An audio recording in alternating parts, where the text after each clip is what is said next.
Dude. Yeah. What's going on, everybody? How's everyone doing? Starting today off with piss-stained, peeling hands. That's right. My morning has been kind of, not rough, but it's been a lot more than I thought it'd be.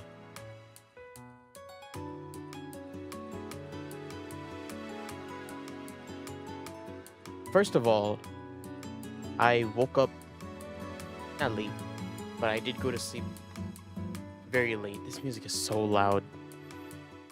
I realized yesterday I was watching last night's VOD and I was like, damn, the game's too loud. I hate it. Like, give me a break. This is the only thing you should be hearing right now. I'm going through that, like, man, I don't like my audio right now phase, and then I'm gonna touch it and it's gonna fuck it up forever. I know it is. It was fine before. I don't know why I changed it so many times. Well, it was fine before this time, and now it isn't. You get what I mean. But yeah, I am tired.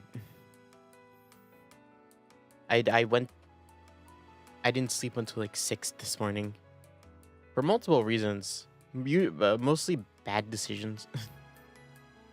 Bad decisions. I was actually planning on sleeping early, and I was like, oh, I'll go sleep. But this is really funny. As soon as I walked out of my door, and with my towel in hand to go like wash up, as soon as I opened, walked out, one step out my door, I was like, maybe I want that meat sounds good, because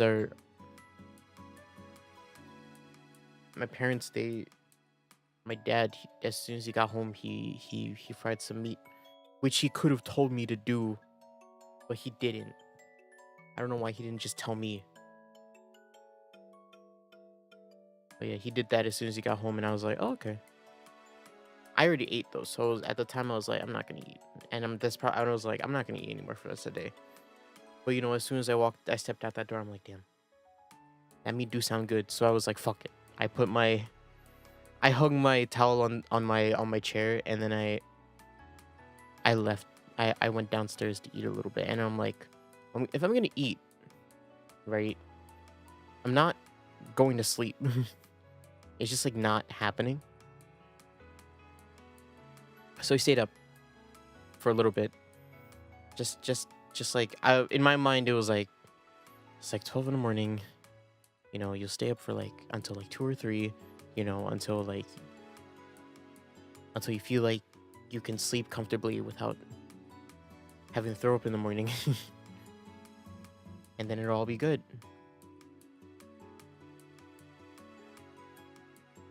So I stayed up, I did some work, and then I was like, I'm gonna play some Shadowverse. And I had very easily the worst run I've ever had in my existence as a human being. Not even just in Shadowverse, just ever. It is amazing. Like, I'd been doing pretty decently in Shadowverse since I started playing. Last night was so ass. Just yesterday in general was so ass. I played Shadowverse earlier in the day just so I could do like daily stuff, and I was like, 2 of my quests were like win 2 ranked games and then win 3 matches, or win 5 matches, my bad. And I was like, okay.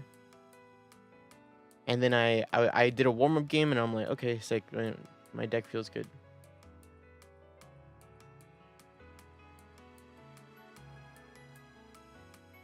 And I easily had the worst run of my life. You want to know? Yesterday I played 17 games. 17 games yesterday, just because I was... Which really says something, doesn't it? Played 17 games. I won 4 of them.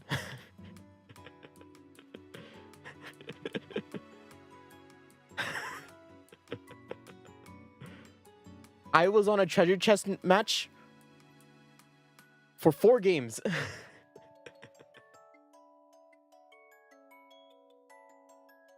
At one run. Like it I was like, I don't what am I like what do I do with this? I'm like I don't what do I do? I'm like swordcraft. Oh, I'm getting swung at. What do I do? Do we just put down the early fortifier? Yeah, why not? You know, it'll set me back a bit, but if I have an LOE, maybe I'll put in maybe I'll make it early gamma. And then what removal spell do they have? Rending, Knight's Rending. And I'm like, ugh. Let me take another 5 to the face. Because all they got are a bunch of 1/1s on board that are going to swarm me. Bunch of knights, bunch of peeps. I lost one game to Knightscraft because I killed the wrong... I could have lived that turn, but I killed the wrong person with my 2 swingers. Like I think I killed an Albert. Yeah, I killed Albert. No. Was it Albert? Yeah, I killed Albert with my gamma that I had spawned that turn. And then I was like, oh, who do I swing my Alouette at? And I swung at like a random knight because I was like, nothing gonna happen. But then I realized that there was the fucking lady that spawns a knight when she dies was on the board. So what ended up happening was my gamma cleared their board, but then there was a random ass knight. I had 3 health, and you know what they did? They fucking super evolved that knight, and he swung at my face for 4. That was the most egregious one. That was the most egregious one. I was like, no fucking way you just did that to me. I never felt dumber. I never felt dumber. You know what I mean? Like, I was playing those games last night, and I'm like, am I fucking stupid? Like, oh my god. I'm gonna cry.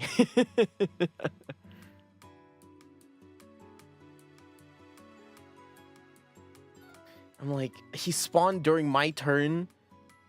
Or, yeah, he spawned during my turn, so, like, he's able to move his turn, and I'm like, oh, no. At first I was like 1/1 whatever, and then he's super evolved, and I'm like, I've never seen this guy before. Who is he? Dyed his hair, he turned like red, pink. I think he turned pink. I was like, who is this? And then he swung at me, and I'm like, bitch.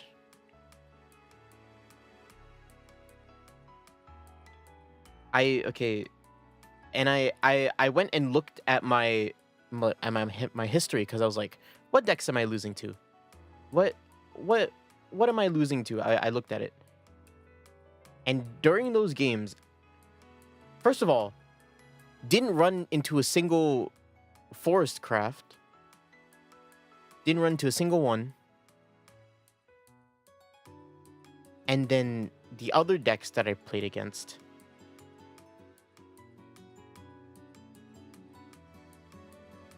I had a 100% lose rate to Swordcraft, Abysscraft, and the Mirror Match. and then I won all my games against Runecraft and Havencraft. I played like 5 Swordcraft games yesterday against 5 Swordcraft people, and I lost to all of them.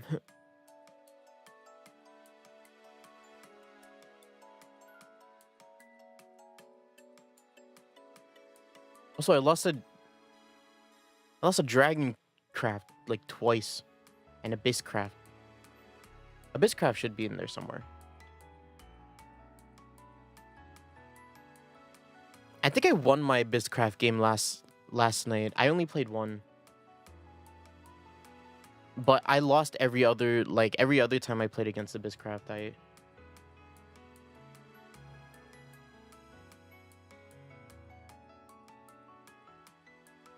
Yeah, every other time I seen Abysscraft, I lost. But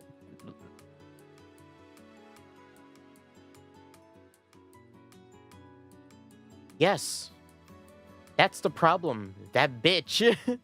That bitch comes onto board with Storm. And I'm like, I can't, what do I do with this? Like she comes onto the board the same for the cost of 1, and then she swings, and if I don't have a heal or like a ward, like she just swings at my face. And if she's trying to end game, she swings at my face for 5. Which is fucking wild. Cause I'll tell you what, yeah, not only did I face a super evolved knight, I faced a super evolved Otohime. Can you believe that?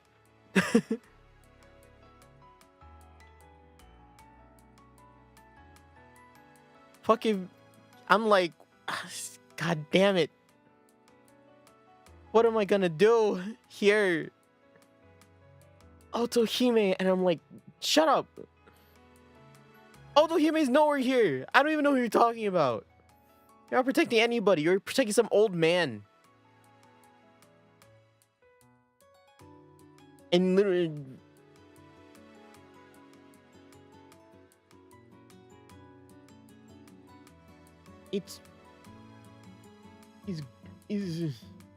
he did exactly that. I remember that now.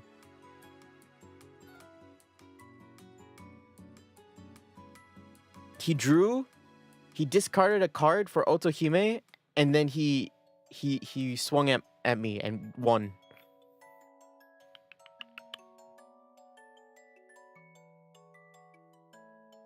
Like, there's no way. Like, I'm losing to, like, I guess I'm just losing to all the fast decks, huh? I guess I'm playing too slow? Because to be fair, I lost the mirror match too, which is kind of egregious. How could I lost 2. I think I lost 2 mirror matches. To be fair, one of the mirror matches had an Orcus.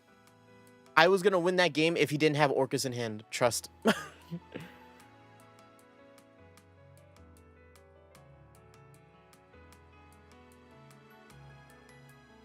I'm sitting over here. Actually, last night I had enough to roll for 10 more packs, so I was like, why as well. Let's see what I get. You know what I got?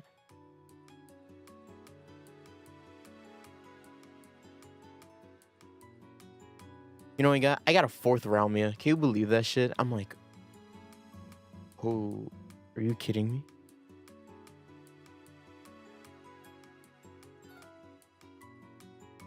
Are you bumping me? Are you bumping me right now? I got a 4th Ralmia. To put it in perspective, I rolled all of my Ralmias. I rolled every single one of them, except for the one that I bought for the pack. I got the Portalcraft beginner set, or the starter pack.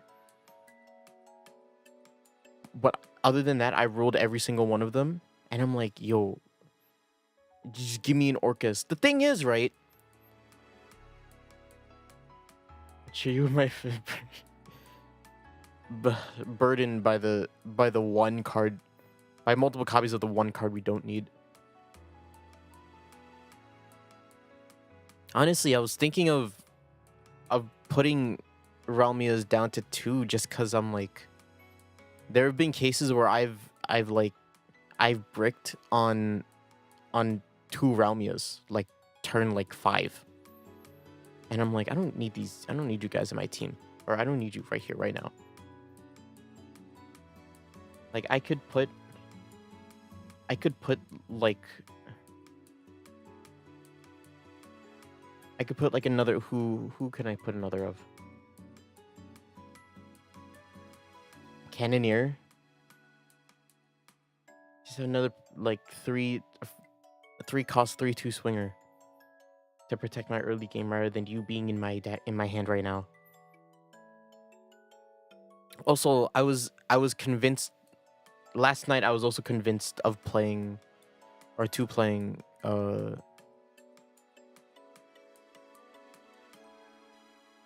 no, It's so ass. Actually, that's true.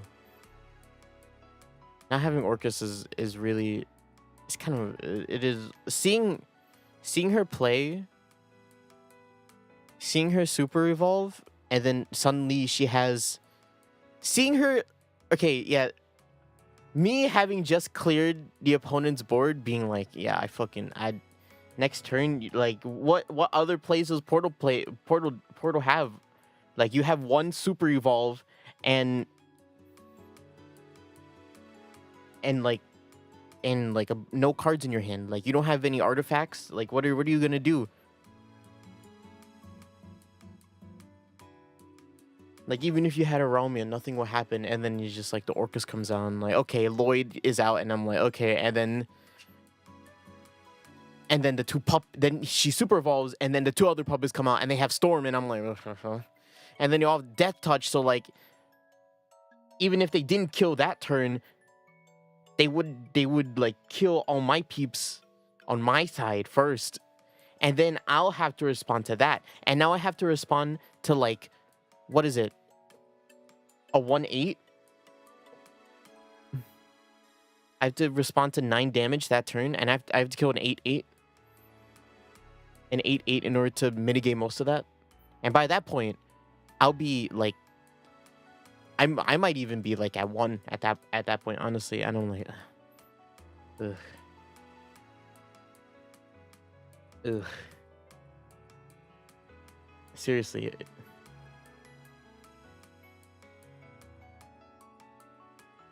Bane is the scariest thing when you. All this work just for it to get death touched, you know? Like, oh no. I'm like, God damn it.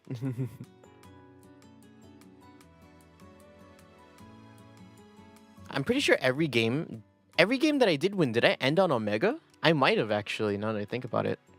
Havencraft, I ended on Omega. The Runecraft games, I won with Omega. Abysscraft, did I win with Omega?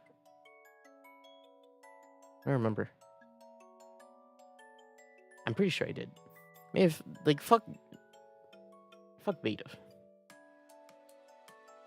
All you need is honestly, Gamma. Actually, no, is I was always like,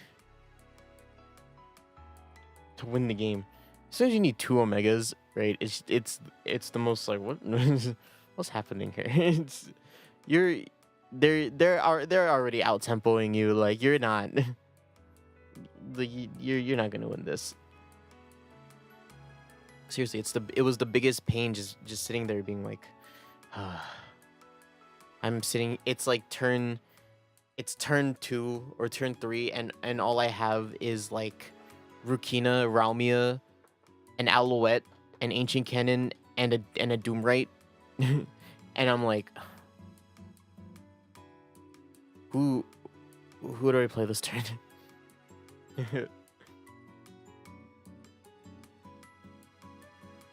That's what I was doing. And then what did they do? They had what did they do? They had Knight's Rending. Knight's Rending is one of them. Albert's an 8 cost. No, they didn't do that. What else did they do? The Night Girl, the Witch Girl. What's her name? Magus?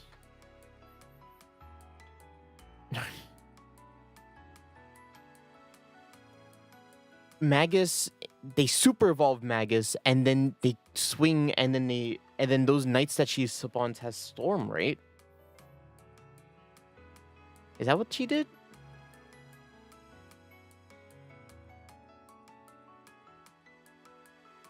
I spam Gamma until turn 6. Yeah, Gamma is always good against Swordcraft. I just get too scared when I get below 15 health, and I'm like, you're doing a lot. you're doing a lot. Maybe you can't summon more peeps if you're if your board is already full.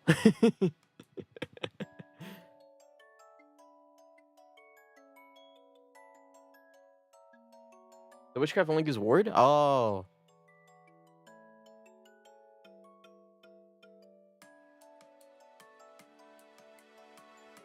They're still gonna swing on my face next turn. I probably won't have, cause she's a 3 cost, right? What a nightmare. That's another thing. I like, despite the fact that I run every generator, every like artifact generator in the game, I don't get enough to like, even to like raw dog play like a gamma. Like I just don't.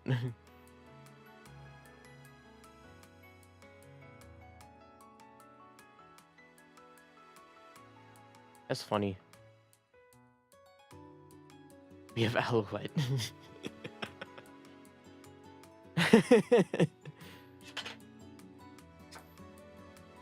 Yeah, my favorite ward.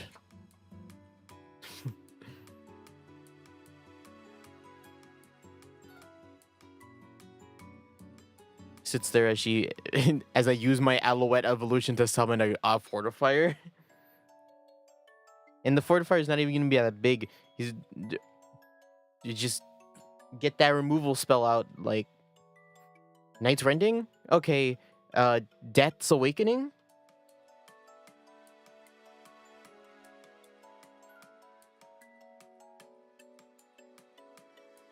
Is her name right? Yeah, that's her card. Ah.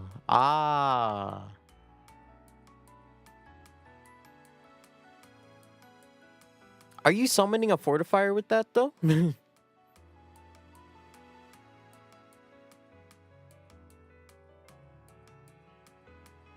I can like, I'm only thinking of Swordcraft just because how much I played against it last night. Like, I'm summoning like a gamma and an alpha. They're only lasting that turn. Actually, I guess you could make a case for... No. I think just...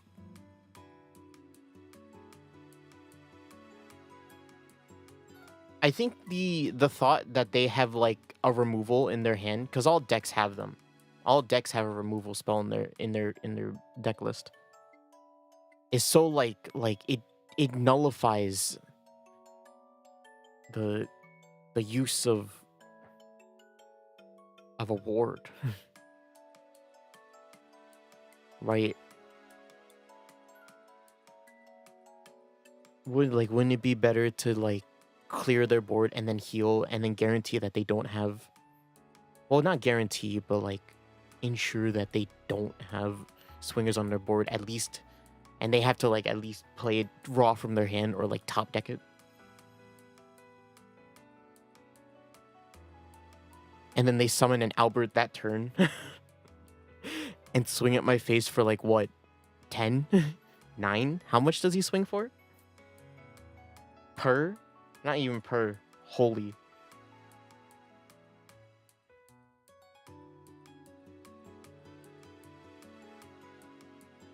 Give me a fucking break, man.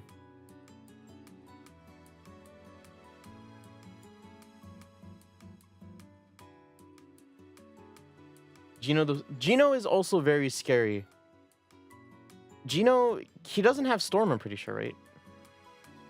Does Gino have Storm? If he has Storm, he's very scary. He does do this. He's stronger than Albert. And he swings twice. But does he... He has Rush? Still very scary. Attack twice, Gino Wolf.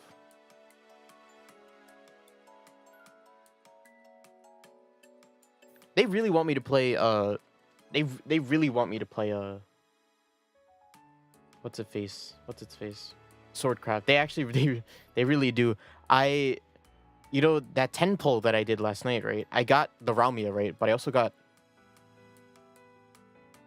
2 other packs with legendaries in them. One of them I had gotten... an Amelia. So I'm like, okay, sick. I have 2 Amelias now. Cool. And then the other one, I got, it was actually a double legendary pack. I got Kagemitsu and I got Arya. So I'm like, wow, 2 Swordcraft legendaries. Look at that. And Arya.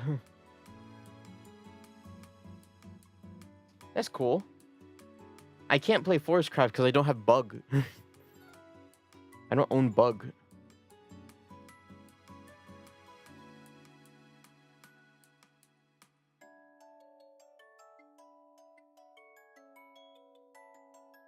Lily from Forest was OP.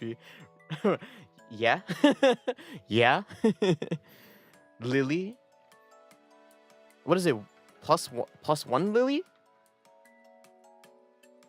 Or am I thinking, or the girl that reduces defense to 1 Lily?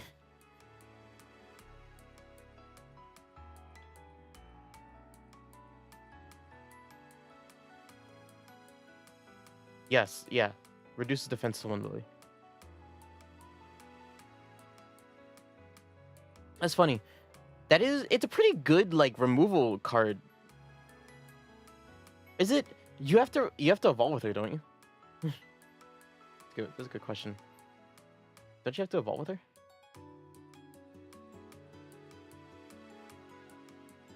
Oh no, you have to fanfare her. Fanfare into combo. Oh yeah, no, she's pretty good.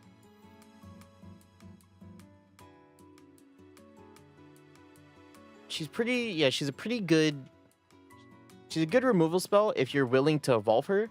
But on her own, like what you'll probably do is like what you're probably comboing fairies, right? So like you don't even have to do that. Like you'll have a fairy in your combo somewhere, and then you use a fairy or summon a fairy if you have to like swing for 1 or 2. If you have Arya, and then you get free damage, or you free clear. She's a good card. I would agree with that. She isn't like OP, but I'd say I'd agree with that.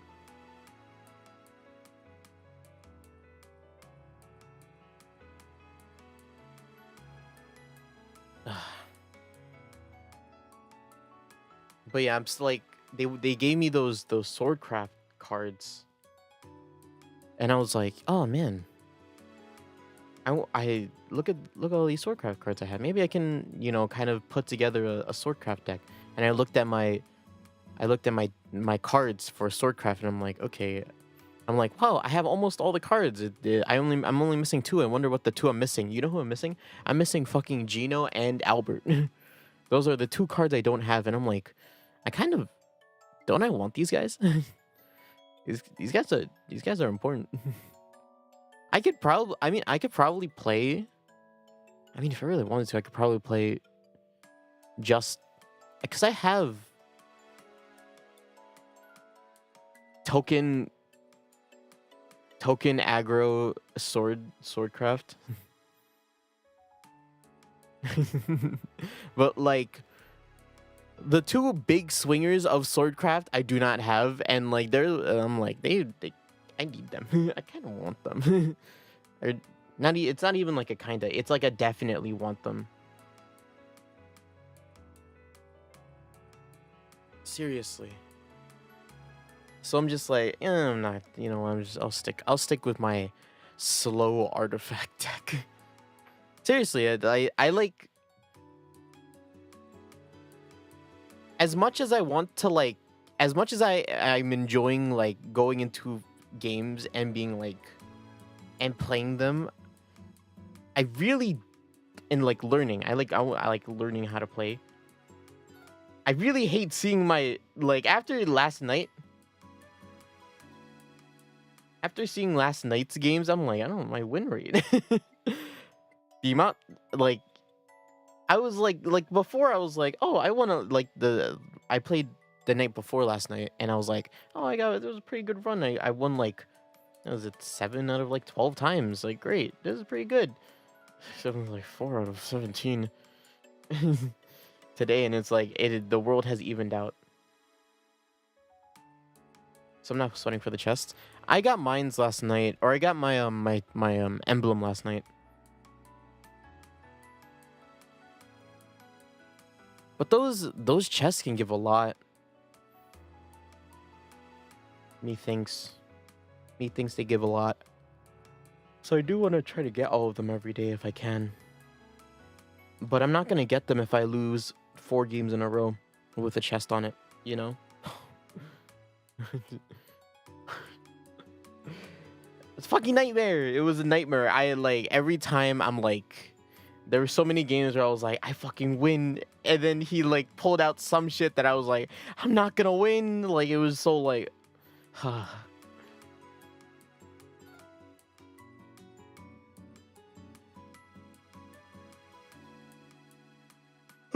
excuse me. One of the Runecraft games actually, I was like, I'm pretty sure like if he doesn't, he can't, I don't know if he can do anything in order to like, I don't know if because at that point he hadn't, like my board had been huge for a long time, and I was waiting for the I don't know what move it is or what card it is, but like the AoE like clear that Runecraft has. I was waiting for that, but he just wasn't playing it. So I'm like, if he doesn't clear me here, like I like win. And I'm like, I was to myself, I was like, he either has to like play like a big ward or like he has to kill one of my guys, and then I won't have enough to kill him. That's the only way he can live this turn. Like those are the 2 options. And then he played that like, what is it, Storm Ward or something like that? Storm, what is it? I don't know what it's called. But he healed 4, and I was like, the secret 3rd option. Healing. Whenever I try to do that, they just do more damage than I heal. And I lose anyways. I don't even stall them. They do so much damage. On turn 4, you got them down to 6 HP on Havencraft. Runecraft is so interesting to me just because, like, what do you do? What do you do if you, like, brick super hard? It feels like a really bricky deck. Like, they play a lot of, like, I've noticed this. They play a lot of card draw decks. They play Cherub. They play Seraphic Tidings. They play that 1 cost that draws them a card. They draw a lot of cards. And even then, they tend to brick.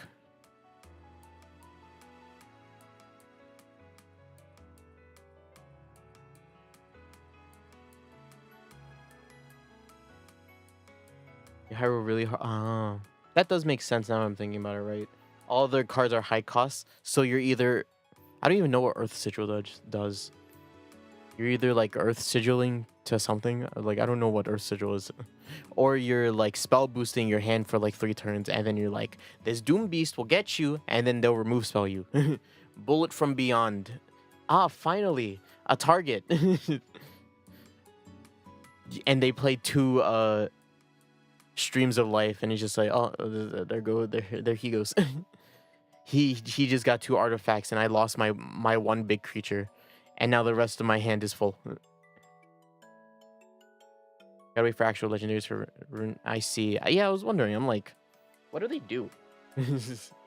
What does Earth runes do? Because I'm just like Kuon.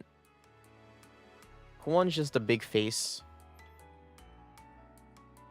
Anne and Greya are spell boost, and Dimensional Rift is spell boost. So like, what are we doing here?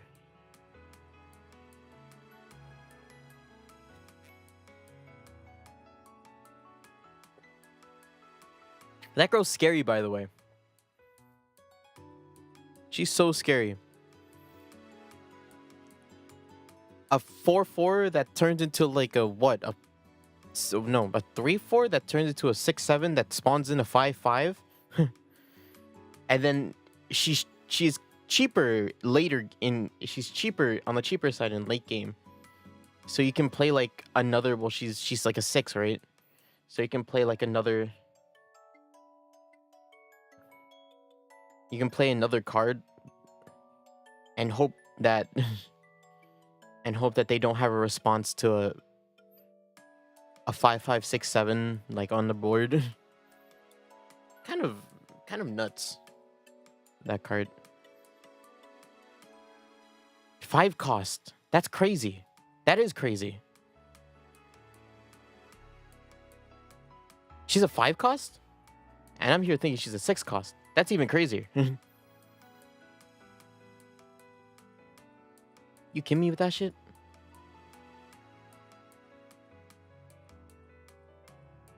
Coming on to... It's the lesbian couple and their fuck-ass pet.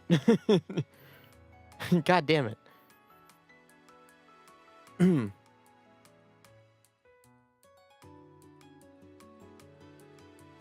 I guess that's why they play 3 of them, huh? Do I have 2 Anangreas? I think I have 2. I might have 2 Anangreas.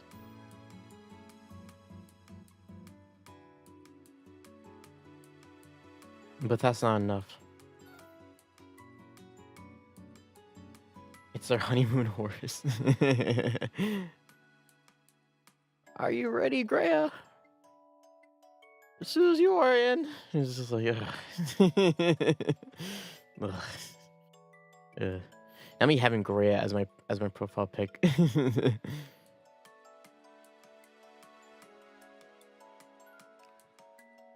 Yeah, I do want to play another deck. I'm so tempted to play another one. It's just I don't have the legendaries for them. Mainly because I rolled 4 Ralmias.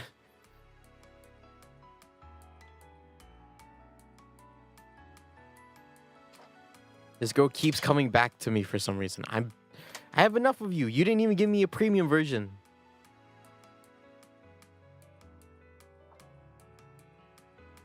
Gosh.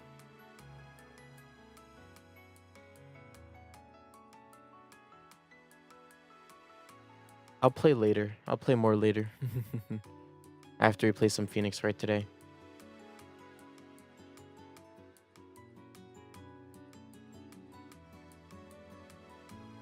Let me pull one later. Then I gotta start thinking. I gotta start thinking during my card games. That's a big ask.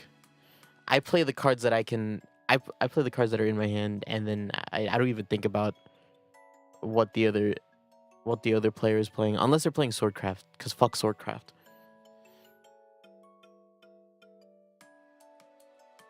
Now I'm thinking about it. The only reason why I won the games that I did win is because I had it's because I sustained them. It's like I out controlled them.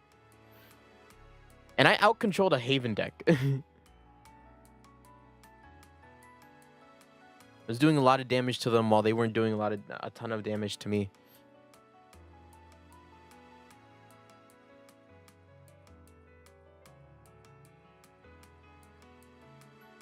And then I just swung face with Omega. Yeah, maybe I should just look into how people are playing it early.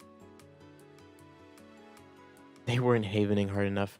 They played a bunch of tokens. They tried to play to Mind You. I played Gamma. I think I played Alouette into Gamma. Cleared their board. And then they were like, I don't know, what do I do? I have Eagles. I have these birds. Take Eagle and Griffin. Or the other one. Wherever the other one is. The 4/4.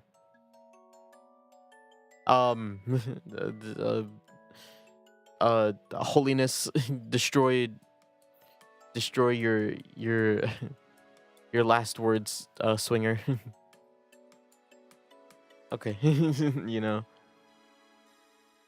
At that point, I'd done enough damage to just summon Gamma, clear board, and swing.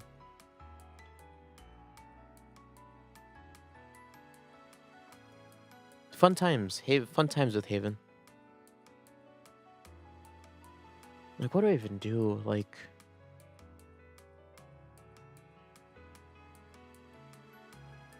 I think like there were so many games.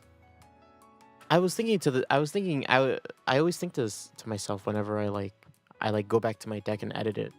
But I'm like, why am I sitting here and one of two things happens? Like I have like either I have a fuck ton of like fusions in my hand and I have almost too many parts where it's like overflowing, so I make like 3 fortifiers and then I probably make a gamma out of 2 of those fortifiers and make like a beta or an alpha with the other one.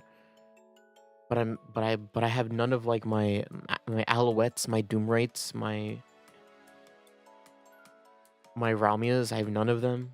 And then other games I have like I only have Ralmias,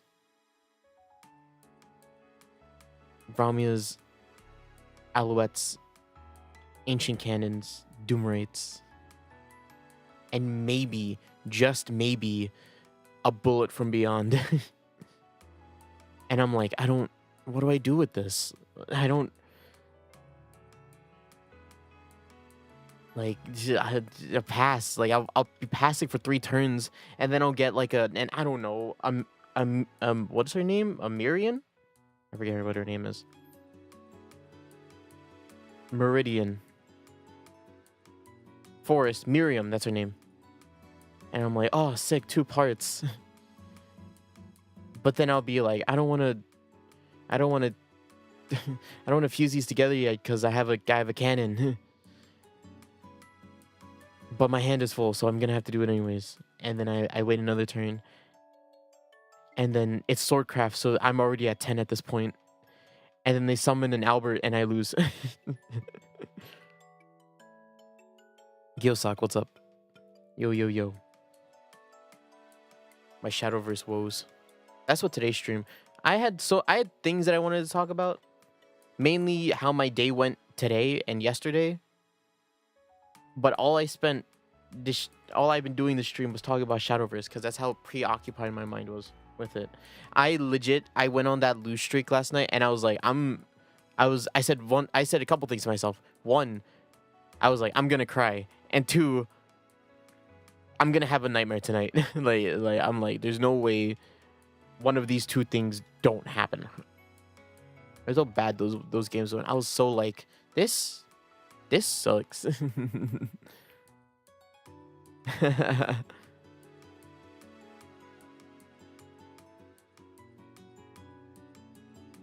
Isn't Shadowverse that one thing Darkwing uses? Maybe. I wouldn't know that one. Shadowverse is a card game though. It's an online.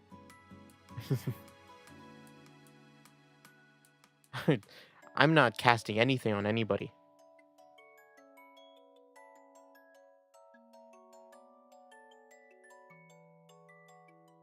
I'm casting lose streak.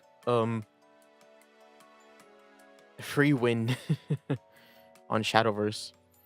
Yeah, Shadowverse is just like it's a new online TCG that got released like a week ago, I think, at this point. That's been hitting it off pretty big, at least overseas, I think. Shadowverse was a kind of an established phone RPG or RPG TCG for like the past like 7 years, and they decided to reboot with a new game last week. And I didn't play it when it launched, but I started playing it recently, and I am enjoying it. It's a fun time. Should I turn my AC? Maybe I should.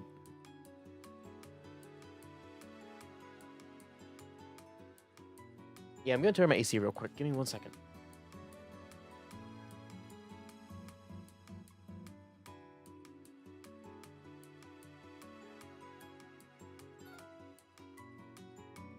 Shadowverse is nice because it's by far one of the easiest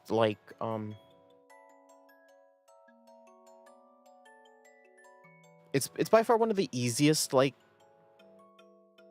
trading card games to get into. It's not even.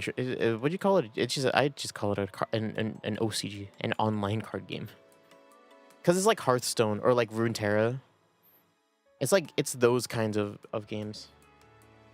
Shadowverse, Shadowverse, Shadowverse. What are they? All shadows. Metro. Is that also an online TCG? But yeah, it's one of the easier ones to get into because they're pretty generous with like they're pretty generous with the stuff at the beginning, like all the packs that you can get at the beginning, and also like and the rates that you get the cards that you might need for some decks are easy. And then there's also the card crafting system, which is always nice in a game. So it's easy to get into, and you know that's kind of a thing that I've been looking for in terms of card games. At least I've always complained about this. I would play the fuck out of Cardfight Vanguard if Cardfight Vanguard wasn't like $200 to play.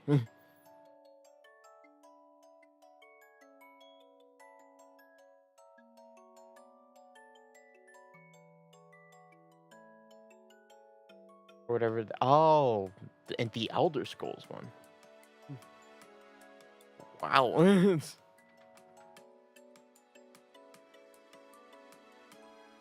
I literally haven't. That's the second time I've ever heard of that game, or heard anybody mention it. It's been that. Wow. I forgot it existed until just now.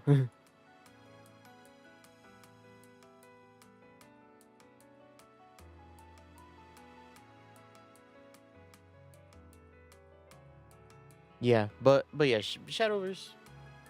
I died with not even a whimper, right? I'm like, I knew, I had an inkling that it existed, but you know, it was one of those. It was like faint. It was like a faint, like all it just needed a little push in my mind for it to be like, yeah, you do exist, and that was it.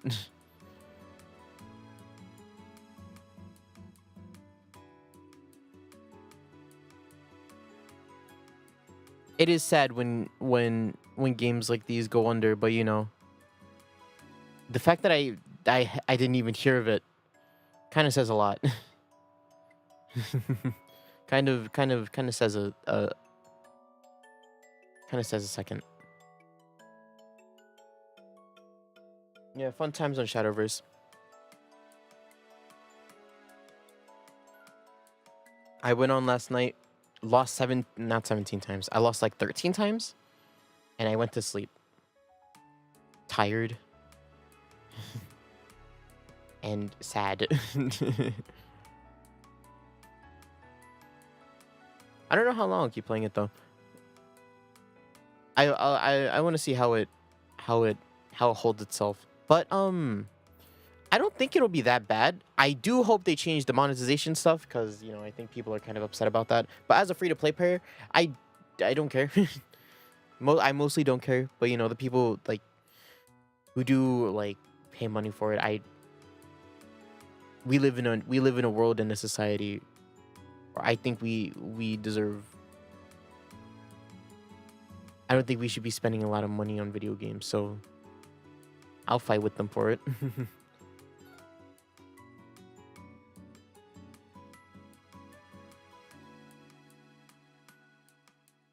But yeah, I'm pretty sure I'll be playing Shadowcraft for a long time, mainly because it's operated by Psy Games, who does I mainly know them for doing the Grand Blue games, the other Grand Blue games other than Grand Blue. Does Grand Blue hold up? Grand Blue Fantasy. Is this also done by? Is this done by Psy Games as well?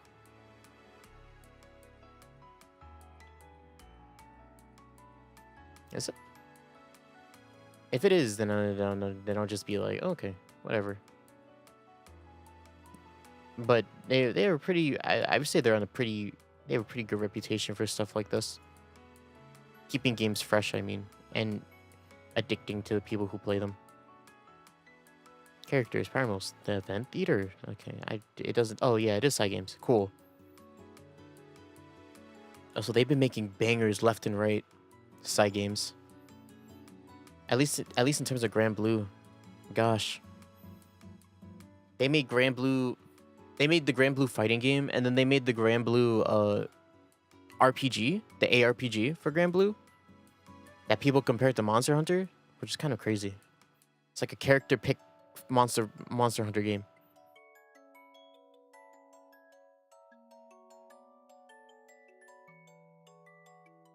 Kind of on a roll. Both of those games got like raving reviews, and now they're doing this.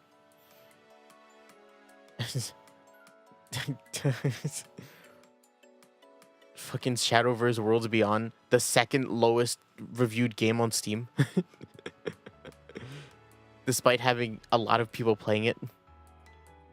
It's very funny.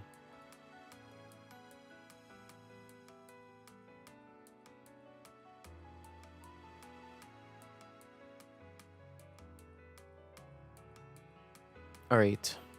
Man, yeah, I spent this whole stream just talking about Shadowverse. I never thought I'd see the day. I just talk about one thing. Like, I was supposed to talk about my day. I was supposed to talk about how... Is that a girl with an arrow? What the fuck is happening in Strenova right now?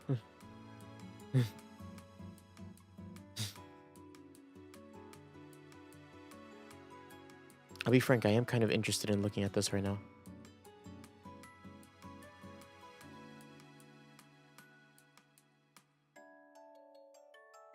Does she haven't? Wait, hold up. Give me 1 second. I'm gonna look at this real quick. Yeah, I was supposed to talk about my day. How I woke up this morning with... I woke up, I didn't have that much sleep.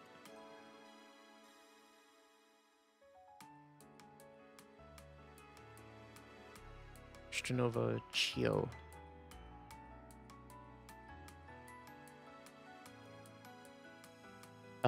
I woke up this morning, went to sleep. I kept sleeping. I was sleeping. Give me 1 second. I need to look at this. Wait, does she actually have a bow?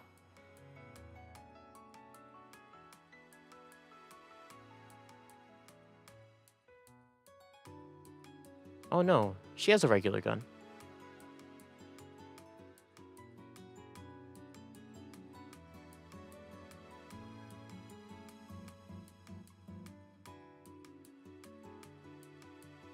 Hold up. Hold up.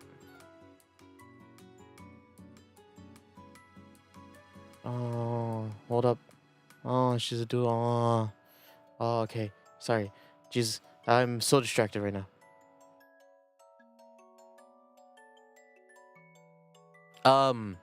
Woke up this morning.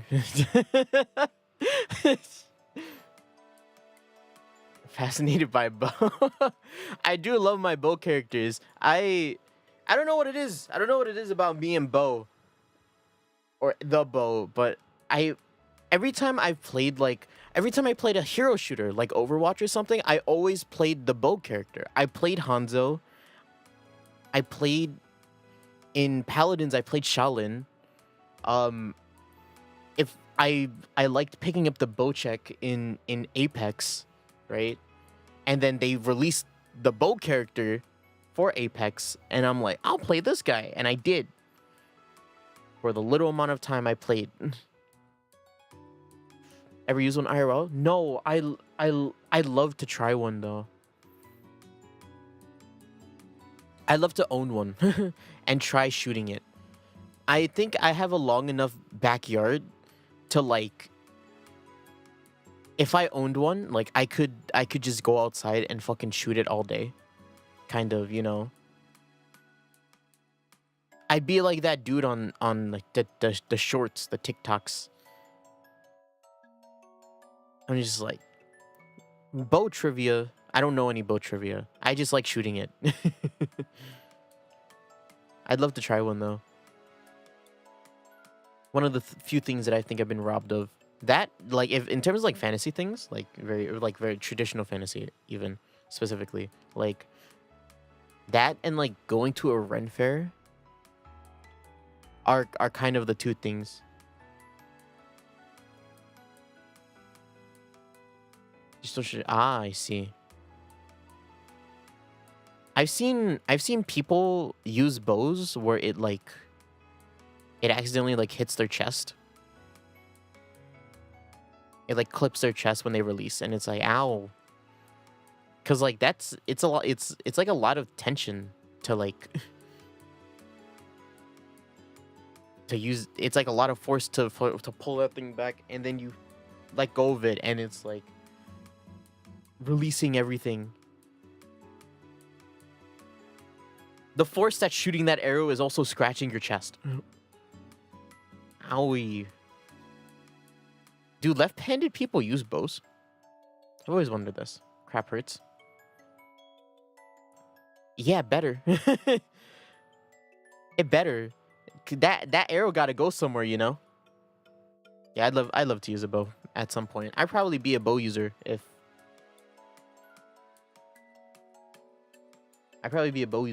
I had a choice. If we lived in a mechanically advanced world where bows were still kind of a thing that people used, I would use a bow-shaped weapon. Just because I think it'd look cool. You know, I'm one of everyone has like a gun or something, and I'm like, God, you gotta take out my arrow. You just hold up, like I have like compound bows are a thing. They are a thing. So so they work on like a pulley thing, right? I've always wondered this about compound bows because I've never known how they work. So do they work the same as like a traditional bow where it's like just like a bunch of like hard tension? Like, is it harder to pull a compound bow, or is it harder to pull a traditional bow compared to a compound bow? Because like I always imagine like the pulley, you know, it pulls like there's the rolls on each end. You pull it, and I assume it'd be easy, at least from what I imagine, right? Like, but where's the force being generated? Or is it just like a regular bow where you pull super hard and then it goes harder? I've always wondered that. They're not legal. Ah, I see. They're so easy to use, they're not legal. Not for hunting, I see. Oh, scary. I would never go hunting. Hunting's not really my thing, just because, nature. But even then, I would still use a gun if I was hunting, just because I feel bad. You, like...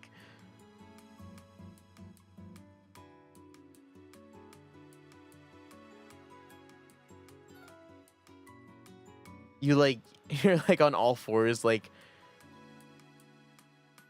looking at every corner, just like, where's prey? And then you see like a squirrel, and you're like, target spotted, and you like zip zip quietly between bushes just to make sure you're not caught, and then you fucking pounce on them. Now that's funny. Hunting helps nature. Hunting is first there's hunting seasons, right? And then they're like, you can only hunt like overpopulated. It's like legally you can only hunt like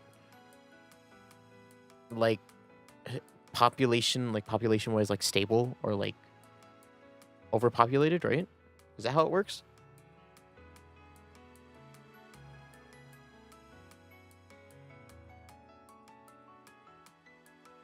You gotta keep that stuff regulated. Can't just go shooting everything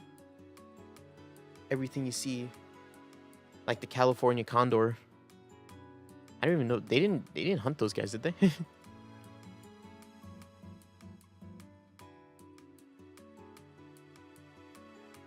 The last California condor.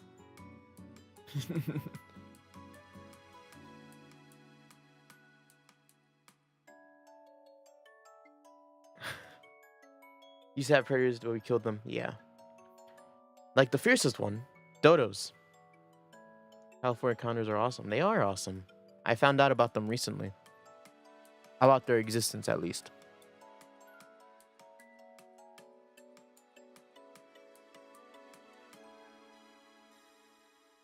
You know, with their yellow heads and their double chin.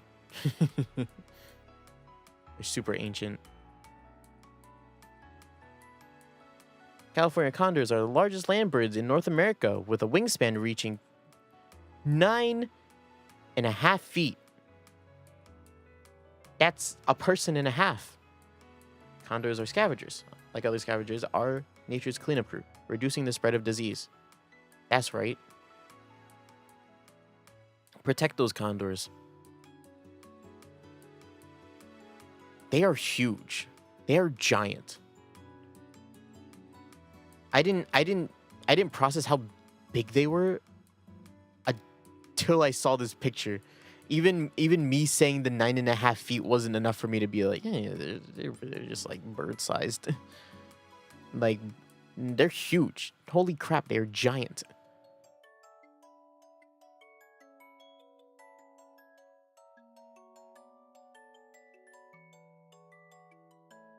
I see.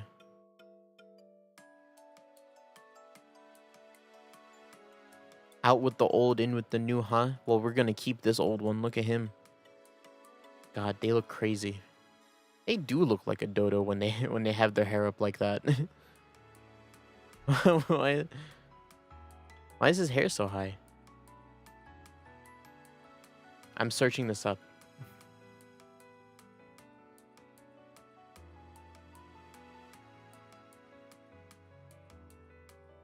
Oh my god. It's like these guys flew? This guy's... Oh my god, it's almost as big as a Quetzal. I know what a Quetzal is. A Quetzalcoatlus. Is that what it's called? I only ever called them Quetzals. Right? Holy crap. Just you see it in the distance and you're like, oh yeah, wow, look, a bird. I've never seen that bird before. And then it's getting closer and it gets closer. It's slowly but surely, like closer, like, wow, it's really big. Wow, it's what, oh my god. Wow, this is, holy crap, this is giant.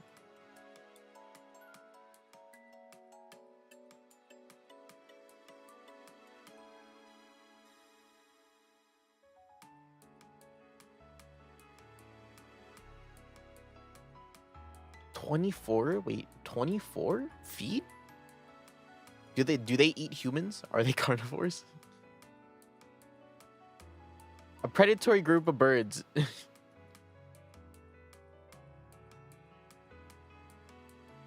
Oh, yeah, they are an arc. Oh, are they just the big birds that you can fly on? They are.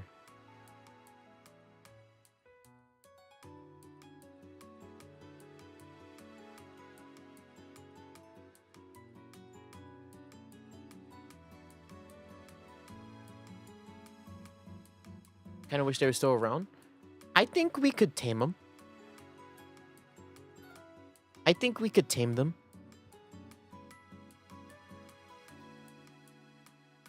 I think they could have been really useful nowadays. Wild ones would be going crazy though. Nah, they'd eat us. No. They, not only are they giant, but they're, I also like to believe that they're smart.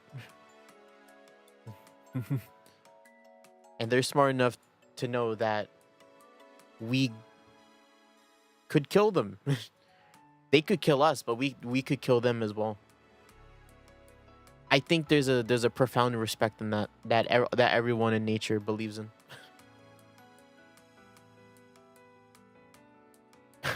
Just go on like the most random like tangent.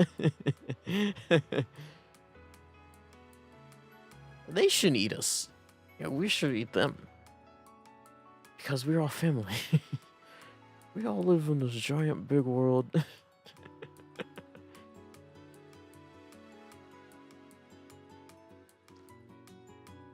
Would there be any species in the world that we could like Because I would want to tame an Argentavis.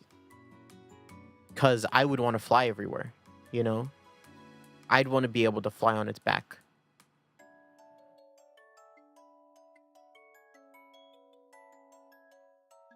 Like, I'd want to be able to fly on an Argentavis's back and then run into other Argentavises and have, like, full-blown, like, Project Wingman fights. Where it's just both birds fucking soaring through the air. Like...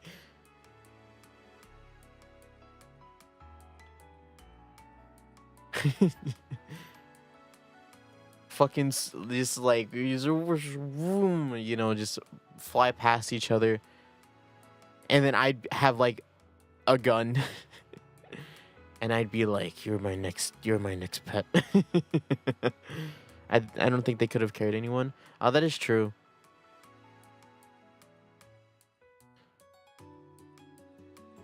Why not that's true. Why not a bow? The perfect bow using situation on a really unstable, constantly moving around, like like have to focus on stabilizing myself too. Bird. Plane.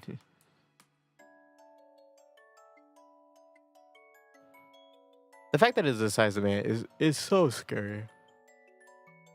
So many things from back then would eat us now.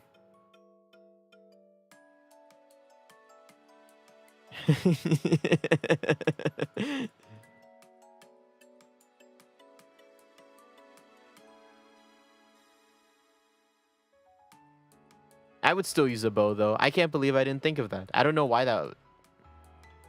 I try my best. Maybe I use a compound bow.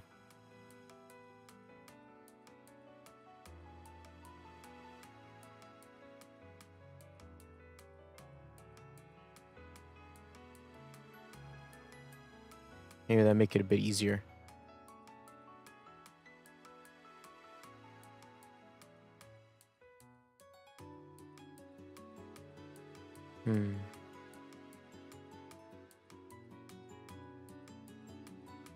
I wish there was a bird that could fly people around. That would be cool. Like, you see it in video games all the time.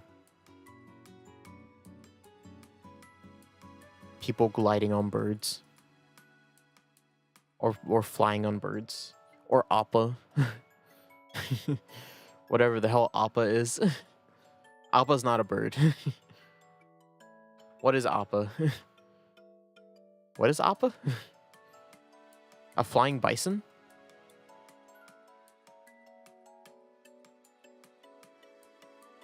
What makes him fly, though? He just floats? The magnetic fields in the Earth's atmosphere. What Earth?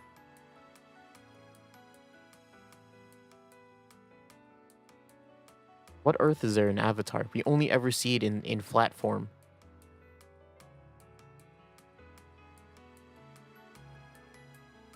Is Avatar world flat?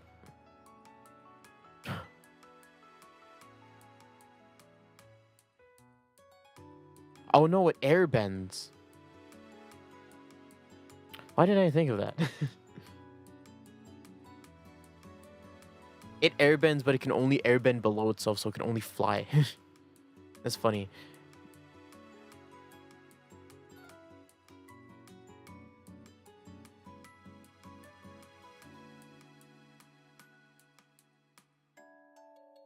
Alright, enough of this. What time is it? Is it one? It's 1:17. We have to get started in the game.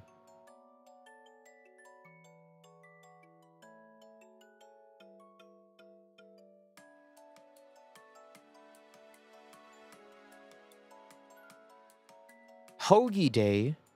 It's Hoagie Day today. Are there hoagies outside of America? Are hoagies a thing outside of America? I don't know if they are. To be fair, I'm not a giant fan of them. But they're like, okay. How do you even describe hoagies? It's like a... how do you describe a hoagie? hoagie?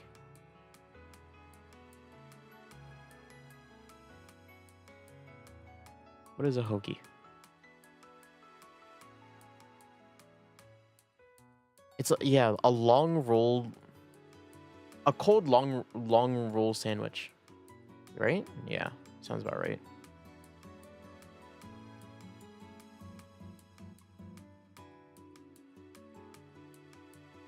Oh right. Oh, should I do the? Hold up. Should I do this? Yeah, I'm not a big fan of hoagies, but I guess if they don't have pickles, they're okay. Always a pickle hater. Yeah, should I do this? Hi, gamers. I was gonna say guys and gamers, but it almost came out as gay. What's up, gays? You remember this screen? I hope you remember this screen. I don't even need to like. What is there to review? There's nothing to review. Last actually, if this is gonna play the music, then I'll hold up. All right, gamers. Welcome back. Shit. Welcome to Phoenix Wright. Yeah, I might as well just do it here. It's not even Phoenix Wright. I keep calling it Phoenix Wright. It's not Phoenix Wright. Welcome. Turn on. Welcome to the Great Ace Attorney. The first game. We're not playing the second game. Last time we played shit. No, don't load yet. Last time we started the game and we met all of, I assume, our main characters, which are Ryunosuke, Kazuma, and what was the other girl's name? Suzaha? And it did the Phoenix Wright thing where we got accused of murder and we had to defend ourselves in court. And we went through this very, to be frank, tedious trial to prove ourselves innocent. But it set a few points and I really liked it. So if you didn't watch the last stream, please watch it. That's all I'll say if you are interested. But as soon as we do start the game, there will be spoilers everywhere. Yes? Yes. Yes, yes. Let us begin.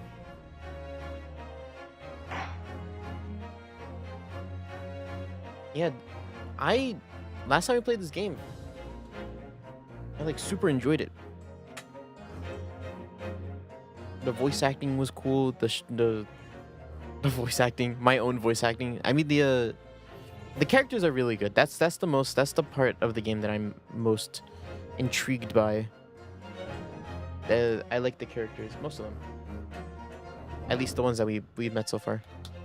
Kazuma especially. I love that guy. So cool. Constantly aura farms in the courtroom, which is something you kind of need. Let's be fair. With the way they presented our kind of relationship with Europe,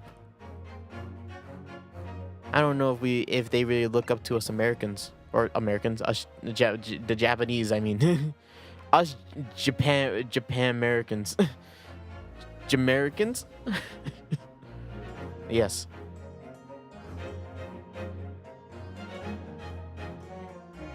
But yeah, let's get started, right? Episode 2, The Unspeckled Bond.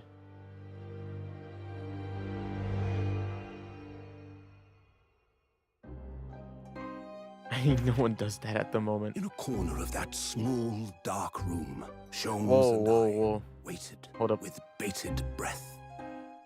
In time, there came from the ventilator a hiss and a soft, almost growl-like sound. Suddenly, Sholmes sprang into action, lashing furiously with his cane at a point in the darkness. "You see it, Wilson?" he yelled, his tense voice reverberating through the air. I raised my dark lantern's shutter, and the room slowly came into view. Sholmes was staring intently at one particular corner. Sholmes? He started whispering to me. The victim's most perplexing final words. The speckled band. I believe this is the terrible coil to which you referred, Wilson. In front of us was an enormous adder, its fangs bared as it threatened to strike. It truly was the most terrible speckled band I had ever seen.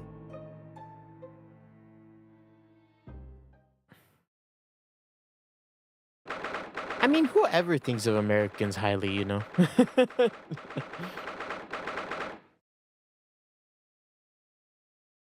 Shit, did it autoplay that? I was meant to read that.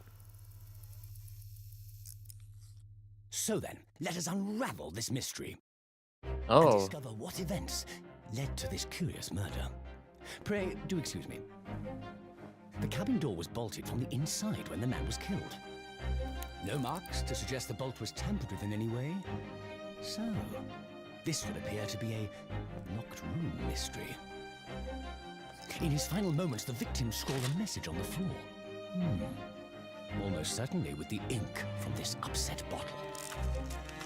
Yeah, Suzuha's there. So, the victim was a Russian man then. And the letters are well formed, suggesting he was compos mentis at the time. This is a most extraordinary script. And evidently not penned by the same hand as this message. In fact, I deduce it was written by someone of a different nationality. Wow. This paper seal was placed just prior to the incident by the victim himself, I would venture. Well, Whoa. what have we here? Who are you, and what do you think you're doing here? Da! No one must touch before maritime police come. We must wait! That won't be necessary. Oh, da. They're Russian. In less than 5 seconds from now, I will reveal the killer to you. What? Don't be absurd. This is murder. I need cabin locked from inside. Ah yes, the locked room. But that mystery is paper thin. You don't mean the culprit is in there? You speak British too. Who are you? And where have you come from? Is that Hosonaga? Consultant detective, the only one in the world. Herlock Sholmes? Sherlock Oh my god. I presume you must have heard of me. Is Ryunosuke in there? I mean, where's Kazuma? Yeah, I mean, assuming this is the boat that we're taking to Europe, right? I assume this is Ryunosuke. My head is throbbing. What's going on? Something's not right here.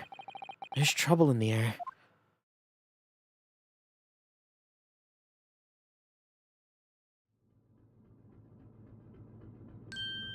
Oh, wait. I can't move. Ah, what the? Why am I in handcuffs? So you're awake now, Is this... Oh. We have to drag you out of the wardrobe. I do not believe you could wake up. You are a cold-blooded man. You found me then. We found you. Now you must play criminal. How long are you hiding in that tiny wardrobe, Sorry. Now you have been found. It is time to admit your crimes. Unless you are to be found how cold the ocean is, No, I'll tell you everything. There's only one thing I'd like to know from you. Isn't that... Yeah. Hello. Susato, that's your name. Why did you do it? Why did you take his life? Miss Susato? Wait, what did you just say? Take his life? Uh-oh. Wait! Oh, shit! Are you kidding me? Is Kazuma dead? Where is he? Where is Kazuma? Oh, Fuck! Fuck! This wasn't supposed to happen. Really? I'm hysterical at this. Ah! You pretend not to know. You're a wolf in sheep's pelt. You're the killer. Do not make excuses. Oh. Kazuma-sama's body was discovered not long ago. Here, in this very cabin that was bolted shut from the inside. His body? Please, do not tell us you were doing this terrible thing in your sleep. Kazuma's dead? But he can't be. And these handcuffs. Surely you don't think I... Oh. Not only is my best friend dead, and he was my cool best friend. Not only is he dead, I'm being accused of murder again? I have to know. Why did you take Kazuma-sama's life? Answer me, please. No. No, bandana guy. Yeah, he's... I can't believe it. Are you fucking kidding me? After I just said how cool he was. he's fucking gone. Kazuma, it was just 2 short weeks ago. Are you sure about this? Won't we get in trouble? Don't you find it fun being a stowaway? Besides, who else could you come to England with me to study? It was something else when they brought your luggage in here earlier, though. The way that Russian crewman just tossed your traveling case onto the floor. I thought I was gonna die. Yes, I still can't quite believe that. I really didn't think you'd be able to fit inside my trunk. You must be even less of a man than you look. Hey, honestly, I thought I'd broken every bone in my body. Well, it's about 50 days until we dock in Great Britain. But if you confine yourself in my cabin here, I don't expect anyone to discover you. I hope not. I get the feeling those Russians won't be very forgiving of a stowaway. They're a sturdy bunch, that's for sure. What I want to know is, why do we need to keep it a secret from the young lady? From our faithful judicial assistant, Mikotoba, you mean? From your close friend, more to the point. Surely we could confide in her, couldn't we? I don't believe she'd give me away. No. But if she knew what we'd done, that would make her guilty by association. It's best that only you and I know about this. I suppose so. Anyway, it's about time that steward is supposed to come and clean the cabin. I know it's cramped, but you better get in there, I think. It won't be for long. And anyway, compared to hiding inside my traveling case, it'll be a breeze. Yeah, but what if that steward decides to open the wardrobe for some reason? Then I'll be in for it. Stop worrying. I'll tell you what. How about I write keep out or something on this piece of paper? What? Then I can stick it on the wardrobe doors once you're inside. I don't know. We've only been at sea for about 15 days. How could this have happened? We were supposed to be going on this adventure to England together. We leave you at the next port. Stay quiet until then. Don't make more trouble for yourself. Murderer! No, I'm not the murderer. You said before. You said you admit everything about their crimes. No, that's not right.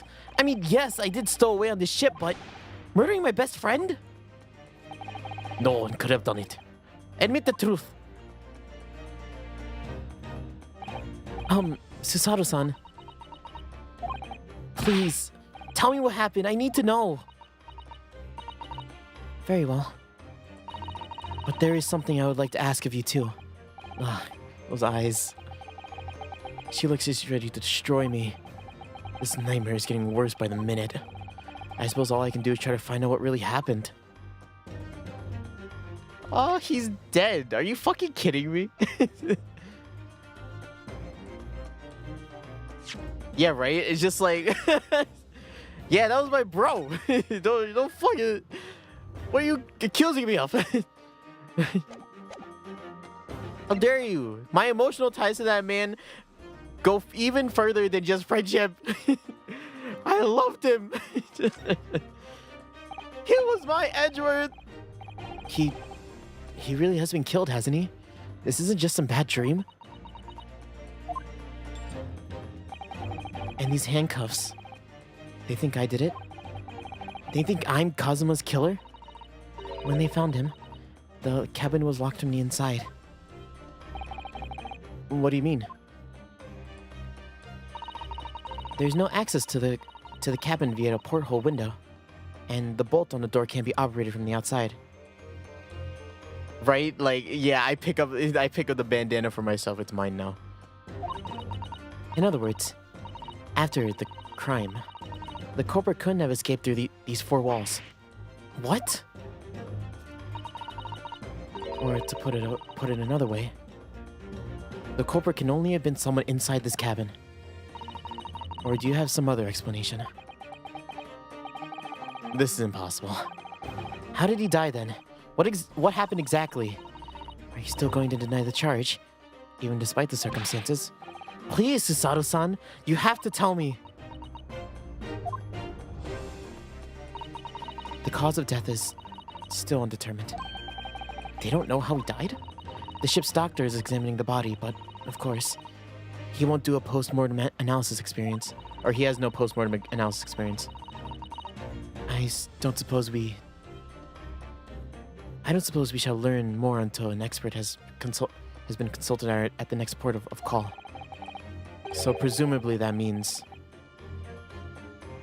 there was no obvious external signs of injury then. That's true, yes. What if he stepped on someone's foot? He did invisible Hakiri. Or a seppuku. Ah! I have disrespected our Russian crew. Bah! Poison, yeah, poison again, right? It seems tedious and convoluted, but maybe about the incident. Can't anyone tell me what actually happened in this cabin? I don't understand it. Why would anyone want to kill Kazuma? Presumably that's something that you know the answer to more than anyone. Please, whatever you say, you were in here in the cabin after all. Well, yes, I was, but... Are you really? You're really on this, like, you did it. Huh. He would always wake up before dawn and do his training first thing in the morning.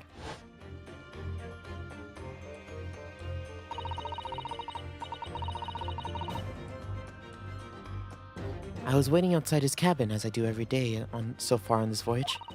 But this morning, he did not come out. I could sense that he wouldn't. Does that mean he was already dead when Susato-san arrived at the cabin door, I wonder? Yeah, it would, yeah. I knocked, but there was no reply. Then I started to become worried, so I went to find a member of the crew.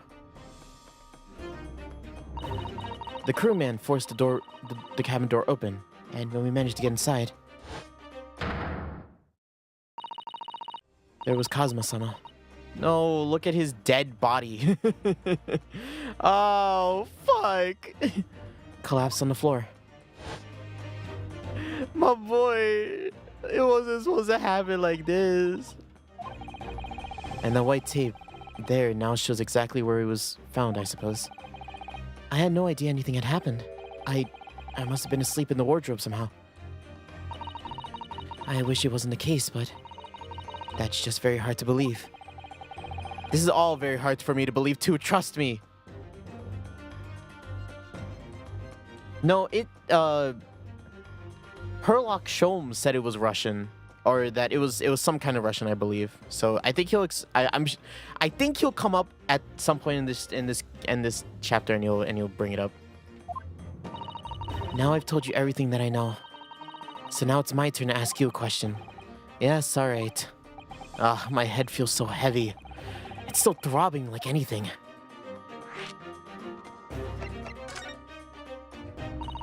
Why are you even on board this ship, Naruhodo-san? You said something about being a stowaway before, didn't you? Oh, yeah. So I'm afraid that's true. It's 2 weeks since we left Japan now, and I've been shut up in this cabin the entire time. I had no idea. But how could you have occupied Kazuma-sama's cabin for so long without him noticing? No. That would have been impossible, obviously. Yes, of course. Kazuma invited me.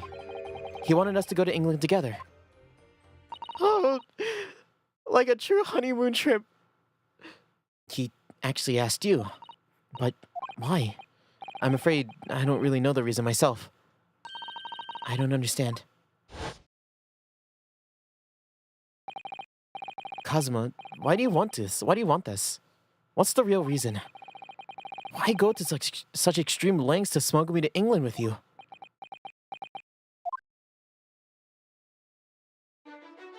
Oh, Kazuma. It's his theme. This is his theme. It's an idea that's been on my mind ever since the end of that incredible trial. I think I told you then, didn't I? That you ought to become a lawyer yourself? Well, yes, you did tell me that, but I didn't think you were that serious. You have a talent for it. I can assure you of that. But I've never really thought about becoming a lawyer. I've never studied law. I can't take the bar exam. I'm not even certified for that stuff, man. Well, that's something you could decide for yourself. London is at the spearhead of cultural development, the center of the world in many ways. There can't be any harm in seeing such an important place with your own eyes, can there? Well, no, definitely not. But on a personal level, if you were to become a lawyer, then... Then what? Nothing. Forget it. Kazuma... Are more of a suggestion, really? Kazuma-sama is... He was always saying the same thing. That he wanted to change the Japanese legal system. Perhaps he thought that he could do that with you. Yeah, maybe. But there's still something bothering me a little. The look in his eyes then. It was darker than I've ever seen it before. Even when I rejected his confession because I had to focus on my studies. Susato-san. I'm sorry that we kept it a secret from you. My stowing away on the ship, I mean. If I know Kazuma-sama, I expect he was trying to protect me. To avoid me becoming guilty by association. My final test to you, Ryunosuke. Truly a great friend, right? That's exactly right, yes. We're perfect, in fact. If you're not the culprit, then tell me. What happened last night here in this cabin? Well, the thing is, I don't really remember. Great. Solve my murder. Kazuma brought me to eat something, just like he always did. And then I got myself in that wardrobe over there, just like I always did. After that, I fell asleep. Well, yeah. So deeply that he didn't even stir when Kazuma-sama was killed. Well, yes. I know it sounds unbelievable, really, I do. But it's the truth. If only I'd woken up, then perhaps I wouldn't be in this predicament. And for some reason, my head is still throbbing like anything. Really.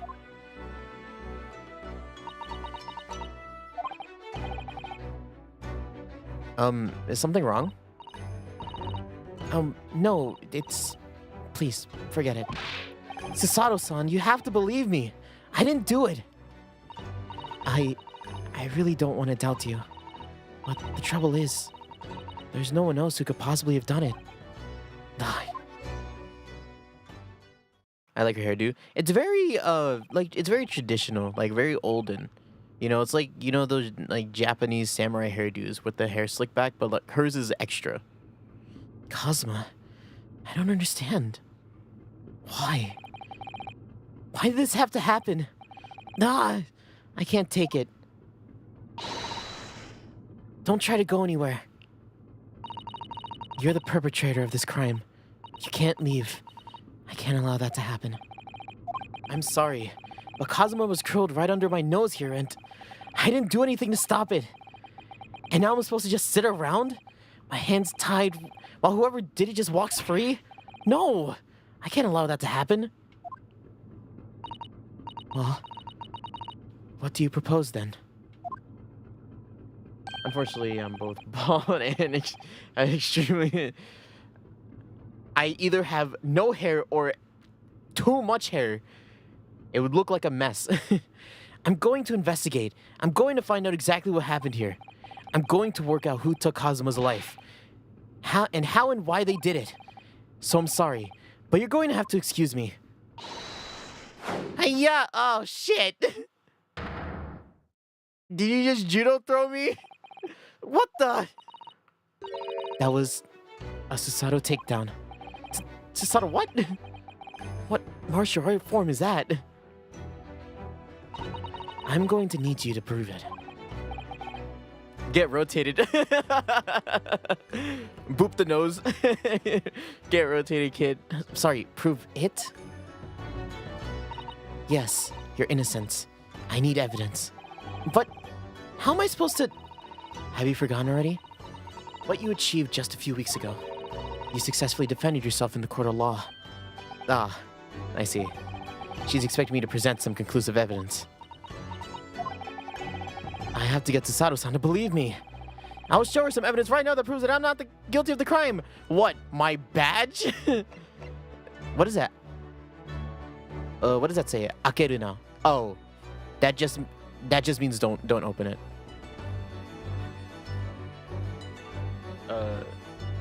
Can I examine it? I can. Look at that.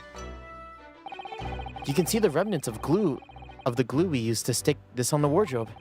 Although it wasn't proper glue, of course. We didn't have any of that with us. So I pulverized some rice into a paste and used that instead.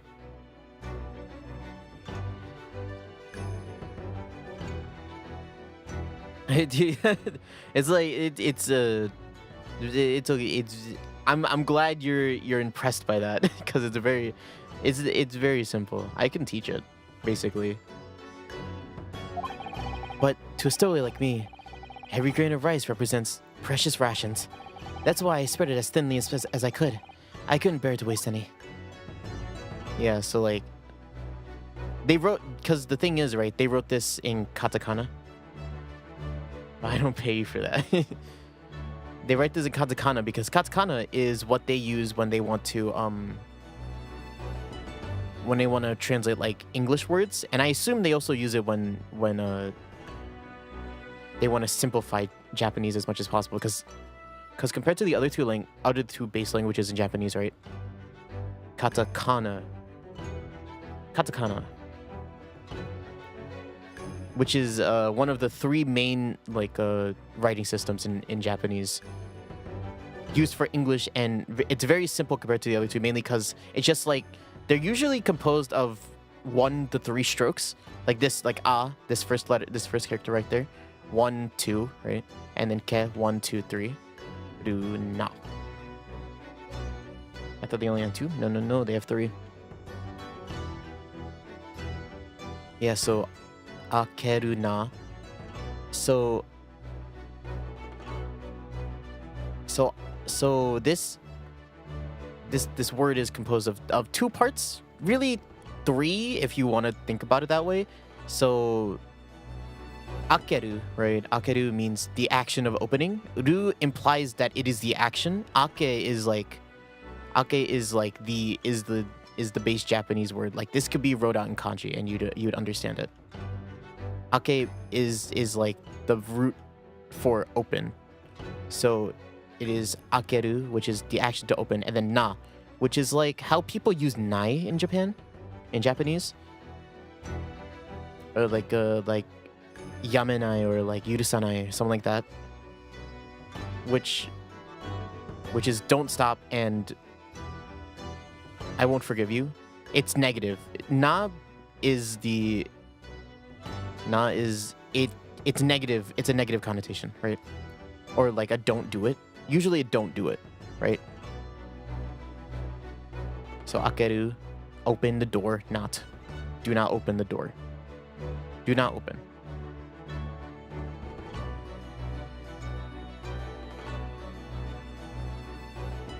Ake, yeah, so ake is the idea of opening something. Ru implies that it is the action of opening something, and then na is the negative, to not do said thing. Mm-hmm. Yeah. This example is very simple that I can teach it, and I don't even know full Japanese. I just know it says that.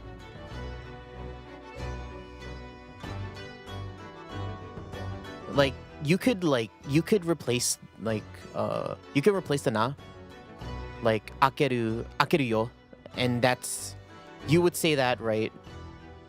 It, like, at least when you say it like that, I don't think people say akeru yo, but you could say akeru and replace this na with a yo, and that would imply that you're going to open something.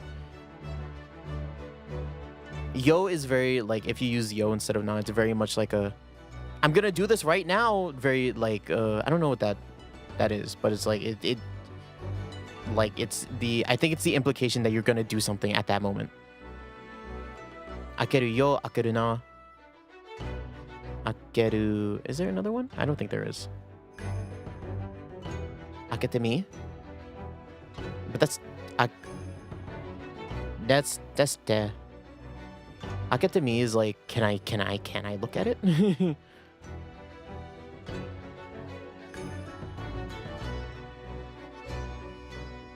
Yeah. Very simple. Easy Japanese. As soon as they throw kanji at me though, you lost me. I think I could everything else I can kind of understand. Yeah, this I think this proves it. Yes! Mainly because it was on my it was on the door while I was inside it, right? I can't open it and then put it back on while I'm inside it. Tell me, when I was discovered in the wardrobe before, was this piece of paper stuck over on the doors? Thank you, no worries.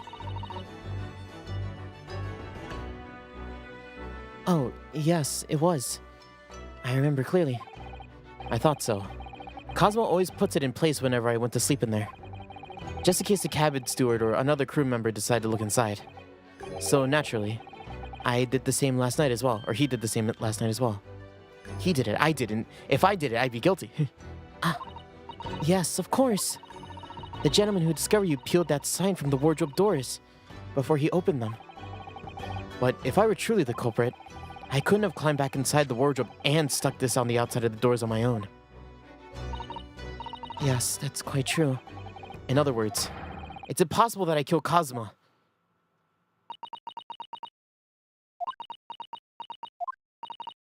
Well, even if you are sprawled hopelessly on the floor, I can see why Kazuma-sama thought highly of you. Why?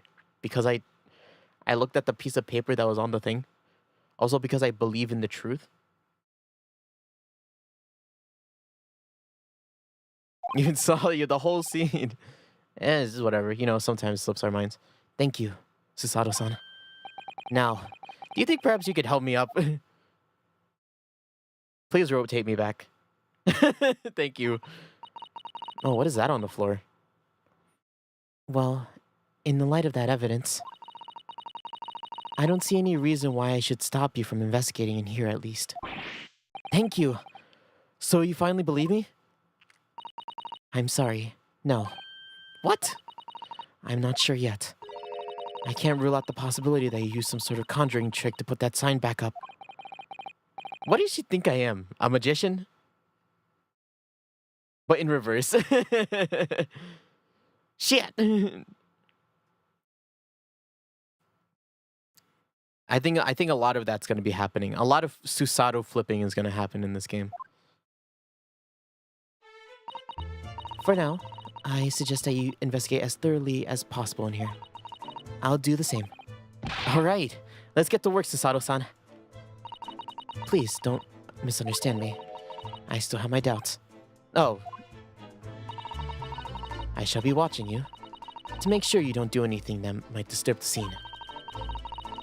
I wouldn't want you to use your conjuring tricks to destroy evidence, for example. Wow, you are so suspicious. You are so Ayashi. Right. Oru wa Ayashi hito janai. That they're the suspect of. It's okay. It's like the 1920s. Or how old is this? It's like the 1920. No, not 1920s. I think this is way before that. It might be. Actually, I have no idea now that I think about it. Or it might. I don't know. 1950s? 40s? Well, anyway, I should make a start on investigating in here. Examine everything I can. I knew. All right, everything goes back then. Yeah. Kazuma, I swear, I will avenge your death. Stop looking at me like that. You're scaring me.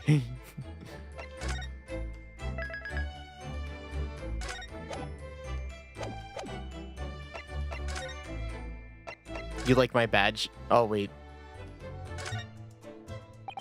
My personal student number is engraved on the back here. If you lose your pin, they won't accept you as a student as a Yume student at the university. You may not come in, they say. Well, of course, you can get a new pin made if you just tell them your number. I've actually lost mine twice already, but I still don't know my student number by heart. I always say to myself, I must forget to write it down somewhere, and then I forget not to forget that. Ah, the symbol for Yume University. Every student wears this pin with pride. It's funny, but most emblems seem to be either round or rectangular. I like the spike design, even though it doesn't really make any sense. Although, it does cause problems. Lots of students end up cutting their fingers on their badges. Perhaps it was the idea of one of the founders. A sharp pin for a sharp mind or something. This is a cool pin. I want this pin. You like my badge? Susato-san? About this. I'm sorry, Naruhodo-san. But we don't have time to waste on anything else. We must find clues. She looks serious. Really quite deeply serious. So angry, right? She's just... I didn't do anything. I'm in handcuffs and under house arrest by the crew. Not to mention Susato-san's constant glares. I think it's fair to say that I'm stuck in this cabin. For the time being, at least. I should focus on investigating in here and see what I can find out. Alright. Oh, shit. I didn't think you were in here. That's a knife. Can I take his sword? Can I just take Kazuma's whole getup? I'll be the next Kazuma. I've investigated thoroughly, but I can't find anything out in this place.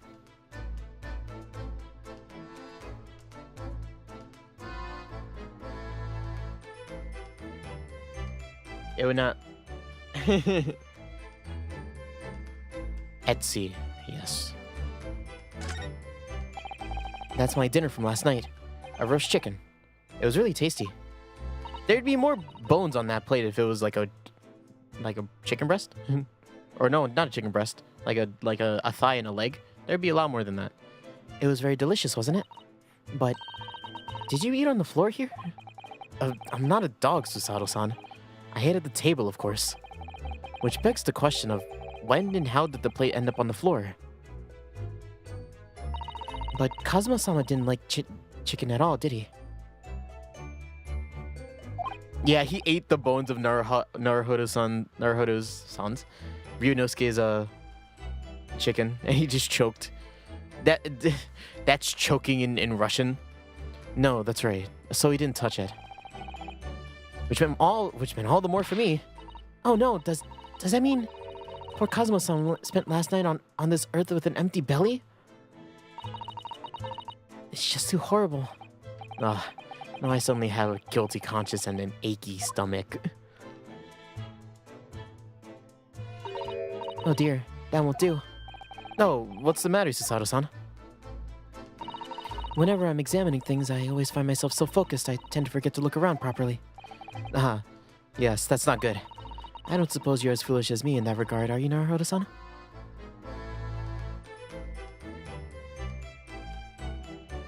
Ah, yes.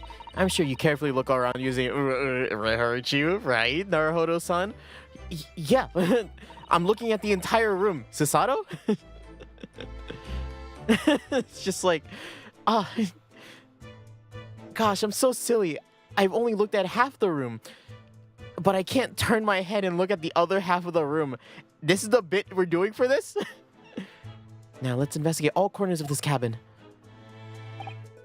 Yes, let's do that. I suppose my field of vision has been rather small until now.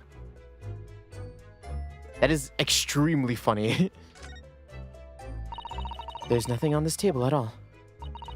The plate and cutlery are all over the floor for some reason. Yeah, it's strange. Last night when I went to sleep, I'm sure everything was still... No, wait a minute. What is it?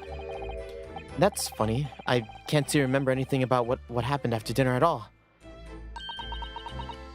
You have memory loss? Again? So then perhaps you are responsible for what happened to Kazuma-sama. No. Stop accusing me. I didn't do it. Seigi, the Japanese word for justice. Ah, it is. The brush strokes are straight and true, just like Kazuma. Drugged? Yeah, probably. Or bashed in the head. Yes, his calligraphy was always a reflection of his heart. Yet can you really look at those characters without feeling shame, knowing who drew them so thoughtfully? Of course I can! I mean, I'm innocent, so why shouldn't I be able to? Even though you stowed away on the ship? Now you're gonna bring that up, are you? I can't win. Also, it wasn't my idea, it was Kazuma's. Can I pick up the sword? That's Kazuma-sama's precious sword. He never went anywhere without it. Yes, he was always saying that. A Japanese man's katana is his soul. I believe he had to work very hard to convince the government to allow him to bring it on this trip. As he truly believed in it, and then he died. I suppose that just shows how important it was to him. And now he's gone. But I'm not really ready to let his spirit go just yet. Looks like Susato isn't either.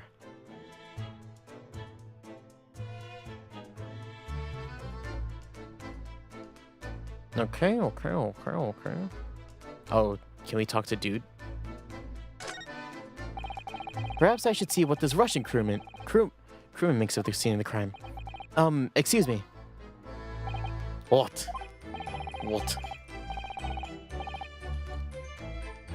I was wondering how it's going. The investigation, I mean. Grandmother told me How did I do your voice? Bah. Grandmother told me Japanese people do not make jokes. But that is not true, I see. Sorry? The criminal was asked the investigator for information about this crime. Very funny. It wasn't supposed to be a joke. He doesn't appear to be laughing either. He's convinced you're guilty. He might have useful information, though. I have to keep trying. So, last night, did you notice anything out of the ordinary at all? Bah. What is eating strupel? Strupel tastes like plum. When they said I like apple. Very upset. Just like strupel. Unless you two can magically read Russian. I'm pretty sure they can't. Niet. Of course not. Now back to the corner of the room and make silent. I say no more to you. Did I hit a nerve? Just for a minute there, he seemed a little flustered.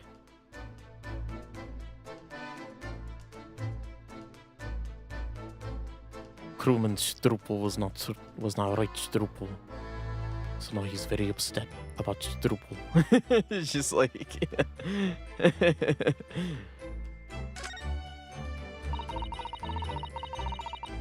When I went for help and the crewman forced the door open, this bolt had been firmly closed. It's quite a small bolt and not particularly sturdy. And it slides across the secure door shut. But still, with the door bolted, there'd be no way to get in or out of the cabin, that's for sure. It's no wonder everyone suspects me. When she glares at me like that, I feel all tense up and down my spine. I remember reading once in a detective novel. The culprit used a needle and thread to draw the bolt closed from across the room in a situation like this. Ah yes, that's a clever trick, isn't it? I'm an avid reader of detective stories myself. But the door in this cabin and its frame are made out of metal, and they seal together perfectly. There'd be no possibility of using that needle and thread trick here, I'm afraid. When she glares at me like that, I feel pins and needles all down my spine. Gosh, stop looking at me. What does this say? These are the rules of passage for aboard the SS Buria. It's essentially a list of requests from the captain to all passengers on board. Passengers must not keep weapons or other dangerous objects in their cabins. Pets are also strictly forbidden.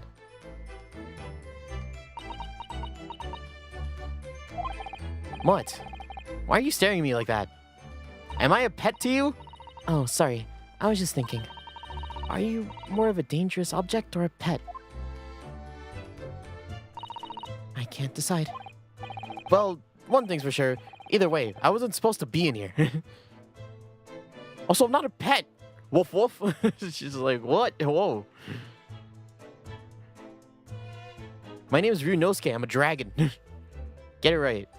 People worship me. Anything on the roof? Check the bookshelf. The books have fallen all over the shelf. Look. They've all toppled the same way. And what's this? A statue of some god of the sea? Although he seems to have fallen over as well. Yes, it's almost as if the whole shelf has been ransacked, and everything was moved down at once. I wonder if... perhaps it was Kazuma-sama doing his morning sword training, do you think? I seriously doubt it. Then perhaps... it was you, Naruhodo-san, in a fit of rage. I wouldn't have bothered leaving the wardrobe just to mess up a few books and a statue. Could the way these things have been thrown about have anything to do with the case, I wonder? Well, I'll just set everything straight again. I don't like to see a mess. Well, no, don't tamper with the crime. Okay. How did you do that? How are those standing right there? How are they doing that? Oh, are they gonna say there's something missing from right here? Right there. Just make sure there's nothing else here. They probably want me to look at the body.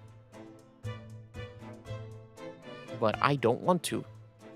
Not my boy. So we're gonna look over here. Yeah, they're gonna say something was taken from right here. I'm gonna say it obviously wasn't me. But I will say, so the person that came in here probably needed to take something from this slot right here. Probably, most likely. Let's try to just, so it's one, what is this? What is this? 1, 2, 3, chair. 4, 5, 6, 7. Oh no, not 7. 7, 8, 9. There you go. Okay, yeah. This is a bell cord contraption, I think. What do you mean, contraption? I read about it in a book I was studying that talked about the great life in Britain. The life in Great Britain. Whoopsies. Large households often have bell cords like this, which you could pull to ring a bell to summon servants. Really? That almost sounds magical. Shall we give it a little try? Yes. In the interests of cultural research, obviously.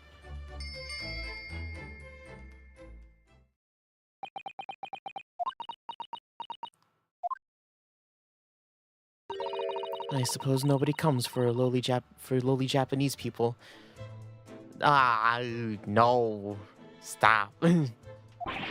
No, I'm sure it's just that everyone's busy, that's all. Also, there's someone already in here. It's got nothing to do with that you're Japanese, I think. Hopefully. And if it is true, fuck you. World back then. I think this is some kind of opening for a ventilator. A hole through which fresh air can circulate into the cabin. Isn't that a little odd? What do you mean? Well, this ventilator, if that's what it is, it does look like it connects to the next door cabin. Ah, that would appear to. You're right. But if its purpose is to strictly allow fresh air into the room, then surely it should be connected to the outside. That's true. Perhaps it's so that rain and spray doesn't find their way in when seas are rough, or something like that? I suppose. Maybe it's that. It's some 2 weeks since we set sail from Japan. Have you really been living in that wardrobe the entire time, Naruhodo-san? I think living isn't quite the right description. Hold up, give me 1 second. My throat is happening. So I need to...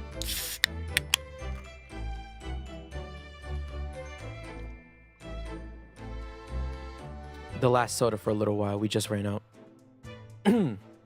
I think living isn't quite the right description. Oh, no, I suppose not. Although it must have been rather exciting, making this voyage on your own secret hideout. The trouble was, I never knew when a member of the crew might come in. So yes, I did basically have to live in the wardrobe. And last night was no exception. But because of that, you had no idea what was happening out here in the cabin. No, sadly not.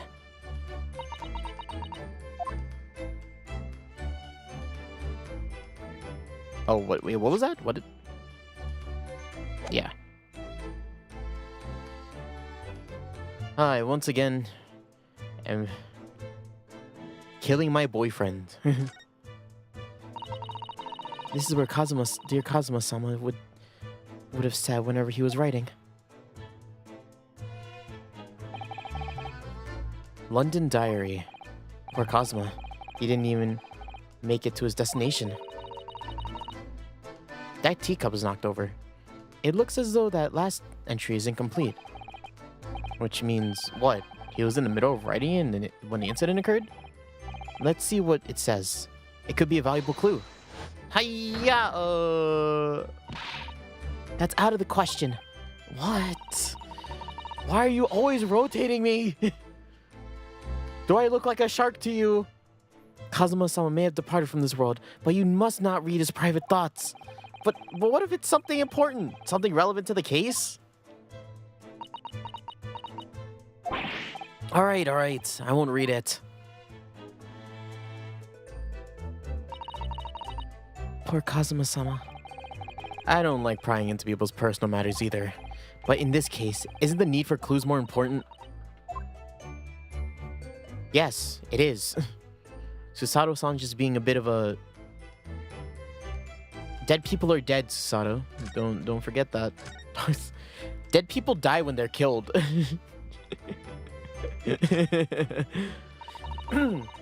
It's a very large traveling case, isn't it?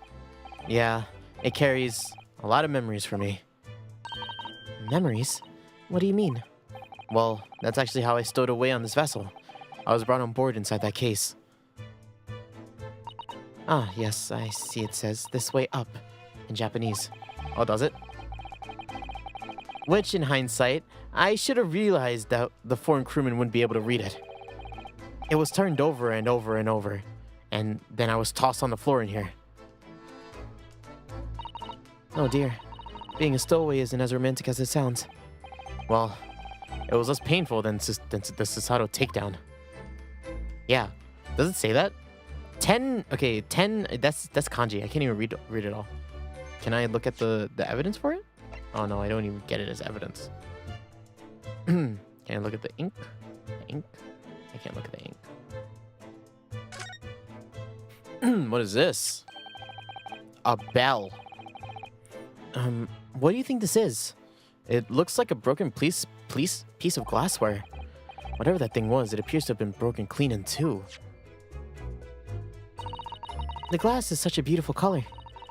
It looks like a cute little netsuke fastener from a kimono outfit. I'm not sure that sounds like Kazuma. He wouldn't have secretly carried a cute little trinket like this around with him, would he? And the mark beside it. What is it, I wonder? It has a sort of brick-like hue. Yeah, you're right. It's the color of a brick, isn't it? What? So he ate a brick? He ate a brick and died. That's my suicide. They don't do postmortems, so they'll never know I ate this brick. Solve my case, Ryunosuke. Even though I didn't see anything of the same color anywhere inside the cabin.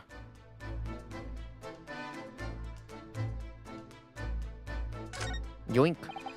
Did Kazuma write that before he died? It looks like it's written in ink. What, his body? He must have knocked the ink pot from his desk when he collapsed onto the floor. I suppose he wrote this message when dipping his finger in the spillage. Poor Kazuma-sama. No doubt he was in terrible pain. It's almost unbearable to imagine it. I suppose he was trying to leave some kind of a clue in his final moments, was he? I'm sorry, partner, but I can't read your writing. I don't think that's Japanese, Naruhodo-san. What? I can't read it. What? That had to be clarified? Sorry, Kazuma. These not Japanese looking letters isn't Japanese. I can't read it. Naruhodo, it's not Japanese. What? What other languages are there in the world? And what language? What is it? What is it? It pains me to admit it, but I don't know. So it's not a foreign script I'm familiar with. What does it mean, I wonder? Whoa. Fucking Jesus. I thought he... whoa. Who's that? He wasn't there a minute ago. As far as I can tell, it looks like he might be European. Oh, how did he...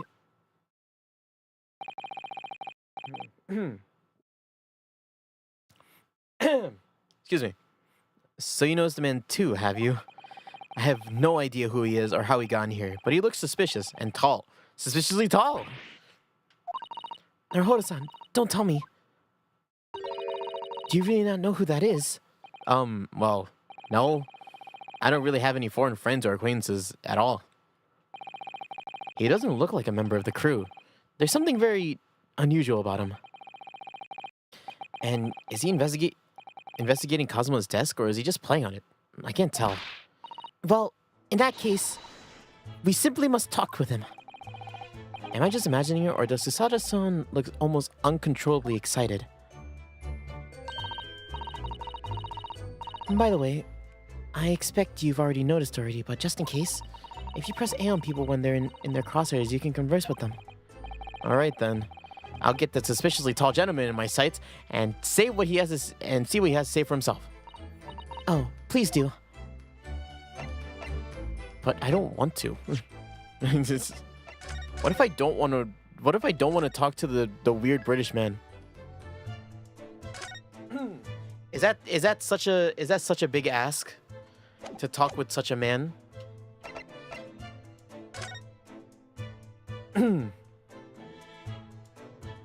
He does not deserve my attention. Tall British man. What is... I suspect what he's gonna do. He's just gonna be racist to me. That's what he's gonna do. I looked at everything in here already, I think, right? So he quite literally is my only option. I have to get this voice ready. Excuse me. Excuse me. You have a moment? Shh. This is a critical point in my investigation. He's about to be Australian as fuck. He's supposed to be European or British, but... Wait, hold up. Maybe I should just leave him alone. He seems a little unfriendly. Yes, perhaps that would be for the best. Greetings! I hope I haven't kept you waiting long. Is this... What theme is this? What exactly are you doing on Kazuma's decks just now? Ooh. Ah, I see. Fascinating. Sorry? What do you see? It feels like he's looking right through me. Ah, yes. Everything is clear now. The train of reasoning has run its course. My deductions have been crystallized. You have been in Afghanistan, I perceive. Just recently returned, if I'm not mistaken. Sorry? What? And now, whilst venturing toward foreign climes, you find yourself in the most troubling predicament. Oh. Well, that's true at least. But how? How the deuce did I know that, perhaps? It was really the most elementary deduction, hardly worth explaining. How have you perhaps managed to deduce anything else? But of course, a great many things. There's no mystery, my dear madam. For example, you have fled your native land of Russia, being, as you are, a merciless revolutionary. You leave 16 victims of assassination in your wake, and now travel to England to blow up the Crystal Tower. And when the buried occupant of this very cabin discovered your identity, you ended his life too. Yes, I believe that surmises the facts beautifully. No need to hide the truth now. Nothing deceives these eyes.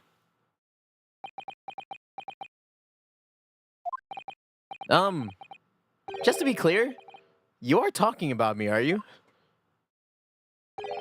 Certainly I am.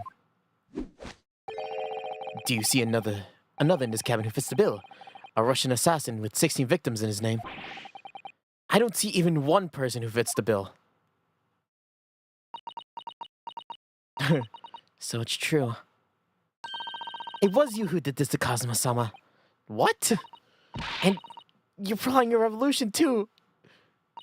It's a shameful behavior, Naruto-san. Absolutely wicked. No, listen, Hiya! God damn it! This is the third time you've done this. Now explain yourself. Tell me everything. This is ridiculous. Stop rotating me. Fuck, I'm getting sick. It's like being on a roller coaster. Well, you get bruises everywhere instead of just on your ass. Do roller coasters exist nowadays? How could you do it? For pity's sake, open your eyes. I'm not a Russian revolutionary, obviously. Oh, forgive me. And as for you, what kind of deduction was that? Were you just saying the first thing that came to your mind? Ah, but was I not right?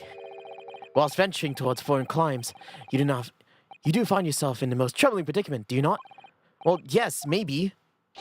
Ha! There you have it. You see?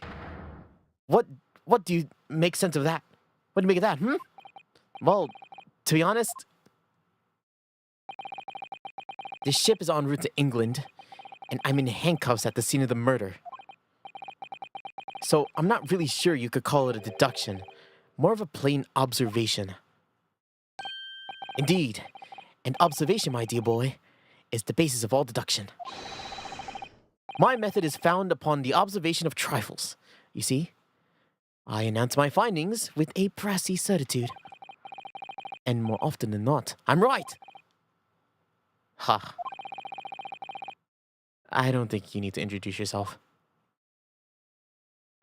Ah, my apologies. How remiss of me. I am none other than the greatest detective of the century, known to men and women the world over. The inimitable Sherlock Holmes. So, it's really you, the actual Sherlock Holmes. It is kind of crazy that I have to call him this. And I'm pretty sure he was just Sherlock Holmes in the original, but because of translating and his actual name being used, I think they had to change it. The very same. The inimitable actual Sherlock Holmes. Do you know this man, Susato-san? The most famous detective in the world. Of course I do. I even know his accent.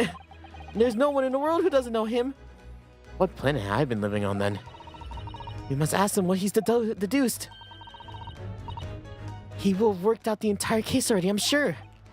Really? Why do I feel so uneasy about this? Do I have to talk to the crazy British man? Oh, you hear this crime? I actually like this. I like this theme. Aha. Doo-doo-doo-doo-doo.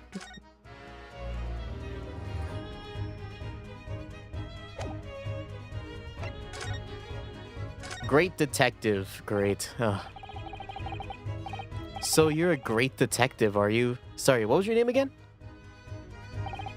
Indeed. I am none other than the one and only Sherlock Holmes. Oh, I see. You're German? Herlock, was it? No. I have no hair. I mean, I have hair. Please, call me Holmes. You can read all about my exploits in this exciting London publication. Ah, yes. The Ransom magazine. Full of wonderful short stories and interesting articles from Great Britain. I never miss an issue. I've sent it from England especially. I have it sent from England especially, I see, specifically. Is that what you said?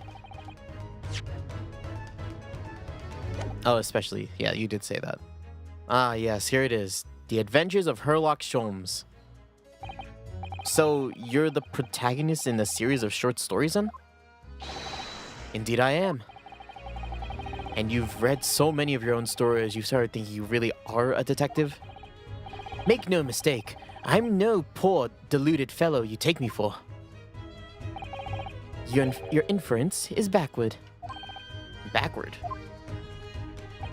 My trusty biographer records my greatest detecting achievements and chronicles them in the magazine.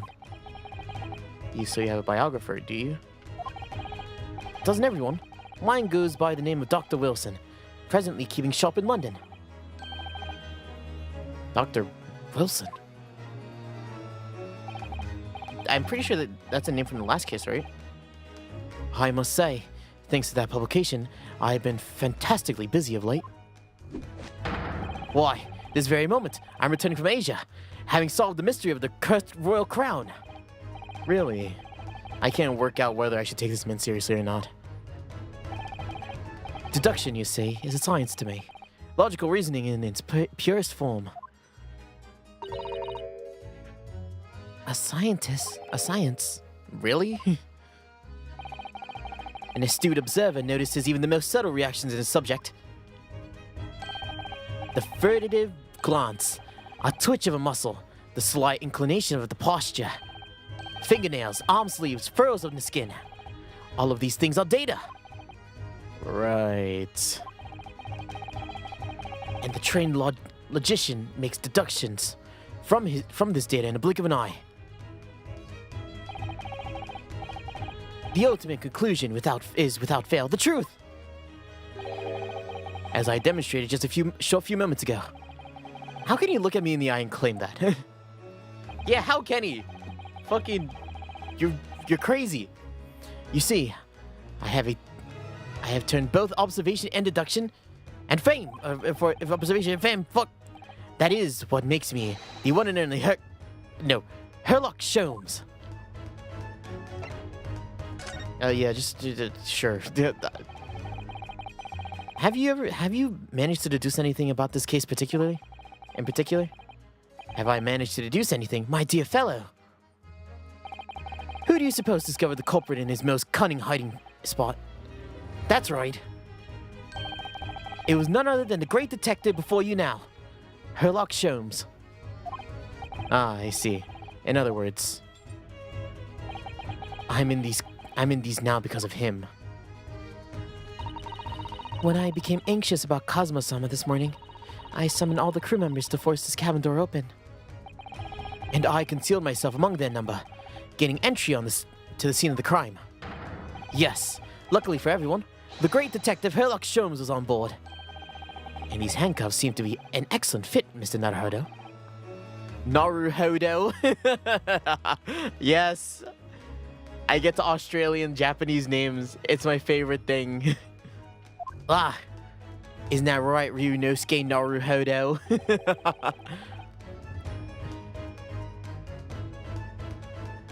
The very moment I laid my eyes on the scene, two facts were immediately apparent to me. Oh, really? Two facts, you say? Tell me these two facts. Mr. Sholmes, tell us, please! What two facts were apparent to you when you came to the cabin this morning? Ah, yes. But first, let us be precise. The two facts in question were immediately apparent to me. Yes, I understand. But what were they? Allow me to elucidate. Elucidate. My bad. I'm elucidating. I'm eluding and eradicating so hard. The two facts I deduced were a merely momentary glance. From merely momentary glance at the scene of the crime were as follows.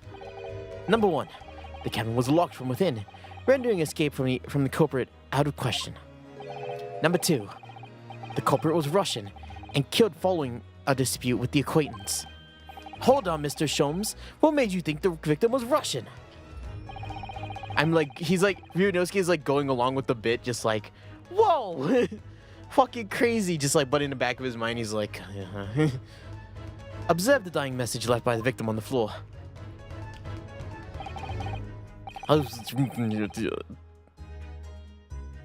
Ah.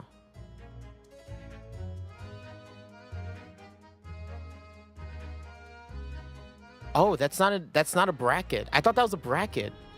No, that's a, how do I say this? I want to say this. Give me 1 second. I'm gonna search this up.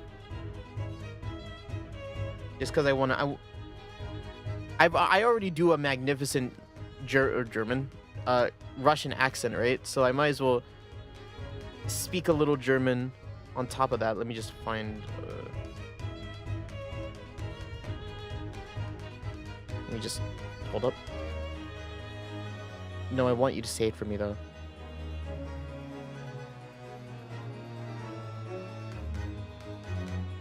How do you say this? What? Gardilob.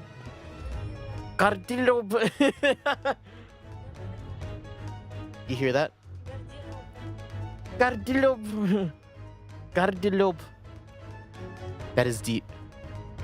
Garderobe. That's the Russian word for wardrobe. Do you really think Kazuma-sama would have left a dying message in Russian? In their final moments, many find their native tongue filling their heads. For this young man, Russian. Kazuma was Russian, was he? Initially, I considered Garderobe maybe the name of the killer. A certain Robert Gard, perhaps. But in the interest of the thoroughness, I decided it would be wrong not to at least look inside the wardrobe at least. Where you found Mr. Naruhodo sleeping soundly. Quite so. I found you, the renowned Russian revolutionary killer. Why is it that I'm Russian too? I observed that you were wearing the same attire as the victim. In other words, you were acquainted. And if my memory serves, that outfit is traditionally dress of the Russian people. Our school uniforms are a traditional dress of the Russian people. I had no idea. And I had no idea a detective could get something so wrong. I took a photograph of the victim and the message, and that I might analyze it for possible hidden details. Aw, Kazuma, my boy, I miss him. This was taken immediately after the young man was discovered, before the body was removed. Yeah, Kazuma had already been taken away when I woke up. This is the first time I have actually seen him like this. Asleep, I mean. Other than that time I was in bed with him. Are you alright, Mr. Naruhodo? He's just like... Yeah, I don't want to say this, but it's like... He's like slowly like pitching a tent, thinking about it. It's like, oh, what? What? Not the... I was sorry, I was just looking at the picture of Kazuma, looking for clues, and his soft, sleeping face with his supple lips, and his bandana that's so cool. Just like, what?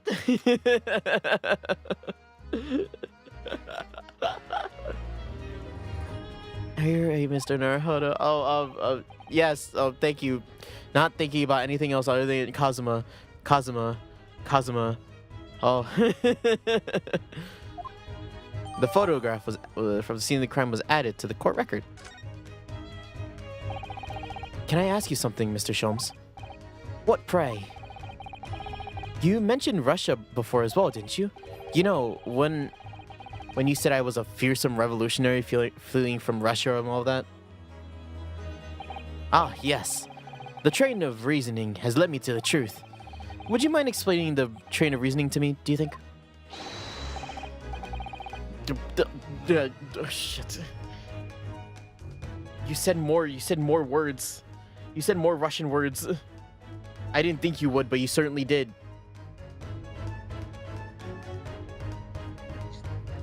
Конечно! Certainly, if it interests you.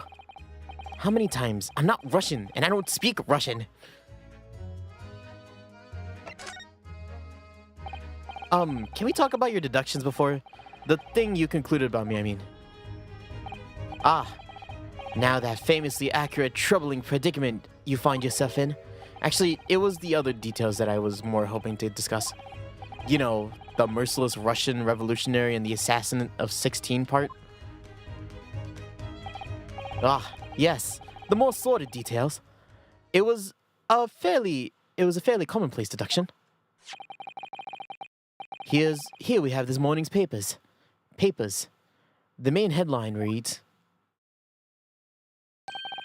Revolutionary villain Bolshevik flees Russia via Shanghai. This vessel made a port call at Shanghai yesterday. And last night, a young Russian was murdered. Since when was Kazuma Russian? It sounds like Mr. Sholmes has concluded that he was Russian before because of what Kazuma-sama wrote on the floor. I like that face. That face is cute. If she does it again, I'll call it out. She does the cat thing with her lips. It's really cute. It was a simple act of reasoning to realize that the culprit of this crime was the same merciless revolutionary. One who could kill the very man who helped him escape after his true identity was discovered. Yes, you. Villain Bolshevik. No. How could it be me? I don't even look like this man. Just look at his face. Well, you are a fearsome revolutionary after all. Therefore, you have no doubt learnt to revolutionize your appearance as well. Ah, please. And if I might add, your name does not appear on the ship's passenger list. Need I say more? Well, that's because I'm a stowaway. What about the other details? The 16 victims of assassination and blowing up the Crystal Tower. Ah, yes. The journalist clearly interviewed the man and printed all those particulars in the article. The deeds of the man are perpetrated thus far, and those he is plotting. Yes, everything about this revolutionary Bolshevik was included. There could be no mistake. Do revolutionaries usually agree to interviews with newspaper reporters, I wonder? And what about the part where you said I was returning from Afghanistan? Also quite clearly stated here in the article. Bolshevik is recently returned after a period of subversive activities in a war-torn region of Afghanistan. Where even is it anyway, this Afghanistan place? Where's Afghanistan? Here, take the paper for yourself. As a little memento of a great deduction. Oh, thank you. I've observed all that is of interest to me within these pages, but I see no rubbish bin nearby. So you will suffice. Rubbish Russian man, revolutionary man, triple R. And you may find you may find the article on the back page of interest as well. On the back. Cast your eyes over it sometime if the interest takes you. Though, you may need someone to intercept. It's all written in Russian. I couldn't hope to read it, but I suppose it wouldn't hurt just to glance over the article. Maybe there was a picture or two.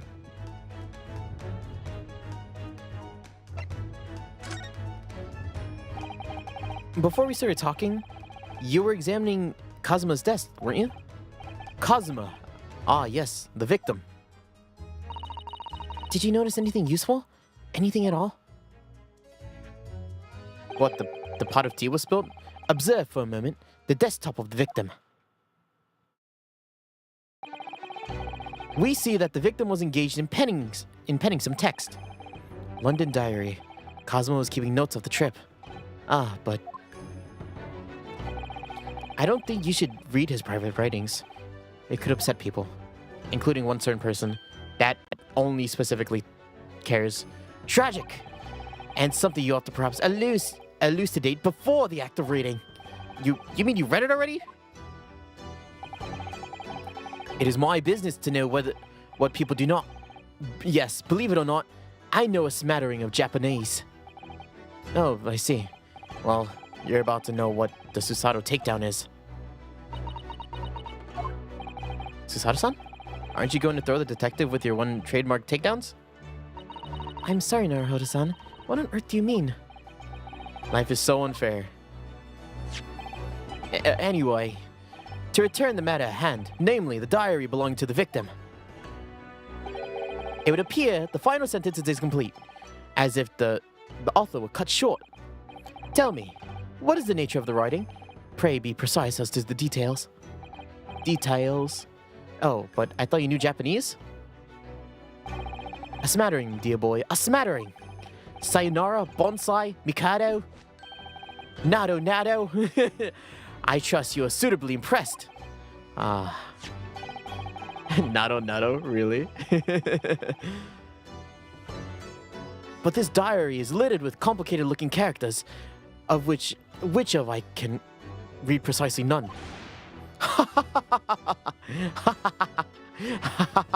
Ain't this so funny to learn such a lowly language? So what is this all showing off before then, huh? If you'd be so kind as to show me, I'd be happy to read it to you, Mr. Sholmes. I'm much obliged, my dear madam. Are we all speaking in English right now, then? The final entry here in Kazuma-sama's diary consists of 2 short sentences. The first reads, 1:23 a.m. I heard a faint whistling sound. A whistling sound? These are very deep waters. Pray, go on.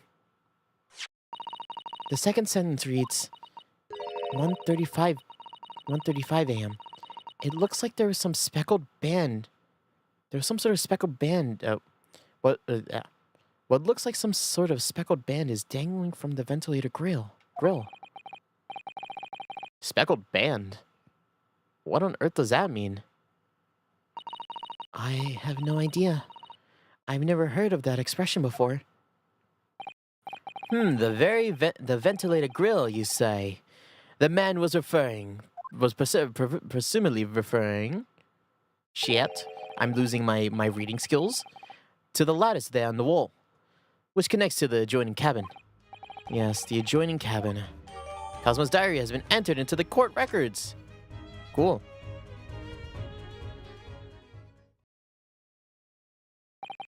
So, I believe I've given you enough to consider for the time being, at least. Do you have somewhere to go? As it happens, the victim's writing in his diary has piqued my interest. The matter warrants further investigation, I believe. And if I am still too long, the seasickness takes hold. Oh, I suppose you're thinking of investigating the cabin next door, which the ventilator connects to? Great detectives are curious breed. Our minds rebel at stagnation. We crave mental exhalation. So, yes, I intend to investigate. Hence, the truth will become clear soon enough. Do you think perhaps that we could go with you? No. That would be somewhat complicated. What? But why? A simple glance at your wrist should reveal the answer. Oh, these. After all, you're the prime suspect in this matter. No? There's no point trying to turn it into a question. You're the one who decided that I was the culprit in the first place. Whatever do you mean? I have no recollection of naming you as the culprit at any point. You must be joking. You just said it a minute ago. Dear me, you are clearly misguided. I would have no cause to say such a thing. Well, actually, Mr. Sholmes, I did hear you say that too. You're quite sure? Well, that's very strange. I wouldn't have said that to your face, to the face of the criminal, you know? Not really. So what? You were looking at my knees before? Some great detective you are. Well, anyway, that was then, and this is now. What do you mean? What I mean, sir, is this. If you are the culprit, then you must play some part more. You must play the part more convincingly. Roll over and accept your fate. Now he's just being plain rude. You like this guy, Susato? And off he goes, having just laughed in my face. His sense of humor is as twisted as his name. Naruhodo-san, what are you just standing there for? We have to go investigate the cabin next door as well. Aren't you forgetting something? What about these? There's no way I could die. Ow! Why do you keep doing this to me? Stop rotating me. I hate this bit. This bit hurts. This bit's hurting me, Susato. Please. It's just like, my ankles. After Kazuma-sama spent his dying moments trying to leave us a clue, you're willing to give up? If you're going to roll over, are you just going to roll over and accept your fate? Huh? Are you? It's just like, no, I'm not. I will if you do this again to me, though. Just like, gosh, fuck. As if you gave me any choice in the rolling over part. I think we still have some investigating to finish off in here first, don't we? Let's carry on examining what we can in this cabin while we wait for a chance to slip to next door. Good idea. The situation doesn't look good for me, but there are still some things I can do to help myself. And I owe it to Kazuma to do everything I can to find a way out of this and bring the real culprit to justice. Is something wrong, Naruhodo-san? Oh, no, it's just that Cruz man standing by the door. I can't help but feel like I've seen him somewhere before.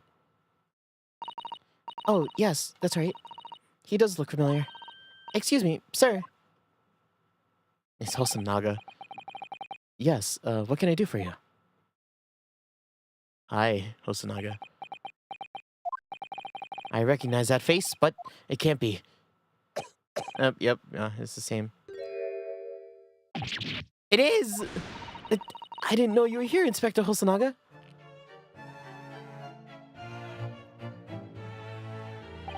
Hello again. What are you doing here? I think that should be my line. I was so stunned when I saw you. My heart stopped. Nearly stopped, I hope. I received some special orders to go undercover as a member of the crew on board this ship. Again? You certainly seem to enjoy undercover work, Inspector. If there's anything I could do to help you, please ask. I never expected to see this man on board, but perhaps his presence can help me out of this hopeless situation. Yeah, I really didn't expect that. Before we move on, though, I'm going to be right back. There's something I have to check real quick, so I'm going to save. There's only 20 save spots, so I have to start saving over my save. But give me 1 second. I will...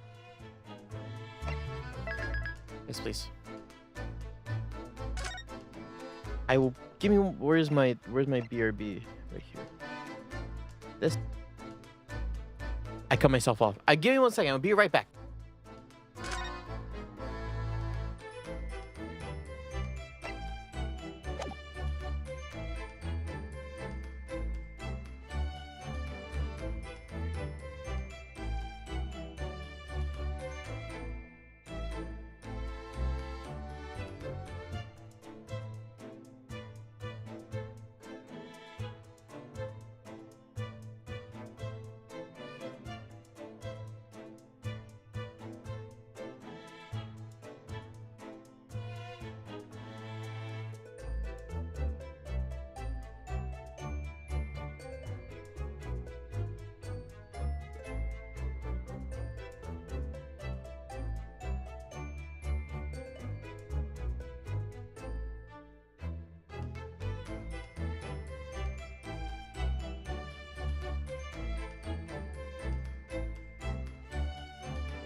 should have gone to use a restroom. Should I just go now? Yeah, I should just go now. Oh, give me 1 second. I'll just be right back. I'm about to be right back. Again.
Oh, fuck. Oh, shit. Bloody hell. Ow. Fuck.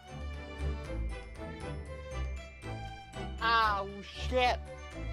Oh, poo. Oh. Oh. Oh. Oh. Ow. Alright, I'm back. I had to go downstairs because I don't even think I talked about this morning. But, or I talked about this earlier. But, this morning I had to, like, clean the couch because one of the dogs peed on it. And I did this whole thing where I had to get detergent and I had to spray it and scrub it outside, and then I have to like set it up on a chair and then set it towards the sun, and it's gonna like dry in the sun. It's like, and I had to check it. Thank God I checked it, because it was like the top part is dry, but like the bottom part where all the water is, it wasn't dry, so it'll slowly dry. Flipped it over. Now I'm back up here. Then I was like, I need to use the restroom, and I used the restroom. We're back though. Fun times here. Hey, you. Let's look at evidence. I don't want to talk to you. I want to look at evidence. Is that message different from the one that... Is it? POBE? AP triangle E? Yeah, AP triangle E. That's right. Why is his hand closed there? Why is his hand closed? Isn't that weird?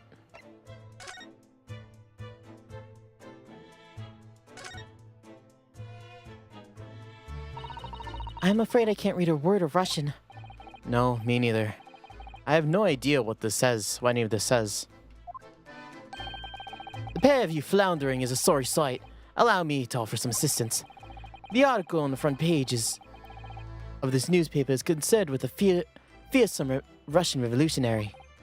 It reads, revolutionary villain Bolshevik flees Russia via Shanghai. Yes, you told us that before. It also reveals that those who see the man's beard with their own eyes will never live to tell the tale. Oh my goodness, he is fearsome. Well, presumably the newspaper photographer was alright, wasn't he? The solution was obvious, of course. If he despises his beard to that degree, he need only shave it off. I'm not quite sure that's the problem, Mr. Sholmes.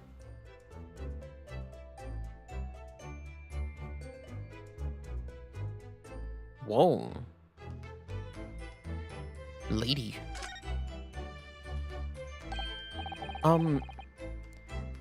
This is interesting. Have you found something relevant, Naruhodo-san? Well, no, I mean, it looks like it might be interesting. I can't read a single word, I'm afraid. No, nor can I. But look at this picture. Perhaps it's about a beautiful Russian princess, do you think? She is very pretty, isn't she? I suppose you enjoy articles like this, don't you? I don't know. I can't make any sense of it. Ah, I'm glad you've noticed this article. Ah! Allow me to give you a short summary of its contents. Oh, thank you. He pops up everywhere, this Mr. Sholmes. He's just here. He's just here. He just does it. He just pops up and he's like, hey, I'm Herlock Sholmes. Might be my real name, might not be. And I'll tell you about this goddamn article. He scares me. Oh my god, Ace Attorney. Yes. Welcome. Yes, Ace Attorney. It's Ace Attorney Thursday. Eighth Attorney Thursdays. It's Ace Attorney Thursdays. We're playing Ace Attorney now. So if you want to watch it, yeah, watch it. This is case 2, by the way. We did case 1 last week. Hi, Ambrosia, by the way. What's up? How you doing? It's about the disappearance of a young lady last night. Renowned prima ballerina of the Novovich Ballet disappears from Shanghai. During a performance in Shanghai, the famous dancer was reported missing. She is, of course, the talented young Nikolina Pavlova. Why are the Russian names so hard to remember?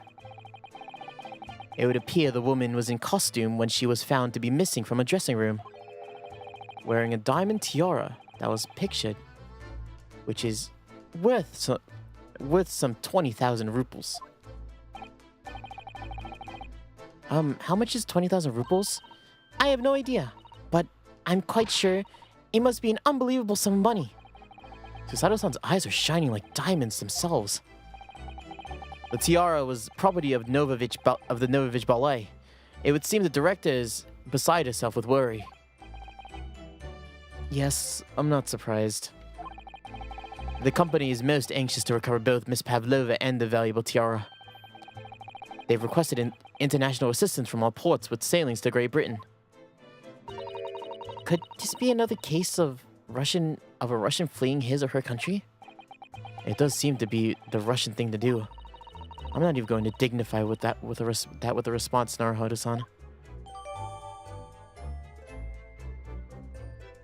We're all racist. Everyone's racist and like developing stereotypes here. Jesus. You're racist. You're racist. So according to what Mr. Shomes told us before, this article is about a dancer from the Russian ballet company who has disappeared for some reason. Yes. A prima ballerina called Nikolina Pavlova. She went missing from her dressing room whilst the company was performing in Shanghai. And the tiara she was wearing at the time appears to be a very valuable piece of jewelry. What was that? 20,000 rubles? Yes, I have no idea how much that really is, but I feel sure that you'd be given change for that amount even after buying all the cakes at the cake shop. Her imagination's really running away with her. And now, in order to recover both Miss Pavlova and the valuable tiara, the company has requested international assistance from all ports with sailings to Great Britain. Right.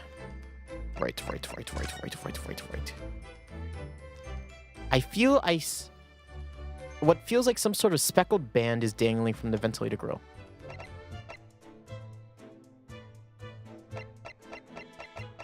I was thinking about starting a nighttime stream while I stream, though.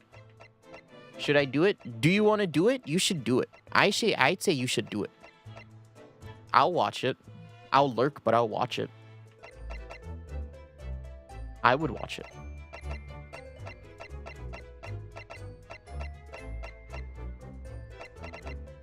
It's definitely one of those like it's like one of those like what's the harm in it kind of decisions.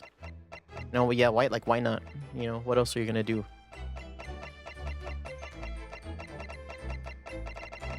You should do it. I'll watch it.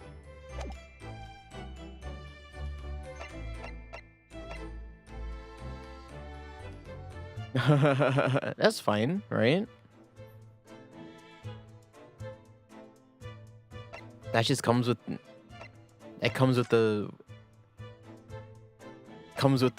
field.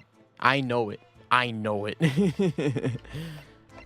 Well, you could still have fun with only one viewer, even if they don't talk. Alright, is any of this different? Is it all different? Oh, it's all different. Oh, wait, no, it isn't. This is where dear Cosmo would have sat where he was writing. London Diary. Did I read all this already? Cosmo didn't even make it to the destination. I set up things for... Yeah, go for it.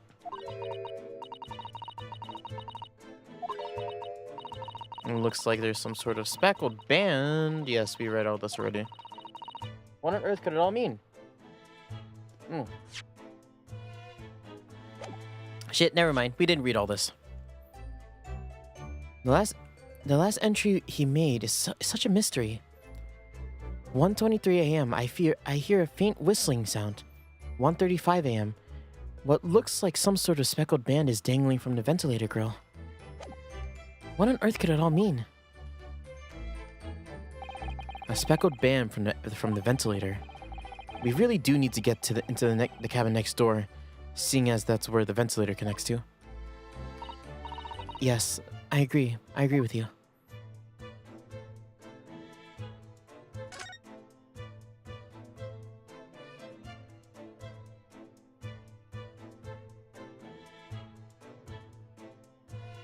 Seeing if there's anything else to click on. Click, click, click, click, click, click, click, click, ding. I've investigated thoroughly, but I can't find anything out of this place. I want to talk to Guy. Excuse me. What? I was wondering if I could ask you a favor. Would you mind if I investigated a little outside? Grandmother told me Japanese people do not make jokes. But it is not true, I see. Sorry? The criminal is asking prison guard for me to help him escape. Very funny. We're in the middle of the sea. There's no chance of me escaping. Niet. You stay in cabin until next port. Then it is up to the Hong Kong police to decide what they will do with you. You stay. Alright. There's no point in trying to appeal to this man's better nature. That's for sure.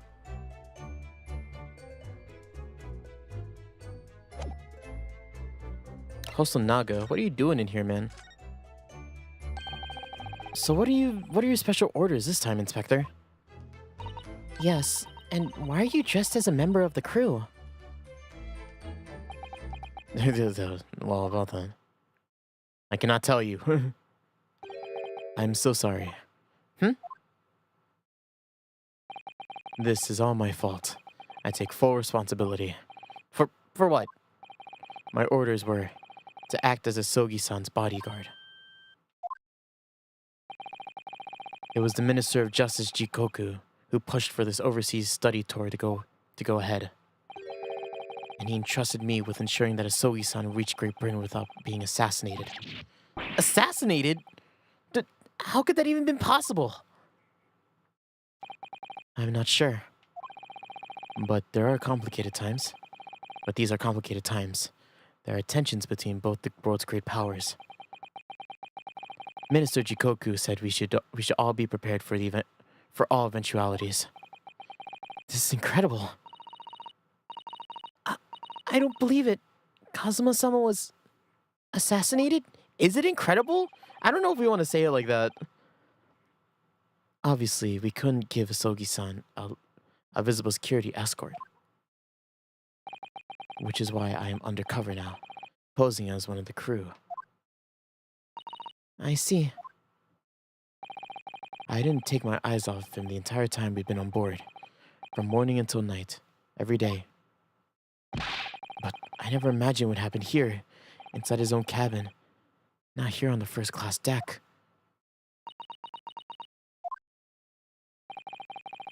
I failed miserably at my assignment, and Asogi-san is dead as a result. I am a disgrace. All I can do is humbly apologize. Inspector. So if there's anything at all that I can do to help now, just say the word. We're doing what we can to investigate Kazuma's death ourselves. I thought you might be. You didn't do it, did you? You're not the killer. Of course not! We'd really like to investigate the cabin next door. Yes. So we need to be allowed out of this cabin. I'm sorry. What? You've been deemed a risk to this ship's safety. If you moved to even touch the handle of the cabin door, that stormy-looking seaman there would surely snap your neck in two. I suppose I'm not just a stowaway now. They think I'm a murderer as well. Would it be possible to give me something to work with, do you think? I'm going to need something persuasive. What do you mean? If I had a solid reason why the next door cabin should be investigated, for example, I'd do everything in my power to persuade the captain to allow it. Really, I'd lay my life on the line if I had to. But I don't see how... Like, you don't need to do that much? There might be a way. What? Really? Think of how you tried to persuade me of your innocence, Naruto-san, by presenting me with a piece of evidence that you already had in your possession. Evidence? It's just the same as when you were in court. You must have done it many times during your trial. Simply select the present panel and choose some evidence that Inspector Hosonaga could use. So, evidence that could give us a viable reason to investigate the next door cabin, isn't it? Alright. I think I might know what we can use. I'll use the present to detective the evidence I used to persuade the captain. Oh my god! Just like my badge. I'm a student! I didn't kill him! There's nothing else in here, right? I've already checked everything. Yes, I have.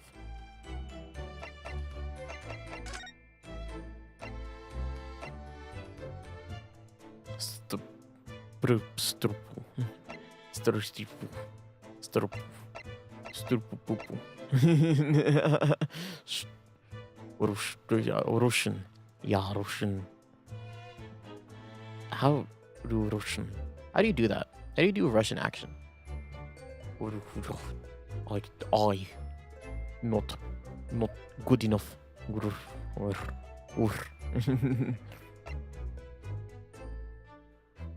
my god, I completely forgot about this, but I was just reminded of it.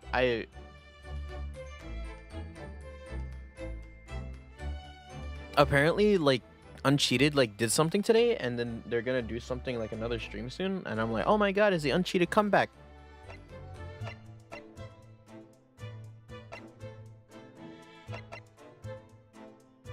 It's one of these, right? Like, can you show this newspaper to Inspector? I'm sorry, but I can't read Russian very well. Oh no, that's alright. I know what it says. So you just want to point out your university level linguistic talents, is that it? Sorry? Nothing like me with my regular school, my regular schooling. You're something much greater. Is that what you're trying to say? Sorry, forget what I mentioned it. You want this one? Can I show you this new? Oh shit. Really? Why do you take offense to this? I didn't do anything though. You wanna look at this? Have you seen this photograph yet, Inspector? Oh, because it reminds him how much you failed. Oh dear, are you alright, Inspector? Yes. Sorry, I'm fine. I was hoping to hide my upset with a coughing fit and sputtering. I'm usually very good at it. But trying to stifle my feelings seems to have stifled my cough this time. It's all so sad. Asogi-san was such a promising young man. The Empire had such high hopes for him. I had such high hopes for him, even though I'm just a detective. Oh, fuck. Oh, shit. We're all going to miss you, Kazuma.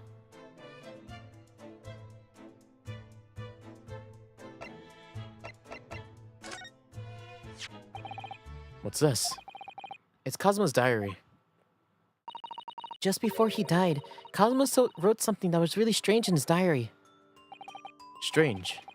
In what way? He wrote, what looks like some kind of speckled band is dangling from the ventilator grill. A speckled band? That is strange. Yes. We're still trying to work out what he meant by that, and what I'd like to know is... Don't tell me. The ventilator, is it?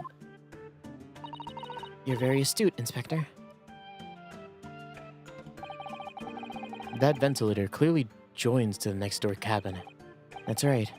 So if we could investigate in there, we might be able to work out what that speckled band was. These hands are stained. Alright then. I can't leave this cabin at the moment. I'm stuck here until we arrive at the next port.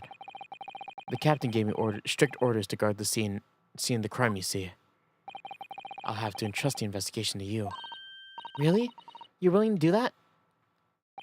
Yes, as long as you do not leave the first-class cabin area. I'm afraid I cannot remove those handcuffs, though. But what about the captain? Aren't you going against his direct orders? I am a man of my word. And I promise that I'll lay my life on the line if that's what it takes to convince the captain. After all, I failed to keep Asogi-san safe. This is the least I can do. Thank you. Let's seize the moment then, Naruhodo-san. Just select move and we can move to the cabin at last. Move! Using our legs? Just like, yes, god damn it. All this. Alright, let's see what we can find out. I thought we had to convince the guard.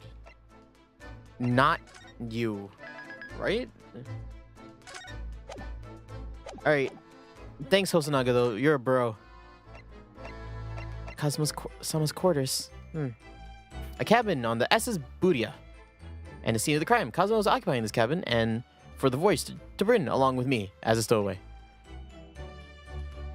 The passageway that connects the first and first class cabins on SS Budia. First and foremost, we must get out of this cabin. That is true.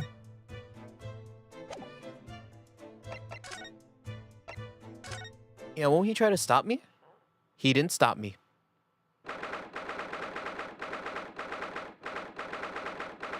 9th January 7:48 a.m. SS Budia, first class cabin hallway. Phew. I'm finally out of the cabin. I have to admit, this isn't quite what I was expecting. It's less spacious out here than I thought it'd be, and this is the most luxurious accommodation. Yes, indeed. Kazuma-sama was being sent on the study tour by the government.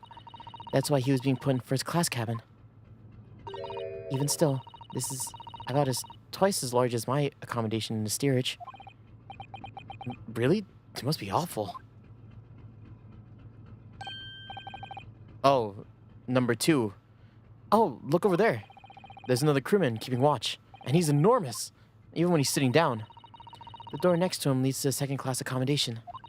I suppose he's making sure that no one comes in here who shouldn't. I suppose. Like people in handcuffs. Naruhodo-san, you look like a little boy visiting a toy shop for the first time. I would have thought you'd be used to the ship by now. We've been at sea for 2 weeks already. Yeah, well, yes, I know, but the thing is, I was inside Kazuma's trunk when I came aboard. It's this face. And ever since, I've been shut up inside that little wardrobe. It must have been a very trying time for you. Please, don't give me that pitying look. Let's examine for a little bit. Why not? Look at all these things we could look up. Like this mouse trap?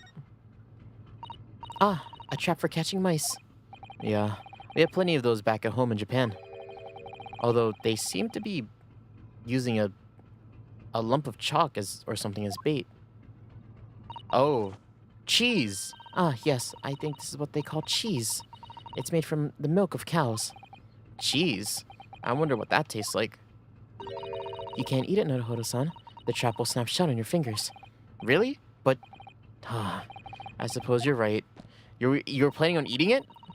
You weren't actually going to try it, were you? All I've had to eat so far for the past few weeks is Cosmo's leftovers. You don't know how hungry I've been in that wardrobe. Poor you. I'll find a little snack for you later. Yes, please. I'm starving. All I've had is chicken. They keep feeding him chicken, and I can't. Then that's all I've been eating. What do you think this is? It has a very pleasing shape, isn't it? That's the emergency alarm. It's probably best not to touch it. Oh, an alarm. Yeah. It says press only in times of emergencies. It's as though it sets alarm bells ringing all over the ship and brings the vessel to a complete stop. Oh, this I have to see. What are you doing, Naruhodo-san? You mustn't touch it. But this is an emergency situation. Look at these handcuffs. You know full well that's not what the alarm is for. If you were to bring this vessel to a standstill for no good reason, you'd be in an even worse situation. I wish everything would just stop. This ship included. If you have to do something foolish, at least make it something that doesn't affect anyone else. That's a good rule. That is a good rule. At least make it something that doesn't affect anyone else. First class cabin number 1. Yes, this is our cabin. Not our cabin, it's Kazuma-sama's. Sorry? Your accommodation is confined to the wardrobe inside the cabin.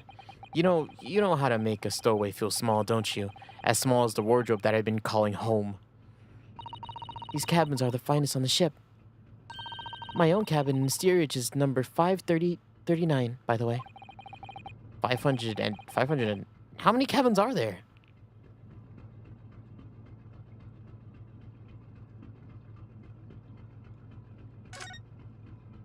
Cabin number 2. This is it. Cabin next to ours. The one the ventilator connects to. Yes, the ventilator from which Kazuma-sama wrote that he saw a speckled band emerging. Maybe whoever's in this cabin can help solve this particular mystery. Let's ask.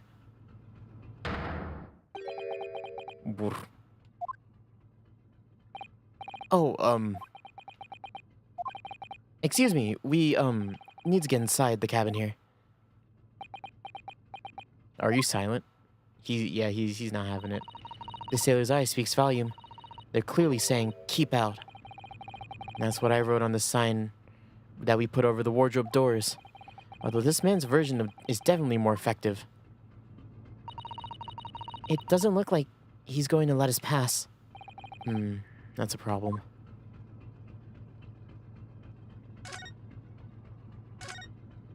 Great. This looks like a plan for the SS Buria. This shows each deck. Look. The Buria is a large-scale steamship with a triple-skinned hull. What a marvel of engineering. It's been playing on my mind for a little while now, but how is it that such a huge lump of steel doesn't just sink to the bottom of the ocean? Oh, that's really quite simple, Naruhodo-san. Is it? Well, consider the Japanese archipelago. The islands of Japan. Yes, they're not metal, but enormous lumps of earth, many, many times larger than this ship. And they don't sink, do they?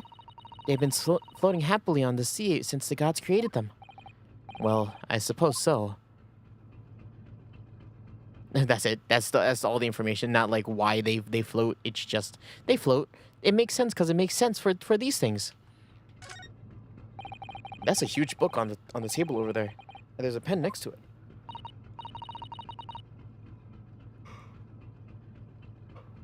Yes, it looks like the ship's log. Shall we have a little look through it? What's inside of it? The writing's so neat and precise. Every detail about the voyage has been meticulously recorded.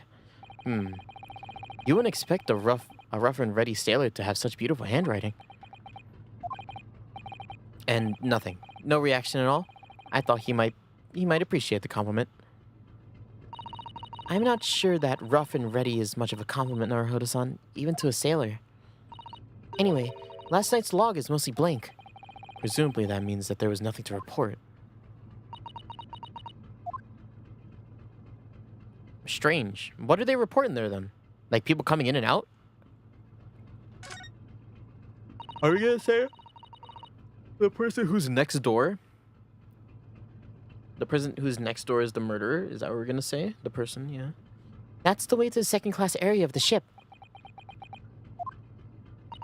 Is something wrong? I was thinking about making a run for it, just for a moment.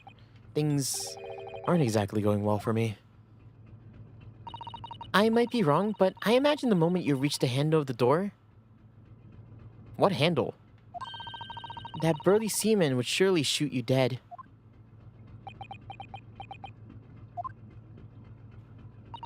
Oh dear, I'm sorry. Perhaps I went a little too far there. No, I started with my talk of running away. And there's no way I could run away while Cosmo's death remains a mystery anyway.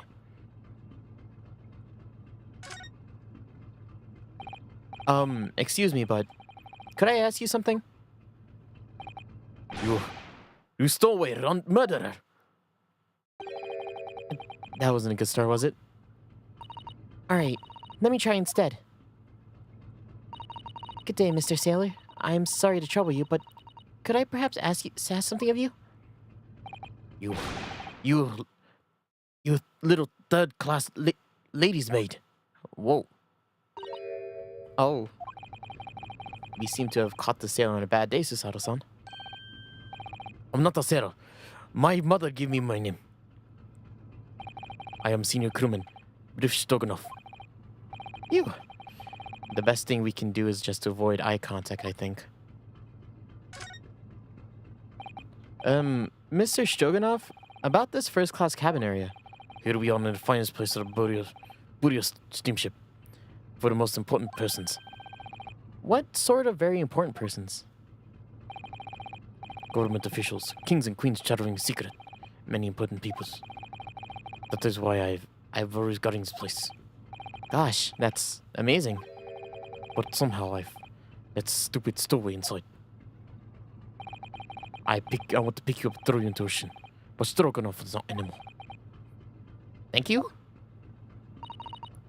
If I may, I was wondering, is the cabin next door to Mr. Asogi's currently occupied?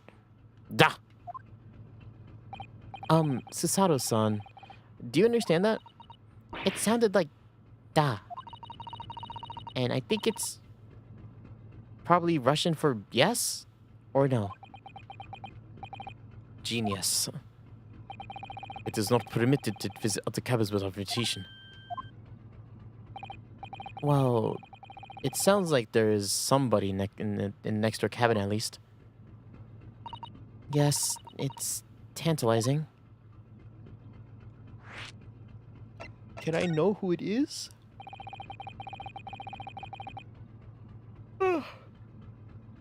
Could you tell us who was traveling in the cabin next to Mr. Asogi's? His name is Mr. Grimsby Roylott. He's a very important Western gentleman. A Western gentleman. Do not think about it. He has nothing to do with the murder of the student boy. How can you be so sure about that? Mr. Roylott is an authentic Western gentleman. Such a man would not interest the lowly students from insignificant Far East Islands. Damn. What the fuck? All of you are racist. All of you. Stop being... Ah! Could you tell us when Mr. Roylott came aboard? That is not your business. Come to think of it, even though we've been at sea for 2 weeks now, and I've been in Cosmo's cabin the entire time, I never once heard anything from next door cabin. Or even felt that there's anyone there. Well, presumably, since this gentleman is occupying one of the first-class cabins, he must be rather important, right? That is none of your business. Well, fine, then. It isn't my business. You're on watch here all the time, Seaman Stroganoff? Da, all the time. So criminals like you don't come in or get it out. I wonder, could you tell us anything about last night at all? It is about the student boy. Were you on watch last night as well? Of course. And did you notice anything at the time? Anything unusual? Niet. Susato-san, did you understand that? It was clearly a no. I saw nothing unusual. Nothing at all. But you didn't hear a single strange noise? Or sense anything that was wrong in any way? Why'd you change? Or I said, no! Sorry! I'm not so sure. I could have sworn that he wouldn't catch my eye for a second here. You're lying. This is enough. I cannot say no more now. Oh. It is time to move forward, Captain. You must return to cabin. Yes, alright. Bulkhead in second-class areas, staying locked at all times. Your escape is when the lobster whistles on the top of the mountain, or as the English say, when the pigs fly. Yes, I understand. Good. Now we can investigate this area properly, shall we? Definitely.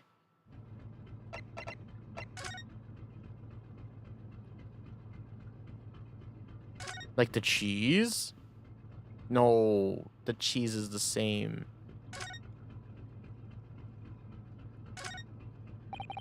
That book on the top of the table there is really huge. There's a pen with it.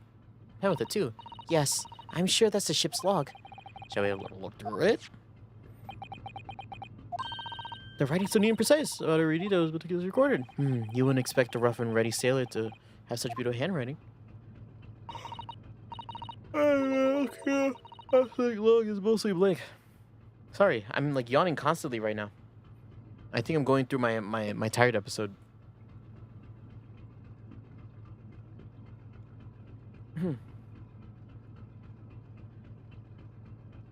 Anyway, look here. Last night's log is mostly blank. Presumably that means that there was nothing to report.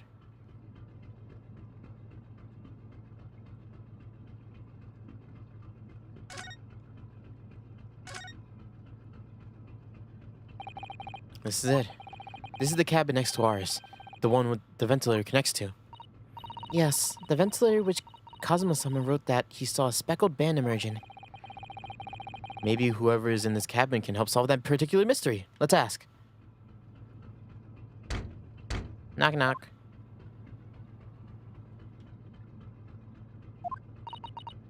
No answer.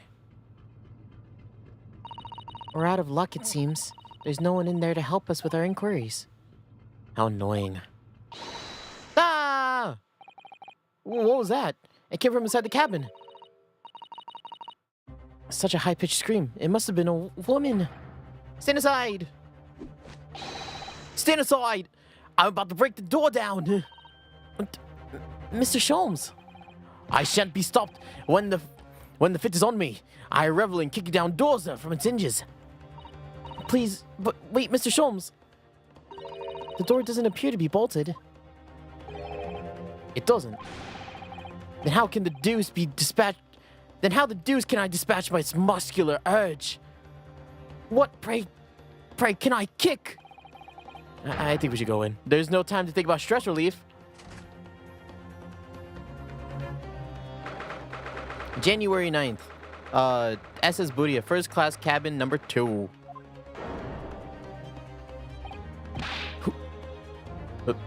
Who are you?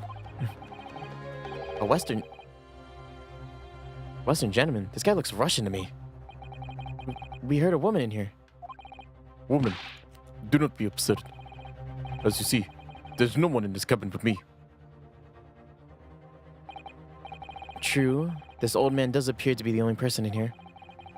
But in that case, who just screamed? Get out, all of you. No. Please excuse the intrusion, but you're Mr. Grimsby Roylott, I believe. Yes, that is me. And you are? I'm the one and only, the actual Herlock Sholmes. You've heard of me, no doubt. No. I'm a great detective among many great detectives. I'm who adorns the cover of popular magazines, no less. So I assure you, you may trust me completely. The man uses that magazine like a business card. A detective. I do not trust detectives. We distinctly heard a scream emanating from within these walls. But there wouldn't appear to be a lady concealing herself within the wardrobes this time. So I might be so bold to ask you to open that small traveling case. Don't be stupid. How could anyone fit in such a small trunk like that? Well, it's quite fashionable these days, is it not? Traveling inside one's trunk. Don't look at me. Whoa!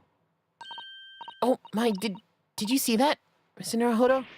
Yeah, that case just shook. Leave now, otherwise I'll call the steward. So this is Cosmo's neighbor, Mr. Grimsby Roylott. There's no doubt about it. This strange Russian man is hiding something. I couldn't agree more. Let's see if we can find some clues before that burly sailor returns. Yes, please. What the hell are you doing, man?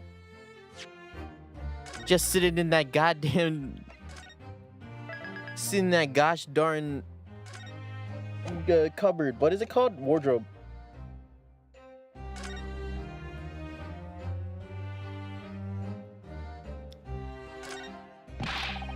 What do you think you're doing?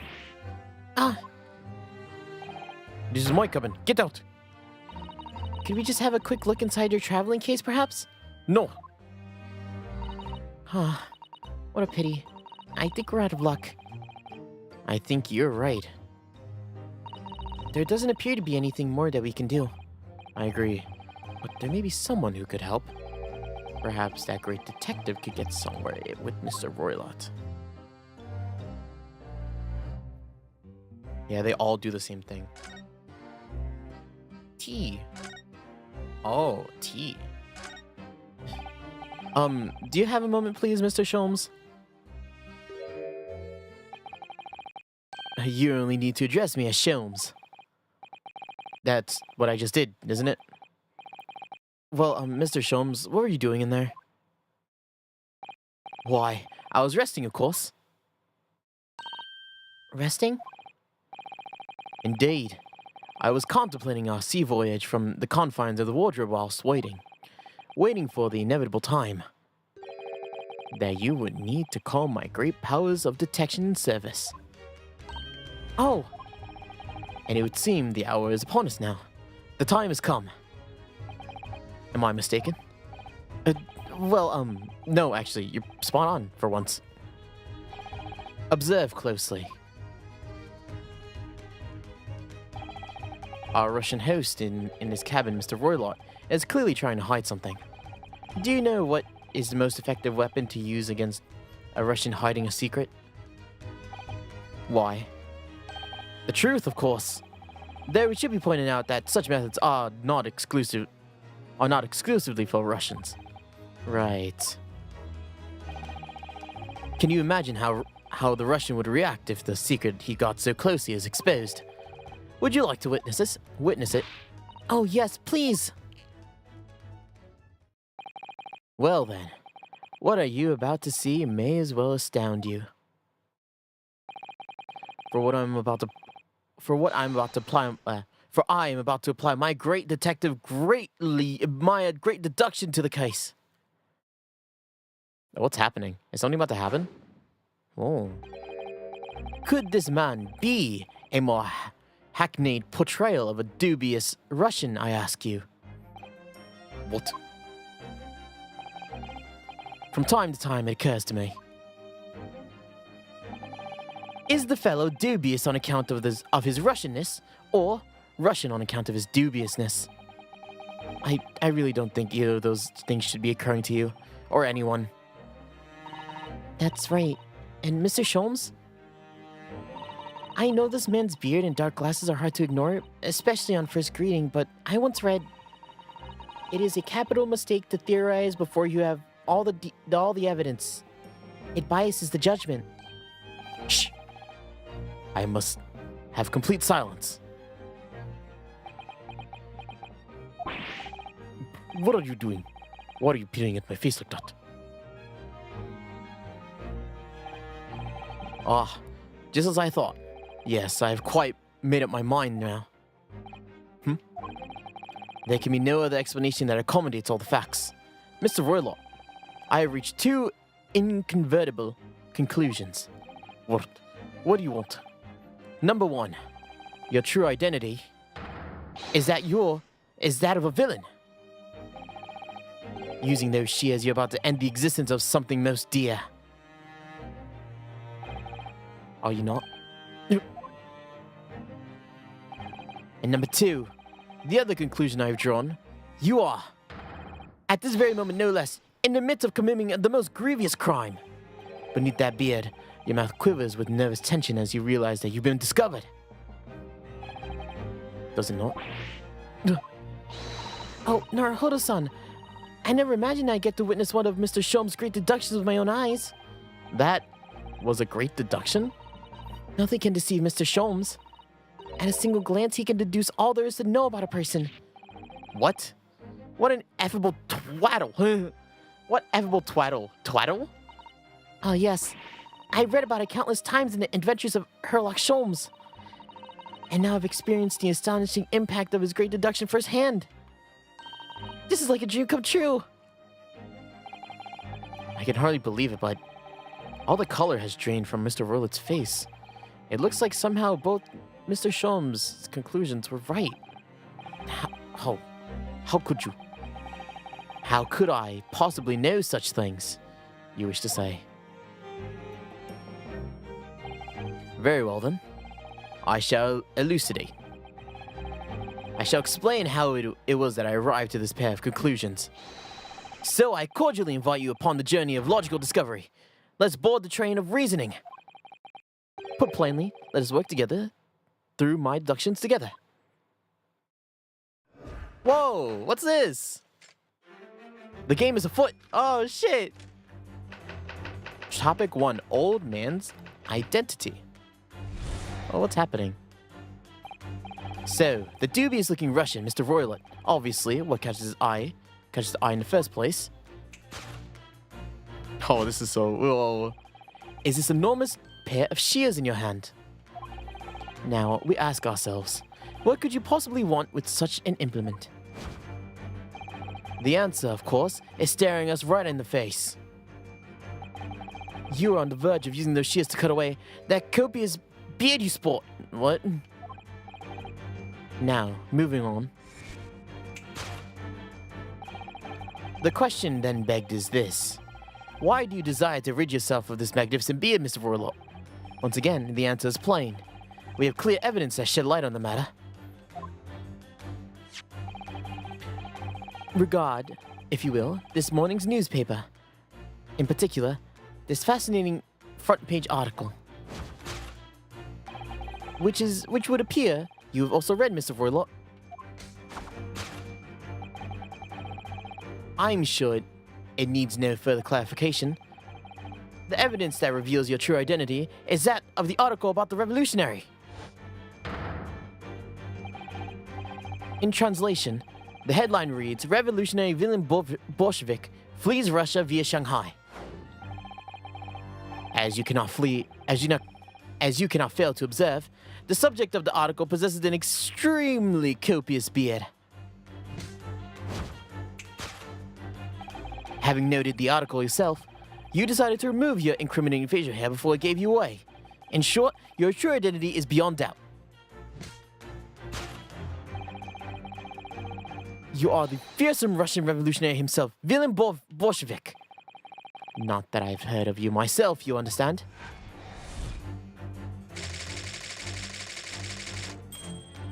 Two things are wrong there. Wrongdoing. Now, as for my second conclusion, you are, at this very moment, on the brink of committing the most grievous crime. And the proof of the crime, over there. Oh yes, Mr. Roylet. Taken unaware, people have taken propensity to let their eyes stray, you see. Oh, I assure you, the eyes speak so much more eloquently and honestly than the mouth. And the answer we seek lies within the furtive glance where the furtive glance falls. The proof of your crime sits before our very eyes. Yes, that traveling case. It is time, I think, that the case be opened and the contents laid bare. No, I refuse. What could you possibly be concealing inside, we ask? By my estimation, a young lady, perhaps. One slight to fit therein. Don't be absurd. And what, pray, would the identity of this young lady inside of this, what be the identity of the young lady inside the traveling case? Dear me. We are not well suited to a life of crime, are we? Your care is coup d'oeil. Coup d'oeil. Hold up. Hold up. Hold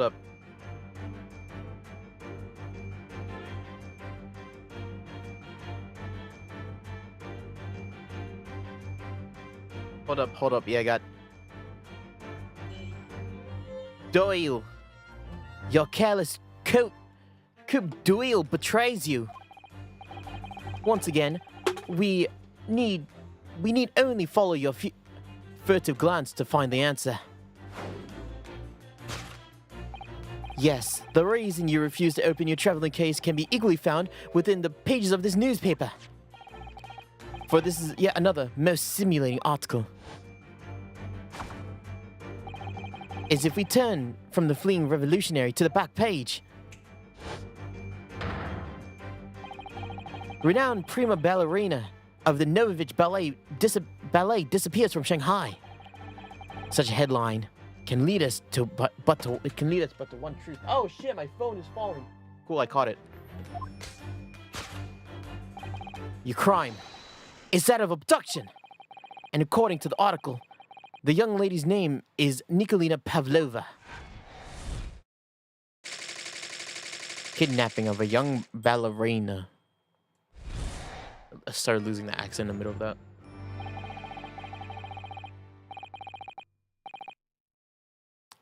What? Thus concludes Herlock Sholmes' great deduction of this Russian enigma. Elemensky. Elemensky?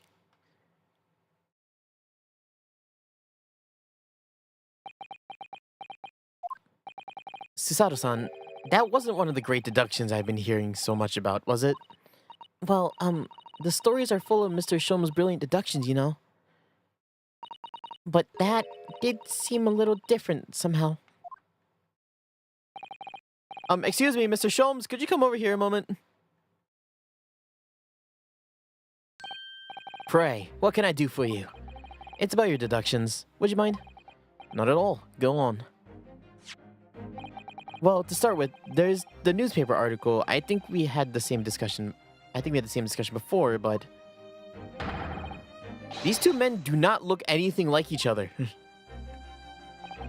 Ah, yes. I recall our discussion earlier, and at the time, I believe I told you that the man is a revolutionary. Well, able to revolutionize his own appearance. In fairness to Mr. Sholmes, Mr. Rurley does look a lot more like this man than you do. That's not the point. And another thing, the part about him abducting the ballerina? Indeed, a truly startling revelation. At first glance, the case would appear to be too small to accommodate a young woman. Not at just first glance, it is too small, clearly. You'd be lucky to even fit a 5-year-old in that case, even if you pushed really hard. I don't suppose the missing ballerina is a 5-year-old child, is she? You mean you don't know? No, the young lady's 15. No, I didn't know. How could I? Well, if she's 15, then 10 years worth of her would be peeking out of the case. Some years ago, I read something pertinent, I believe. A troop of men consuming vinegar daily in order to promote a certain litheness in their bodies. Vinegar? For such a sour bunch, it would surely be simplicity itself to contort oneself into the confines of that one case. Oh dear. You might be thinking of contortionists in the circus, Mr. Sholmes. Ugh, this whole thing is turning into a circus. One big circus. Fuck! Naruhodo-san, there's something has occurred to me about Mr. Sholmes' deductions just now. I think his powers of observation are, well, magical. His eyes cut into the heart of the matter almost instantly. It's just where he directs his attention and his logic it's just where he directs his attention and his logic that seems a little off. Your idea of a little may be a little off itself, Mrs. Sato. It's just one or two keywords in his deduction that seem to let him down. So I was wondering if we might be able to tactfully switch them for alternatives. What do you think? Switch some keywords in his deduction. Yes, but very tactfully. I feel sure that we could do it. We'd unlock the true genius of Mr. Sholmes' great deduction. Precisely the thought that I was going from my own mind. This man is a lot of work. At times, I wonder At times, I wonder how anyone puts up with me. Ha ha ha ha! It's not that funny. Ah, and you, my good fellow. Sorry? Take a moment and look at your wrists. My wrists? Whoa. Where'd your handcuffs go? Huh? How long did... I felt they may hinder your ability to follow me in dance of deduction. I don't believe it. Mr. Sholmes, you're a marvel. And don't you worry. I shall restore those shackles back to your wrists when we have finished. I'm not worried. In fact, I'd rather stay like this. So, let us begin. Herlock Sholmes is proud to present his logic and reasoning spectacular. Time to logic it out. Course correction. Hold it, Mr. Sholmes.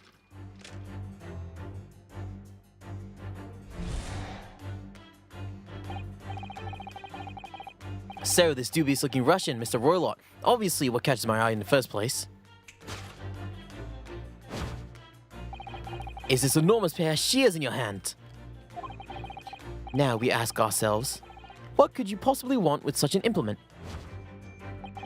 The answer to that, of course, is staring us right in the face. You are on the verge of using those shears to cut away that copious beard of yours. I'm not sure.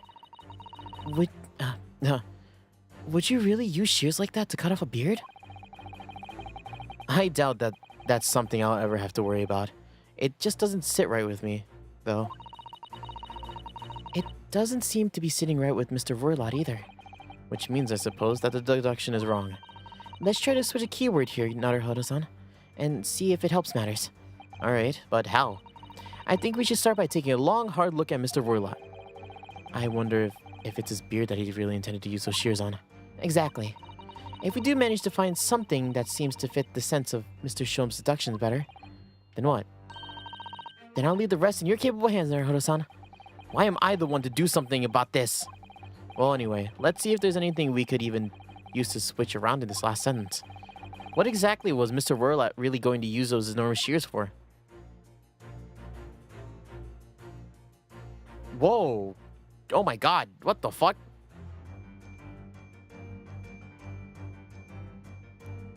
We're just gonna for the coat buttons. Are you looking at the buttons on his coat? Could it be that Mr. Roylott was planning to cut these off? Oh, why? Well, when you're wearing thick gloves, it can be very hard to undo buttons.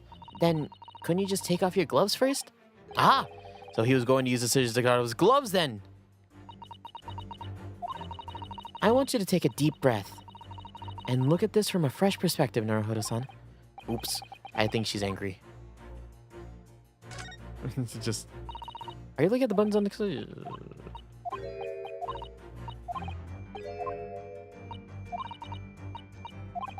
Oops. Oops. Okay, no coat buttons. It really is a very full beard, isn't it? Yeah. Although, according to Mr. Sholmes, Mr. Roylott was about to cut it off. I still think that he looks nothing like the man pictured in the newspaper article, though. The apparently merciless revolutionary feeling Bolshevik. So if he wasn't gonna cut off his own beard, presumably he was gonna cut something else off. Yes, we need to look at this from a fresh perspective and try to work it out. His thick hat, obviously. It's a very thick hat, isn't it? Ah, I think that's secret. I think that's the secret, you see, Naruhodo-san. Don't you? Secret? What? Well, before we left Japan, I took some time to study various foreign countries. Russia is a land of unimaginable cold, and a thick hat is a secret to keeping warm. Without one, I read that your brain would freeze. That was just one of the many fascinating snippets of the information of Oh Mother, not Russia. I think maybe you picked up the wrong book there.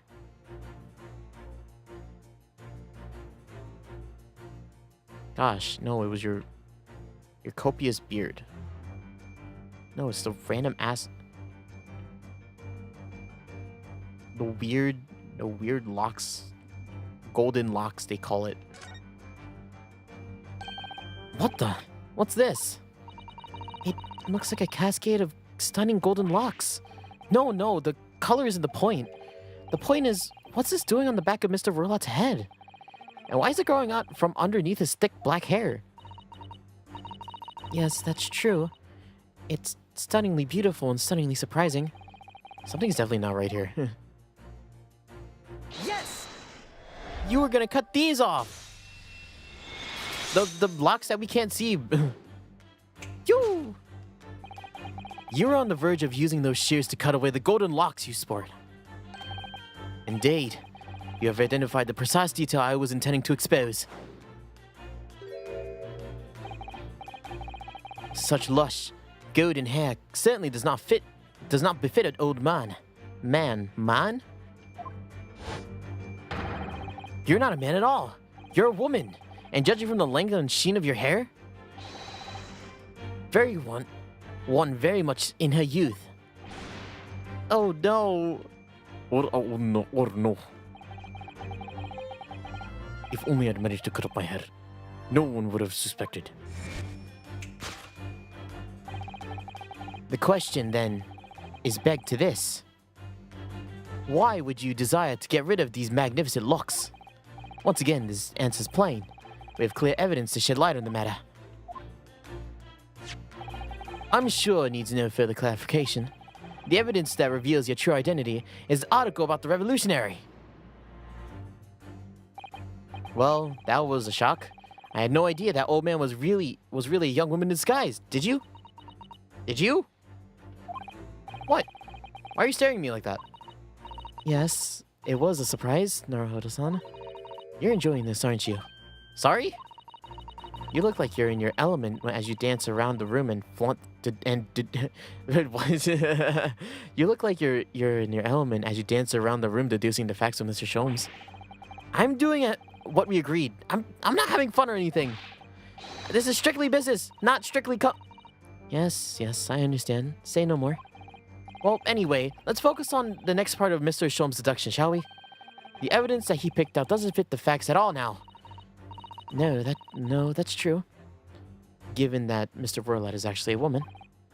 Exactly, he, or rather she, can't possibly be this merciless revolutionary. I suppose it's because the deduction as a whole has taken a different direction now. I can't read. What's happening to me? I've lost it. My groove. I've lost it. Yes. Let's switch to evidence or something else. Something that fits the facts as we understand them. For some reason, this woman needed to try to hide her true identity.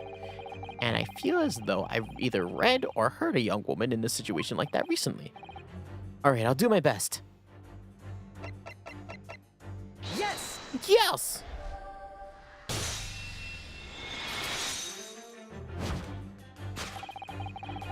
The evidence that reveals your true identity is, of course, the article about the ballerina. That's right. You've hit the nail right on the head. Renowned prima ballerina of the Novovich Ballet disappears from Shanghai. It would appear we have finally be able to address you by your true name. Yes, because your true identity is that of the Novovich Ballet's prima ballerina. Miss Nikolina Pavlova. Ah, the scissors. Oh gosh.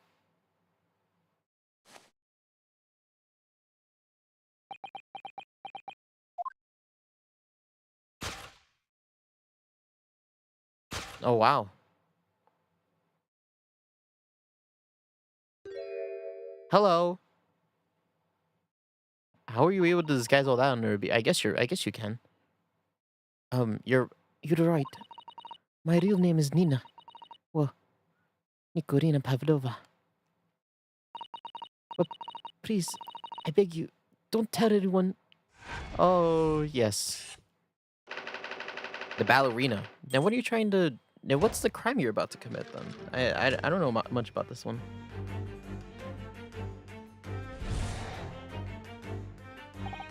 Now, as for my second conclusion, you are, at this very moment, on the brink of committing a most grievous crime. And the proof of the crime over there. Oh yes, Miss Pavlova. Taken unawares, people have the propensity to let their eyes stray, as you see. And I assure you, the eyes speak so much more eloquently and honestly than the mouth. The answer we seek lies where the fugitive glances falls. The proof of your crime sits before our very eyes. Yes, the traveling case. This woman is a ballerina, and she's right in front of our eyes. So clearly she can't be inside that traveling case as well. No, that's right. It seems she wasn't abducted at all. Which, in that case, what is the crime this young woman is apparently committing? I can see I'm going to have to step in and fix the great detective's mistake again. You seem to look pleased, Naruhodo-san. Do you like the idea of another chance to dance around with Mr. Sholmes? Stop it. Anyway, there is something else that shows what this woman is up to. Oh, wow. Yeah, it's just conveniently hiding behind it. Ah, yes, the wine. The box on the floor. Can I talk about the box on the floor? The waste paper bucket. Yes.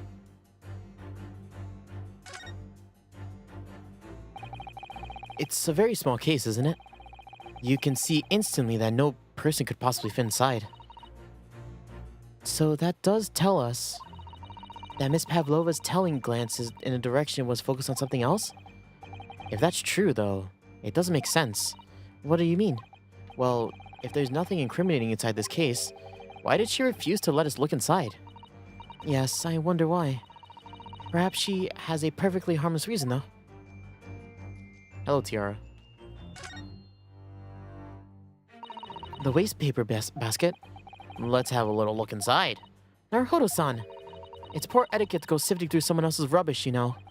Ah, those eyes. She's looking at me like I'm a piece of rubbish now. However, there are special circumstances, I think.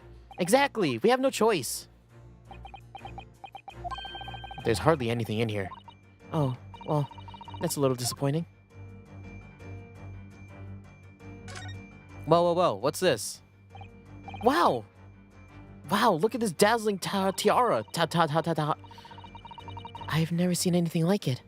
Are those real diamonds, do you think? Oh, Naruhodo-san, try it on! What? Me? Isn't it usually girls that wear tiaras? Wouldn't you like to try it on? Oh no, I couldn't possibly. It's far too beautiful. Why does this tiara look familiar? I feel like I've seen it somewhere but recently. Yes! Yes! Tiara! The proof of your crime is surely this tiara. Oh. I believe this tiara was worn on stage by dancers in a Novovich ballet, is it not? Indeed. It would appear to be identical to the tiara pictured here in the newspaper article. If the reporting is to be believed, it's an item worth 20,000 rupees. In summary, the crime you committed is theft. Oh no! Yes, you left your ballet troupe, unlawfully taking their precious tiara with you. Oh shit! My tiara. Please fix your hat. Thank you.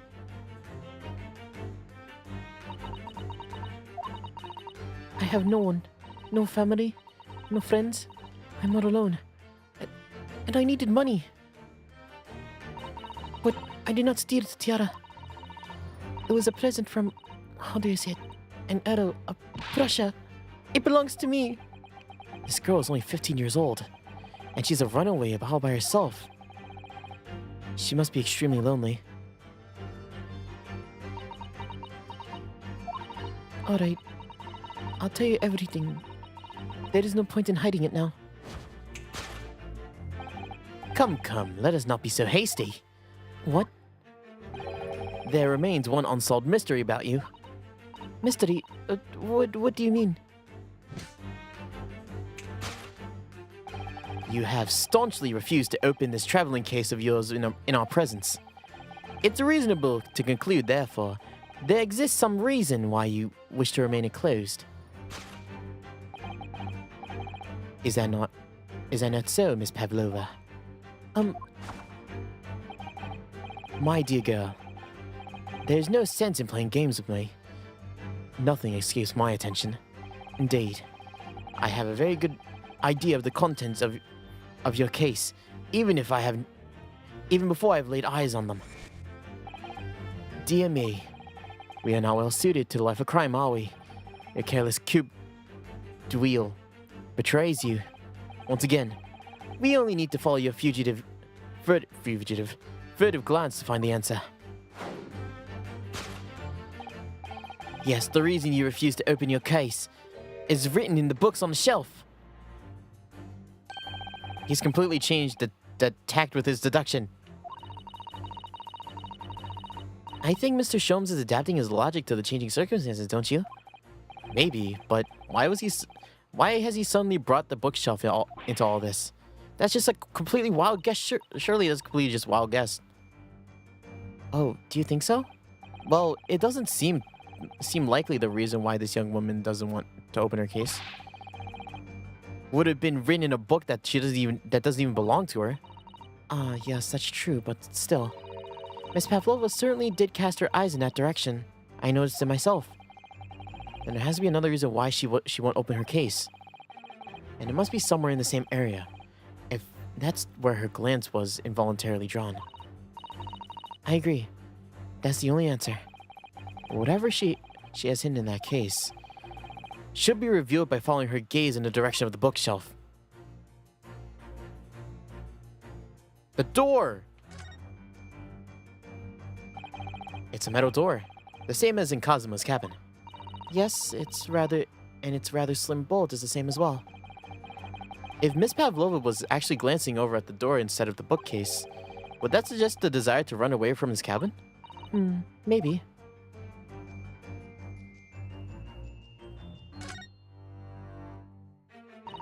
These are the rules of the passage for travel aboard the SS Buria. Passengers must not keep weapons or dangerous objects in their cabin. Pets are also strictly forbidden. There was exactly the same notice in our cabin, too. I wonder what happens if you break the rules. Oh dear, I'm sure the punishment will be severe, Naruhodo-san. You'd probably be left to drift out in the freezing cold sea, or shut inside a tiny wardrobe for days on end. So I've actually been serving time for weeks now, have I? I'm pretty sure that's it. She has a pet or something? This is a charming little picture, isn't it? What is it? Someone climbing a steep mountainside? Or descending one, it seems to me. When you've been on a flat sea for a while, maybe you start seeing hills and mountains and everything. Ah, it looks like these are all the same books that we have in our cabin. I suppose the steward likes to make sure passengers have plenty to read on a long voyage. And have you noticed all the books have fallen over? Have you noticed how all the books have fallen over, just like in Kazuma's cabin? It's almost like someone's taking a sweep at them. Maybe Miss Pavlova, while she was practicing her ballet? Anyway, the point is, we don't have time to look through all these books at the moment. We couldn't even if we wanted to. They're all in Russian. Well, that's a relief. Let's try to look somewhere else then. It's the rules of the passage. You have a pet! Yes, the reason why you refuse to open your case is written in the rules of passage. Passengers must not keep weapons or other dangerous objects in their cabin. Pets are also strictly forbidden. Inside that case of yours is something forbidden in the carriage on this vessel. That is the real reason why you refuse to open it, thus revealing its contents.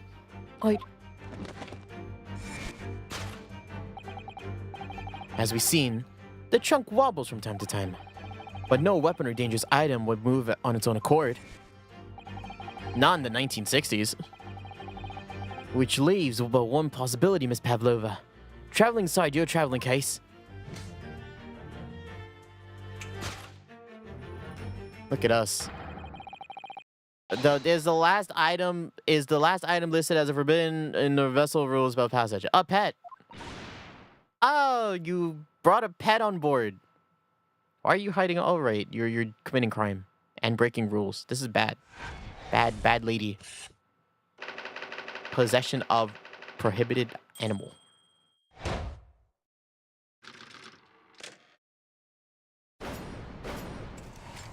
Elementary. What? I'm the Watson to Sherlock. Great. So clearly, you aren't who you say you were. No, I am not Grimsby Roylott. My real name is Nikolina Pavlova. Everything you said is correct. You absconded during one of your ballet company's performances in order to escape your homeland. Later that same night, you still aboard this vessel, which couldn't have been easy. The Buria was a huge steamship with a vast crew. Could she have really snuck on board without being noticed? In order to obscure your true identity, you somewhat recklessly took the guise of an old gentleman, and you intended to sever all links with your past by severing your long hair.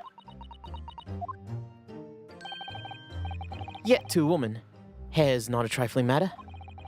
My personal recommendation is to leave it well alone. So if it was just you about to cut your own hair off, who was it that let that scream we heard from outside the cabin? That veritable tinkling of a bell. Well, none other than this young lady naturally. More like a full set of pipes, if you ask me. I was scared when I ran away in Shanghai. I was sure that they would come looking for me. That's why I decided to, disgust myself? So no one would recognize me. As a result, you transformed yourself into a questionable old man? I see. I put on a fur hat and fake beard. Then just before you came in here, I saw the newspaper. Right on the page, there was a picture of me. It was so frightening, I couldn't stop screaming. I knew that if I hadn't changed my appearance completely, they would find me. So I decided to cut all my hair as fastly as possible. I picked up the scissors in my hand and... At that precise moment, we walked through the annoyingly unlocked cabin door. You did that at the same time? Things happen like that sometimes, don't they? Things do indeed happen like that from time to time. Are those two even talking about the same thing? There's just one more thing I'd like to know. What exactly do you have inside your traveling case? You were right. It is my dear friend inside. My only friend in the world. Please, don't tell anyone. If the captain finds out, if you say any of the crew. Your secret is safe with us, I assure you. But in return, you must tell us, in as much detail as you can muster, about the events of last night.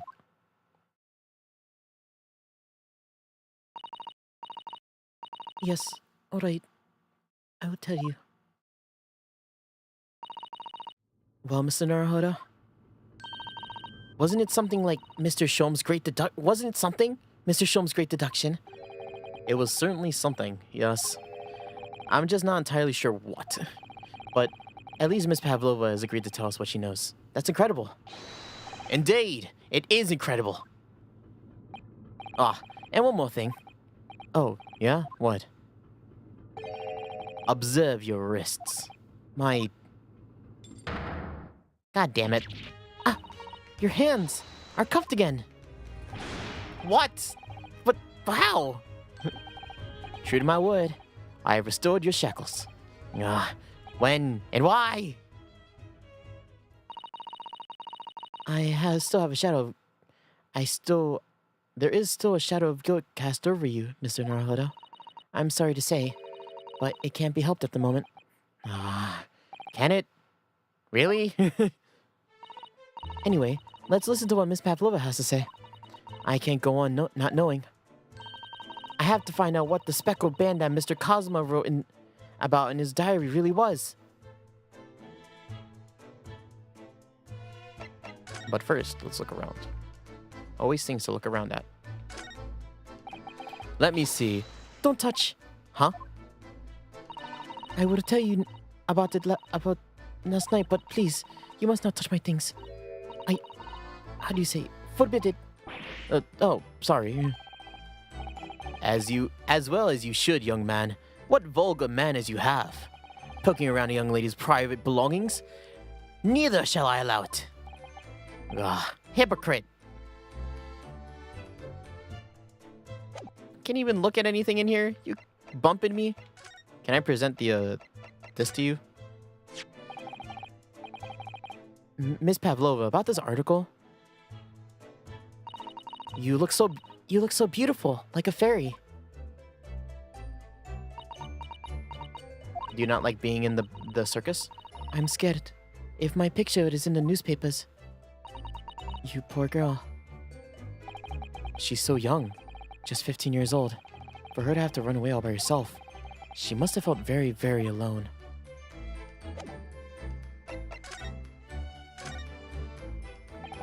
Did you know that someone was killed last night in the cabin next door? Next door to this one? One of the crewmen told me this morning when I was eating breakfast. The man who died he was a friend of mine. Oh. That's why we're trying to find out what happened. Do you notice anything unusual last night? Do you perhaps heard a strange noise, for example? Perhaps people talking? Perhaps the ship was absorbed in a wild tempest. Perhaps its steam engine exploded. Perhaps everyone on board would have noticed if that had happened. Miss Pavlova, is there anything you could tell us? I do not know. I'm sorry, but that's all I can think about all I could think about last night was what I had done and whether they had found me. Why didn't notice anything that is happening around me? Ah, I see. You've been running away from your ballet company, haven't you? The Novovich Ballet? Yes. I'm traveling to Great Britain. And from there, I want to go to America. I would never dance again. I want to forget everything about the ballet. I want to start a new life. You wish to forget? A challenging proposition, when you have this striking tiara as a reminder. But the tiara is mine. I need it to live. I have no money of my own. The Novovich Ballet gives us only a little food and water. And we must dance all over the world. I had to run away. I had no choice. If I had stayed, it would have killed me. So you ran away to protect yourself? Yes. The crew of this ship, they have all been kind to me. They let me come on board. They said I could hide in this cabin. Oh, the crew. If that is indeed the truth, Miss Pavlova, it creates the most intriguing conundrum. Yes, it does. What do you think about it, Mr. Naruhodo? Me? Oh, well, yes, of course. I think we should hear Miss Pavlova's explanation. To what conundrum, I'm not sure, but... Yeah, right, what conundrum is it?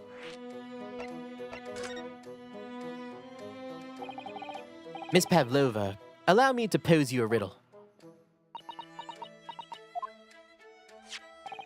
According to this newspaper, it was only yesterday that you absconded from the ballet. Now, that being the case, it must have been last night that you boarded this vessel. Yeah? However, the SS Buria stopped at no port last night. Ah, that's it! Of course! So how is it, pray, that you came aboard?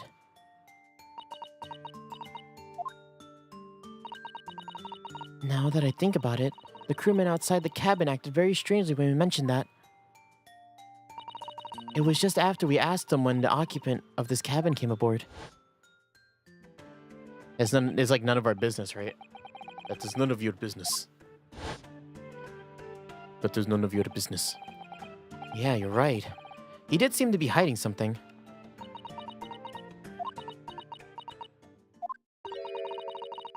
Yeah, when did you come on? An angel descended from the heavens, bringing grace and beauty to the stage.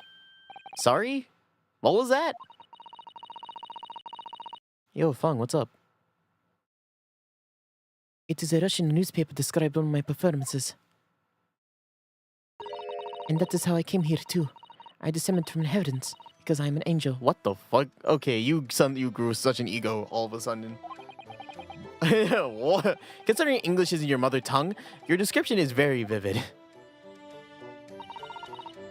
Mr. Sholmes once said, I never can resist the touch of the dramatic. It seems Miss Pavlova is the same. A genius descended from the heavens, bring grace and beauty to what? A genius descended from the heavens. How do I say this? Grace and beauty to detection. Words once said about myself. Words of the wonderfully extravagant advertisement of the adventures of Sherlock Sholmes, in fact. Yes, Mr. Showy. Anyway, it doesn't look like Miss Pavlova is going to tell us what really happened. So tell us about your friend. So this friend you mentioned is traveling inside your case, is that right? I don't think any animals are allowed on board according to the rules of passage. Oh, please, don't tell any of the crew. If they find my precious... Then the burly Russians will bestir themselves in unison and throw you in your case overboard, no doubt. So reassuring, Mr. Sholmes. But what sort of pet is your friend? A little puppy? Or is it? It is, isn't it? Maybe an adorable little rabbit? Ha! You credit Russia as a land of small rabbits, do you? Oh, they don't have small rabbits there then? You may well ask. I have no idea. Ah. You two are miserable bunglers when it comes to understanding the nature of the young ballerina's friends. Isn't it obvious? It must be a chicken. Really? Consider the benefits. A rousing wake-up call. Daily fresh eggs. And when adversity strikes, it could satisfy the needs of sustenance. So you eat your friends. I remember that. It's not a chicken. Obviously, it's not a chicken. Well, it would appear this friend's identity is closely guarded secret to not to be revealed.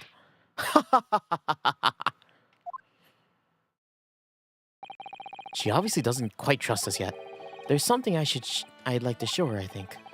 Maybe she might be able to shed some light on it. Oh, the whistle, right? Oh, does she have a bird? You have a bird? Oh, you have a bird? This is the diary of my friend who passed away. His diary?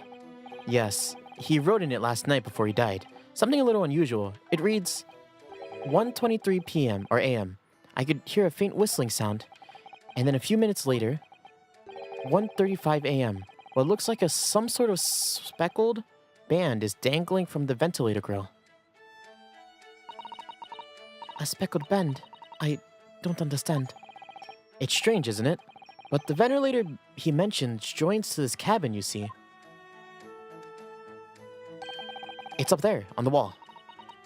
In other words, this cabin and the victim's cabin are connected together. Oh. Miss Pavlova? Has something occurred to you? Does the speckled band the victim mentioned mean anything to you? Or the whistling sound, perhaps? Is it gonna be like the animal killed Kazuma? No. I don't know anything.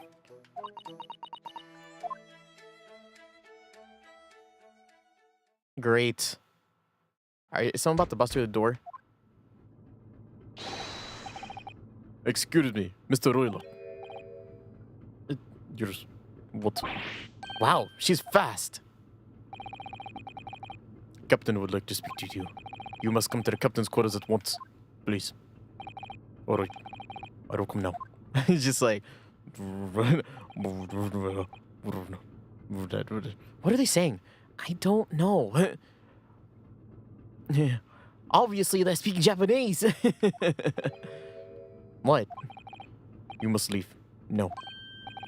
Oh no, it's fine. Don't mind us. Yes, please don't worry about yourself, Mr. Roylat. Get out!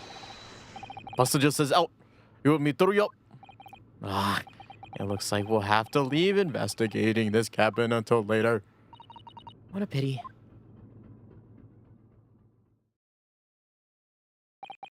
And so we lost our chance. Having still not managed to investigate Miss Pavlova's cabin, we were unceremoniously chased out. That is to say, we were quite literally picked up and thrown into the passage hallway. To be continued.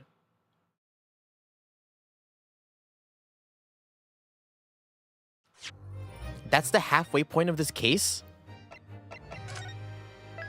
Really?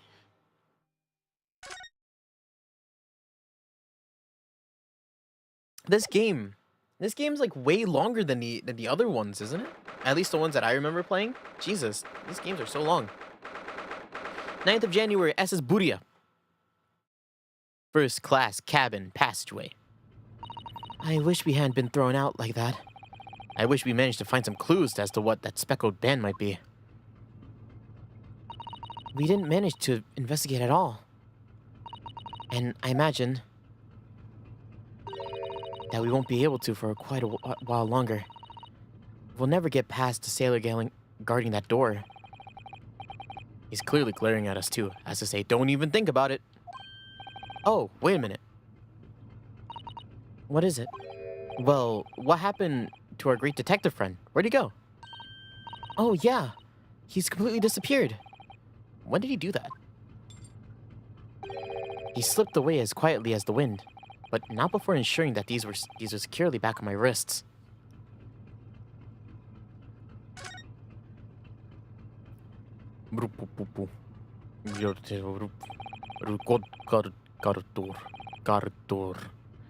Number one. First class cabin number 1. Yep, that's our cabin. Not our cabin. It's Cosmo-sama's. So I'm sorry? Your accommodation is confined to the wardrobe inside the cabin. You know how to make a stowaway feel small, don't you? As small as the wardrobe I've been called home. Anyway, I wonder if Inspector Hosonaga has managed to uncover any new clues. Yes, we should probably find him and ask. Can we talk? Mr. Man, can we talk? I want to talk. That door leads to the second class area. It's locked. I can't open it. No, well, that stands to reason. No one wants to let the murderer escape. Gosh, she gave me a stern look when she said that. Why? I'm not the murderer. You know this. I really wish we had the chance to look inside Miss Pavlova's cabin. What? Why you look at that? You don't want something? Maybe. Do you want to throw out? You want me to throw you out again? No. Definitely not that. Next time I have to throw you out, I'll show you what the lobsters spend winter. Understand? Understand? Maybe I should steer clear of him until he's forgotten my face. I don't think he'll ever forget your face, Naruhodo-san. Alright. Let's go back. I can't go back in there. I can't go back to Miss Pavlova's cabin. Well, you moved out of the way. It seems like they're still investigating in here. I'm gonna turn on my AC real quick. Give me 1 second.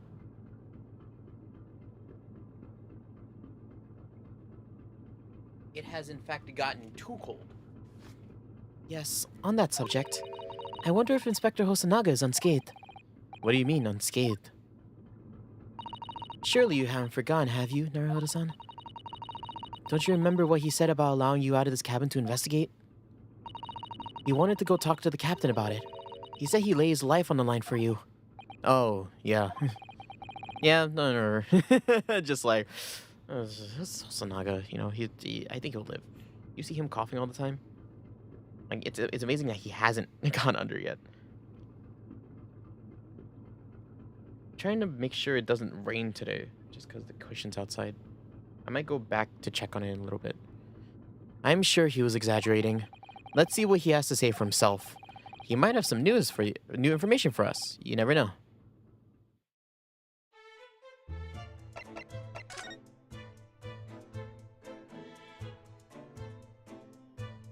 Yeah, this fellow's still in here.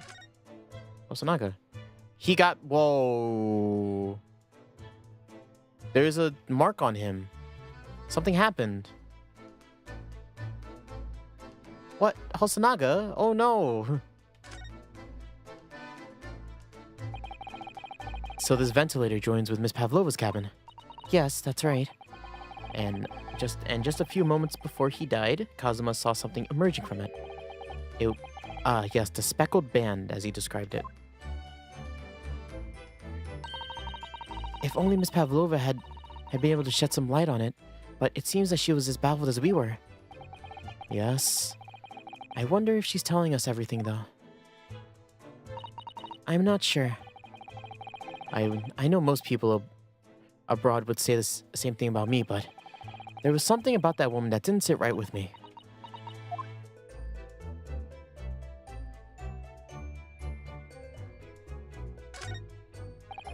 This is where Kazuma spent his final moments, writing his diary. 1:23 a.m. I hear a faint whistling sound. 1:35 a.m. What looks like some sort of speckled band is dangling from the ventilator grill. Looking at his writing on this page here, it's almost impossible to believe that he's gone. Kazuma-sama left us a valuable clue in these words, I'm sure of it. We have to solve this mystery, Naruhodo-san. We will. So it's clear that these letters written here are in ink so it's clear that these letters were written with the ink that was somehow spilt on the floor. And they spelled the Russian word for wardrobe. That does seem to be an unambiguous pointer to you, Naruhodo-san, as you were sleeping in there. But to be truly ambiguous, it should have just spelled out my name, don't you think? Well, either way, one fact remains. It's hard to imagine that Kazuma-sama would have written his last words or word in Russian. Which begs the question for who did write it.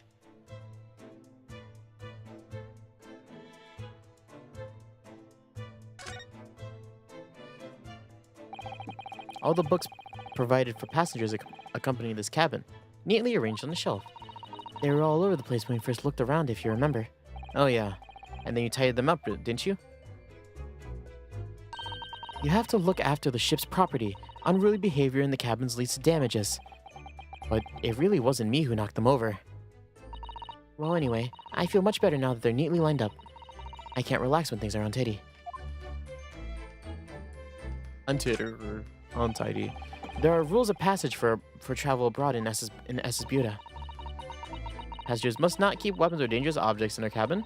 Pets are also strictly forbidden.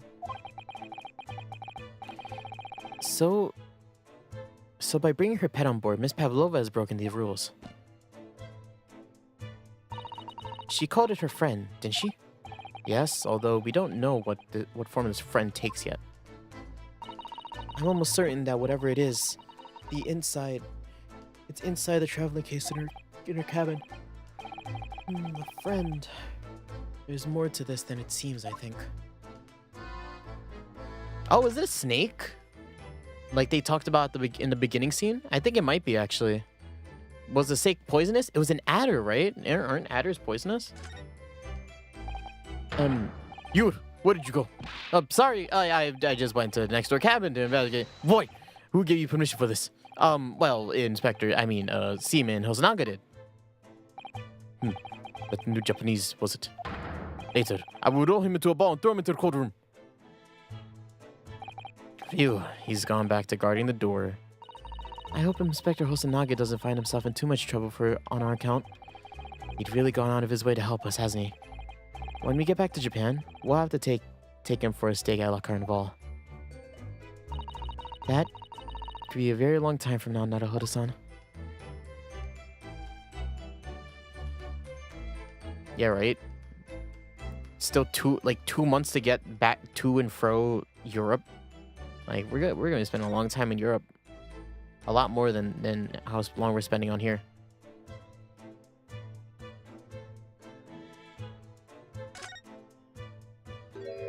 Oh, Hosonaga, your glasses, no! You're back. Inspector, what happened to you? Your face is... Please, don't worry about it. They're just scratches. Maybe a bear? By a bear, maybe? When I told the captain I had given you permission to investigate, he told me he pummeled me with his fist and then tossed me overboard. What? But the pummeling was over in a flash, and he must have decided against throwing me overboard. So it was nothing, really. It looked like he wasn't joking when he said he'd lay his life on the line if he had to. Well, thank you for your efforts. We now know a little about the neighboring cabin. Yes, so I understand. Oh, I bumped into the man claiming to be the great detective a little while ago. I think his name was something like Herlock Sholmes. I don't think he was German, though. That explains it. Shall we compare notes, then? We can tell you what we found out. Yes, let's do it. The cabin next door. What? Nikolina Pavlova? She's in the cabin next door? Oh, so do you know who she is? Please. What self-respecting ballet fan wouldn't know that graceful angel? Oh, fuck. I'm dying. Oops, I think I upset him there. Well, that tells us the neighboring cabin is unrelated to the case, at least. Oh, how? Because angels don't go around committing crimes, do they? Oh, no, I've definitely upset him. Inspector, has your investigation in here proved fruitful? If I'm honest, there's very little more I can do. Our duty is to make sure the scene isn't disturbed. I head over to Hong Kong police. I'm just keeping watch here, trying not to keep my eye off the job. Oh, I see. There is one thing. I do have a small piece of new information for you. Oh, what is it? Yes, do tell us, Inspector, please. Yeah, tell us. What is the new information? What's the new information you have, Inspector? This. Buria's medical officer has finished examination of the body. I managed to obtain this report. Oh, Kazuma's post-mortem report. Kazuma-sama. What was the cause of death? Undetermined? Damage to cervical vertebrae is what's written on the report. His neck was broken? Yes, it would seem so. There was no obvious wounds or other signs of injury, but so at first they were considering poison. But as it turns out, they found no trace of poison in his system. Oh, adders aren't poisonous. Are adders not poisonous?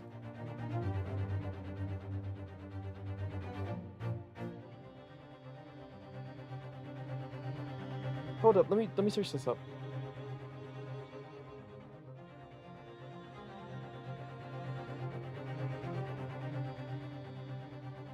Generate little danger to humans. Oh.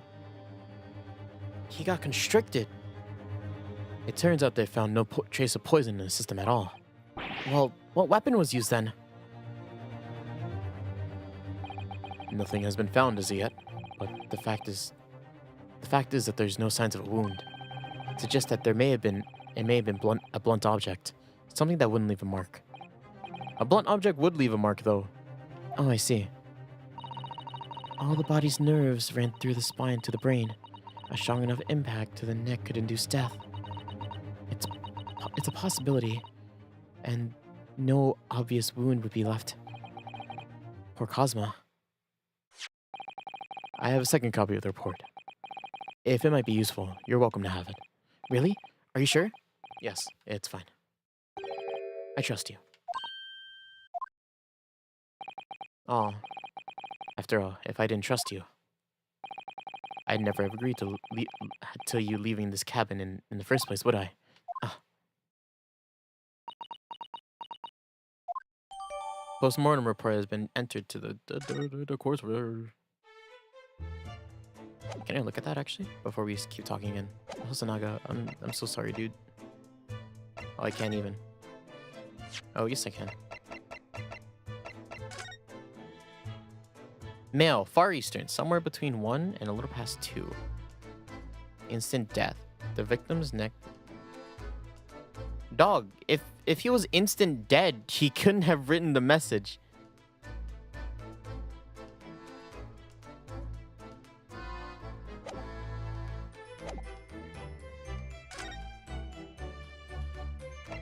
Alright, yeah, let's talk. Oh, God, I keep yawning. Fuck. Please stop yawning. I need to stop. Let me play my game in peace. Oh, so Mr. Sholmes was here, was he? Yes. He seemed to be enjoying himself a little bit too much as he crapped about the floor investigating. But then he suddenly left. I suppose he must have become bored. Did he say anything else at all? Actually, now that you mention it, yes. Just one thing, but he practically shouted it. It's shoe polish! Was all he said. Shoe polish? I wonder what he meant. It was when he was over there, by the piece of broken glass. Do you see it? That one. Ah, he must have been talking about that brick-colored mark, do you think? Ah, yes, that must be it. But how could Mr. Sholmes know it's shoe polish? That leaves me cold, I'm afraid. I have no idea. What is it, Tasada-san? Well, Kazuma-sama was wearing leather shoes that was a very dark tan hue. Dark tan? A sort of brownish red, then. Yes, a little like the color of red wine, but darker. I often repaired them for him. Oh, so that means that this mark was made by the polish on Kazuma's shoes as they were scuffed on the floor.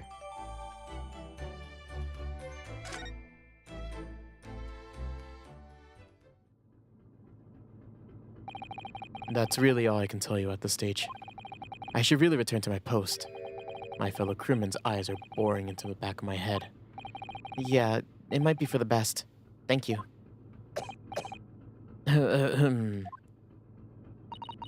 Poor Inspector. You look exhausted. Oh, no. Well, I feel terrible that I failed to protect Asogi-san. It was my responsibility. of course, my pain is nothing compared to yours. You were his friends. The truth is, I seem to have had a heavy head ever since I woke up this morning. A heavy head? That's interesting. My head's still throbbing, too.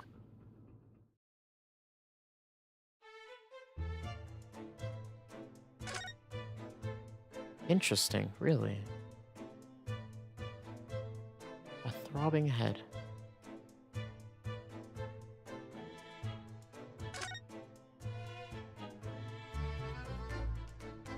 Yeah, let's look at this. It really is such a beautiful color, this glass. It looks like whatever it is broken cleanly in two, but the other half is nowhere to be seen. And I think there's a brick-colored mark. Which is shoe polish, according to the great detective you seem to know all about. I suppose it must be from Kazuma-sama's shoe.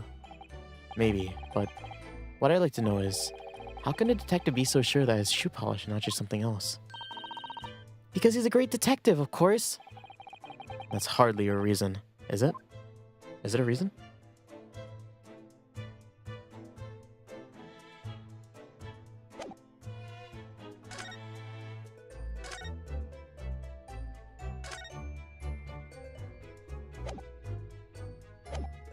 Again, poor Hosanaga, dude. Jesus. Kazuma-sama's quarters? I forget. What was the situation here exactly? Oh, is something happening out here now? 9th of January, SS Budia. 5th class, 1st class, cabin passageway. 5th class. Ah! Look, Naruhodo-san. Seaman Stroganov is gone. Strong enough?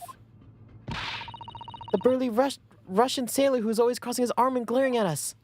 Ah, all those Russian names are impossible to remember. Tra-la-la. Did you hear that? It sounded like someone singing. Tra-la-la-la-lira-lila-lay. I did the greatest detective way. This caroling, I know it's a lark-like. I know it's a lark-like voice. Well, never mind that now. This is a golden opportunity for us. Yes, you're right. We must seize it. Let's go inside Miss Pavlova's cabin while we can and investigate. Definitely. Before that stringy knot crewman comes back. It's Stroganov, not Stringy Knot. But first, look at these doors. Ooh, door. No, it's a... Ooh.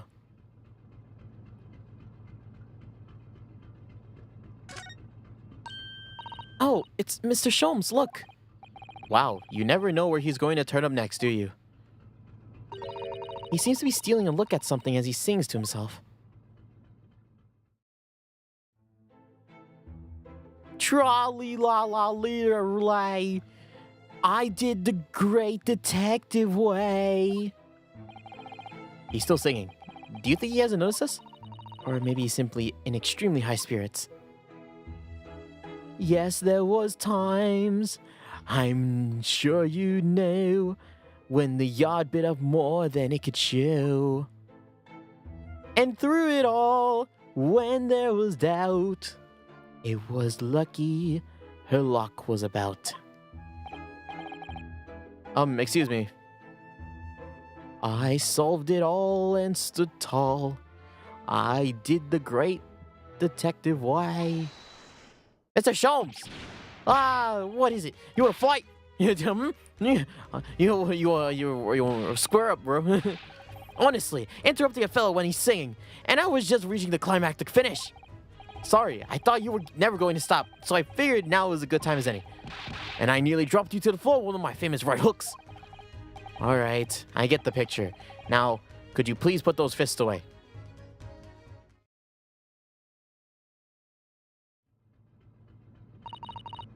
Mr. Sholmes, you seem to be examining something before we interrupted you. Ah, yes, that. I was immersed in the study of the ship's log, as penned by the stockily built crewman who's usually on guard here. Oh yes, that ship's log. Did you find anything useful from it? Well, after 2 a.m. this morning, the majority of the entries are blank, which means that there was nothing to report. Nothing of note happened, so... You truly are a student from the land of the rising sun. You've been utterly blinded by it. Sorry? Your logic, my boy, is inverted. Whatever do you mean, Mr. Sholmes? Observe the other pages, and all should become clear. It would seem that the same crewman oft stands sentry in this first-class passageway. So he has an almost religious practice of recording nothing to report every half an hour. Oh, he writes that every 30 minutes. Nothing to report. Precisely. Put it simply, the seaman writes nothing to report when there's just that. And yet, the ship's logs from last night is largely blank. He didn't even write nothing to report. Do you mean... Yes, there were circumstances afoot last night which led to the seaman being absent at his post. What kind of circumstance? What happened? That remains a mystery for now, but we can be sure if something significant took place. So significant, it caused the seaman to forget his regular habit of scribbling nothing to report in his log. These are important details. I would stake my life on it. You must log the ship's log in your mental file. Now that deduction was worthy of a great detective. Ah, you're starting to understand what my way is, huh? What makes Sholmes Sholmes. Brilliant. Oh, ouch. What is it? Are you hurt? Oh, don't worry yourself. I seem to be afflicted with a throbbing head this morning for some reason. Nothing more.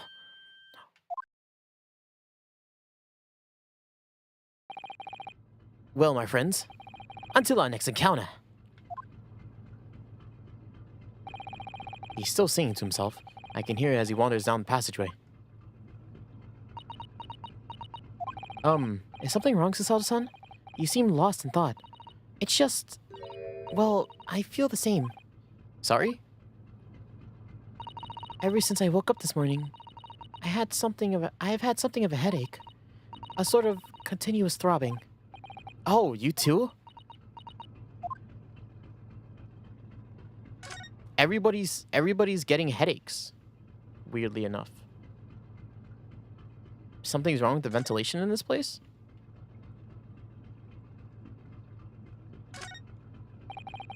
Miss Pavlova's cabin. This could be your chance. What? The burly sailor doesn't appear to be around at the moment. We can investigate every last inch of that cabin. I'm not sure if we could go that far, but we could certainly do looking around more. I'm sure we could learn something.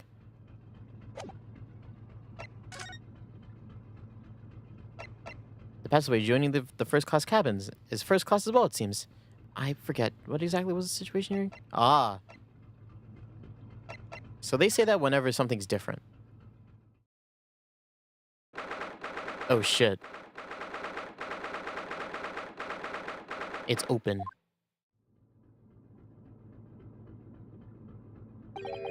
Miss Pavlova isn't back yet. Sasato-san. Oh, where's she gone? Hey, what are you doing? Those are her private things. Not a moment to waste, Naruhodo-san. We must investigate as quickly as we can. I suppose you're right. For Kazuma's sake.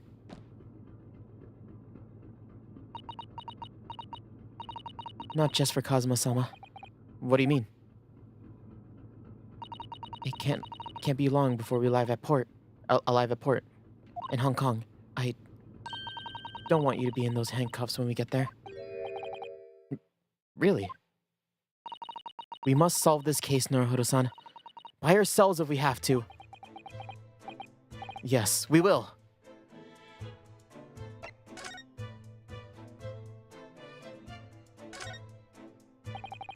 There's one of these things next to the bed in Cosmo's cabin too.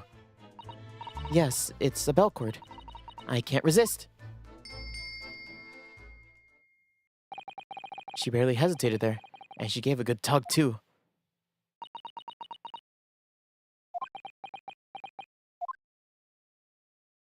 Well, no, I didn't actually expect anyone to come. We don't want them to come. We're trying to investigate a secret.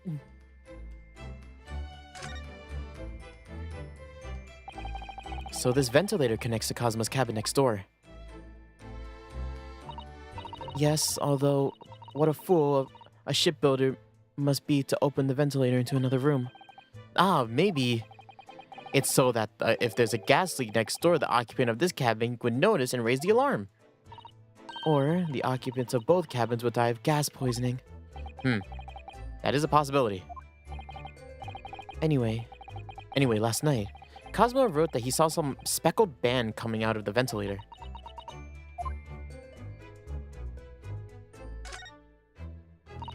Naruhodo-san, are you there? Sorry? I'm right here. Yes, why? Oh, good. I thought you might have climbed into the wardrobe when I wasn't looking. There's no place like home. Believe me, I don't have any strange compulsions to jump into every wardrobe I see, you know? Well, anyway, I'm not sure anyone could fit inside this one. It's full of beautiful outfits. I suppose they're all stage costumes. I was rather hoping we might be able to find Miss Pavlova's friend hiding in here, but no luck.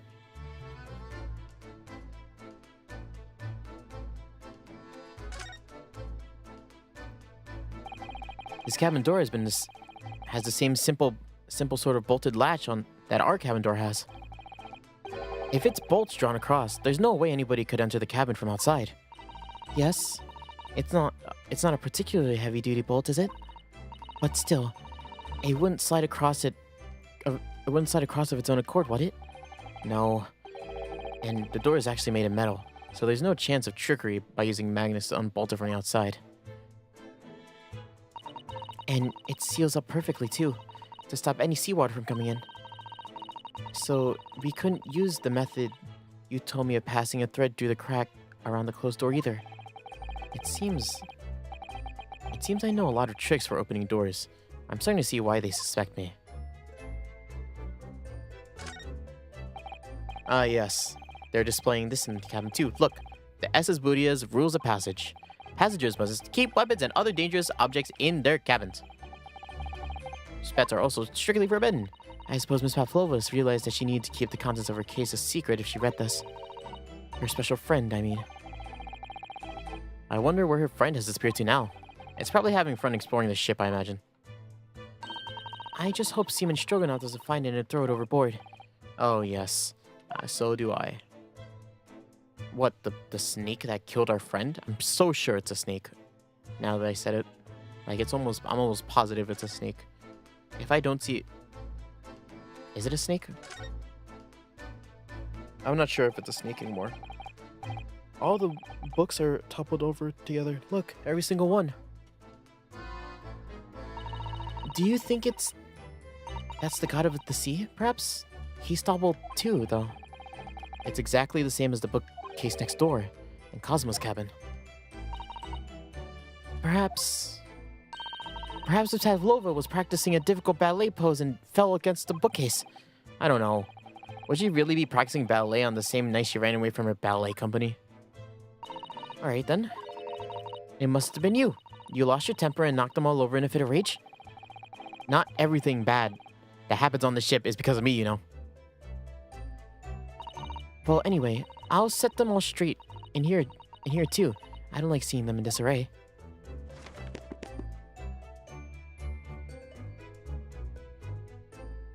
So weird she puts that gap there. Oh my! Miss Pavlova's case is open! It's completely empty inside. But according to the great detective's great deduction, she was hiding a special friend in here. Yes, that friend that she had to keep a secret. And you're not allowed to bring animals on board on the SS Budia. I wonder what kind of animal she had in there. And more to the point, where's it now? Ding ding ding ding ding. What was that? Or what's happening? Is that the alarm? Shut down the engines immediately. Vessel sighted a quarter-mile forward.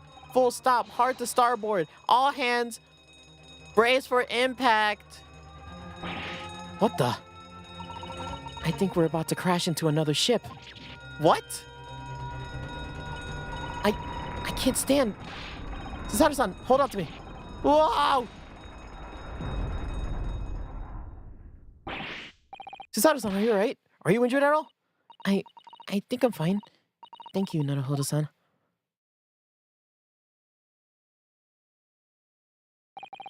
It looks like we avoided a collision. I think. Yeah, the ship has come to a stop.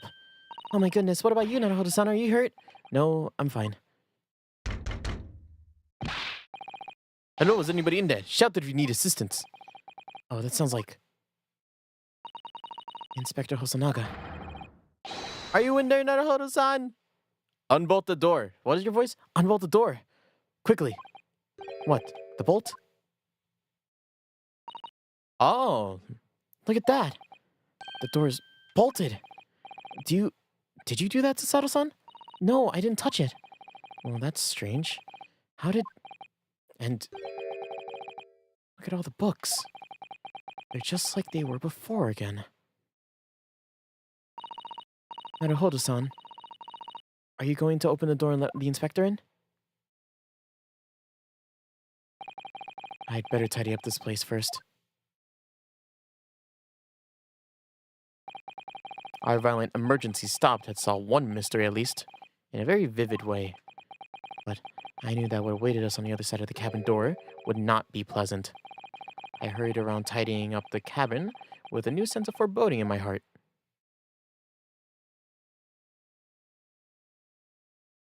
Oh, fuck. What are we gonna say? Are we gonna say the seaman? The seaman planned the murder of my best friend? So I think they did more than just plan to murder my best friend. Naughty seaman. I'm sorry. Pavlova's cabin, 9th January. Somehow, the cabin to the door we ended up in bolted after we made an emergency stop. Sasato-san took a deep breath, then gently slid the bolt back. You! What are you doing in Miss Pavlova's quarters? Both of you look unhurt. Good. Good. Yeah, we're fine. Thank you. What on earth happened? We heard something about we were going to collide with another ship. Yes. It appears that it has been a false report, though. Oh. How did that happen? There's a dense fog outside. It's extremely difficult to see. Someone must have thought he saw a ship outside. This person obviously triggered the alarm, and that's why we had an emergency stop. Everything is chaos. Passengers are screaming. Crew is running everywhere. This first-class area is the only quiet part of the ship at the moment. I see. Someone triggered the alarm. Does that mean... And that someone pressed that button outside? You wicked intruder. Just in black, you are the devil. Well, not me. I've been called a lot of things before, but devil is the first. You opened my traveling case. How could you... What? No. I didn't touch it. That's right, Miss Pavlova. It was already open when we came into your cabin. Inspector. Yes? Arrest this man. I know he did it. He is a criminal. Is it not enough that he killed a man? Duh! He's a stowaway as well. The vixen promises not to steal a chicken, you believe it? What? Whose vixen is stealing a chicken? Take him away. He's a trespasser as well as everything else. Storing away. Trespassing. Killing. She's right. You are the devil. This doesn't look good, does it? There's a cell below deck. Throw him in. Tomorrow we dock in Hong Kong. And then we go straight to police. Wait, a cell? Please, Inspector Hosonaga, is there nothing else you could do? This is a Russian vessel. I really have no jurisdiction here. After my last effort to appeal to the captain's good nature, I think I'm out of options. This is terrible. This is a real circus. I've got to find a solution. Immediately!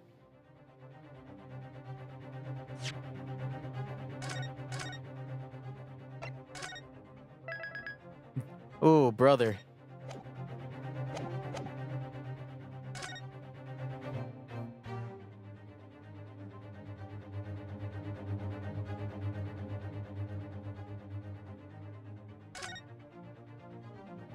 Oh, my God. Fucking look at him. I was like, man, this would be a really good time for Mr. Holmes to just come out of nowhere. I just need to keep calm and focus on the task at hand, which is investigating. Don't touch my things. You don't want me to show you where the crawfish hibernate. Hey, wee! God damn it! Mr. Utahara, what do you think you're doing? Wow, everyone's attacking me. Chill out. All of you. I need a second to cool my head. One person's yelling at me, the other person's trying to throw me around, and the other person is throwing me around. All of you. And I was just starting to think that she was my friend. Is there anyone that can help me out of this mess?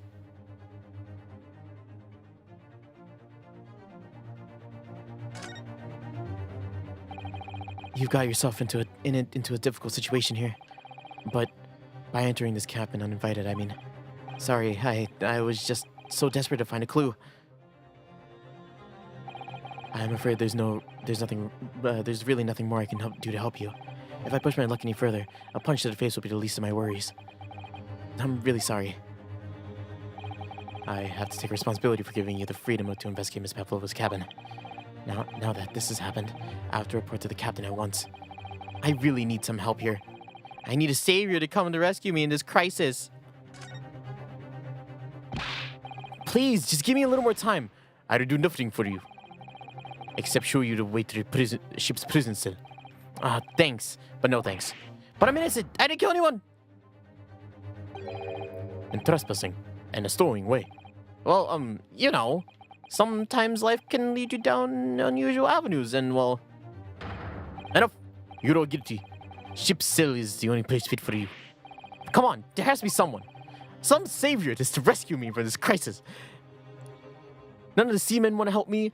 The person accusing me doesn't want to help me. Maybe the strange man on the coat hanger might help me, but I don't want to ask him for help.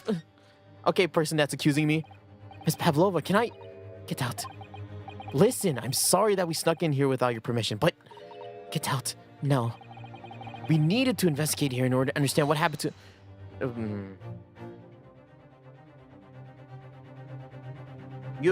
I liked you at first, but you've quickly become unbearable. Lady, alright? I need you to chill.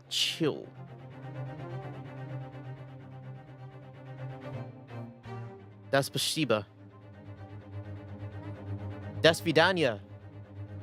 Damn it, wrong one. It's no use. She's not gonna listen. I need someone to find someone who will. Like, I don't know, some strange man hanging on a coat hanger? I really don't want to ask him for help. He is the strangest guy. Maybe this cup of tea will help me. Fine. What are you doing up there? Mr. Sholmes with the tiara on. Naturally, I was analyzing the weight of the 20,000 rubles it feels on one's head. Have I not told you? It is my business to know what other people do not. This isn't mere tomfoolery, my boy. Oh, no. Well, why are you hanging from the hook before then? Isn't it obvious? To properly assess the weight of the 20-pound rubles, naturally. I wish to determine if it would bend that conceited-looking hook on the wall. So full of brag and bounce. What is happening? I never know whether to take this man seriously or not. You again. The great detective. Inspector. I confess I've been looking for you. I have something to report to you most urgently. Well, you might be looking for me somewhere else other than a hook on the wall next time. What is to report? Speak. An urgent report from the great detective can mean but one thing. Yes. The case of the curious murder that took place last night here on this vessel on steamship Buria has been solved by me, naturally. What? Really? Yes, I've eliminated all other possibilities. No other explanations exist. So, allow me to illuminate all of your minds.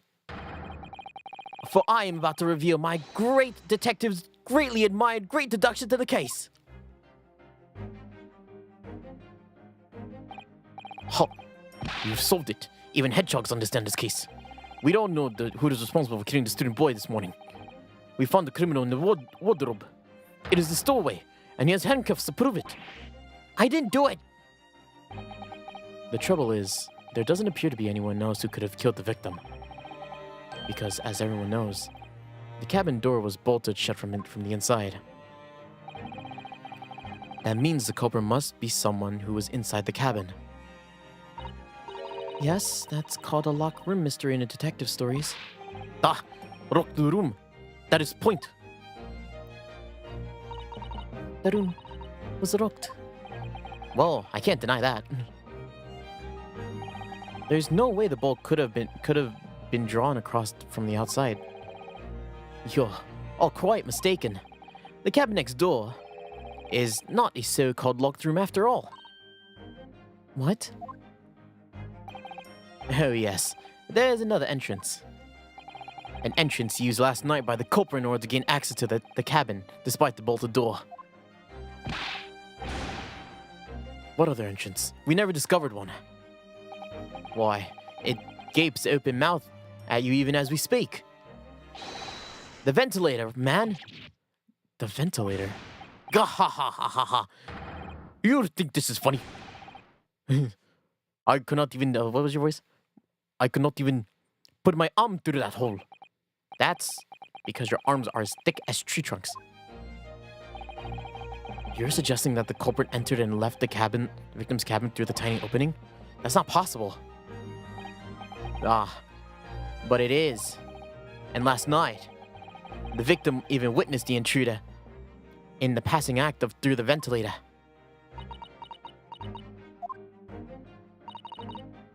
Mr. Sholmes, do you mean... Are you referring to the words Kazuma-sama wrote in his diary? 1:23 a.m. I heard a faint whistling sound. 1:35 a.m. What looks like some sort of speckled band is dangling from the ventilator grill. Precisely, my dear madam. But what does it mean? What is a speckled band? The answer to that particular conundrum is in this very cabin.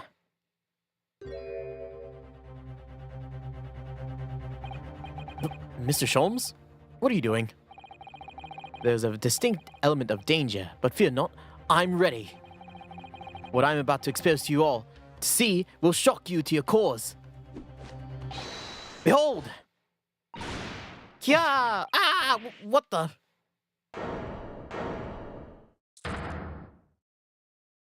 Yeah.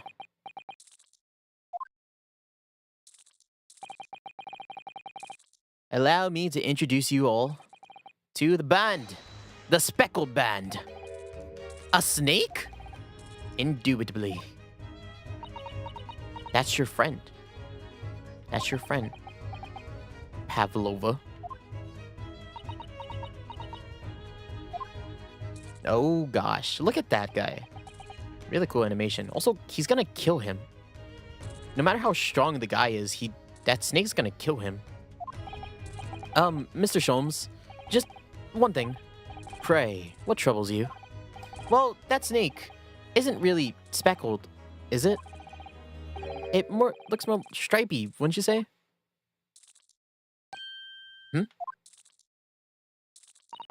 Yes, you're right. I think in this case, you'd have to call it... the striped band, wouldn't you?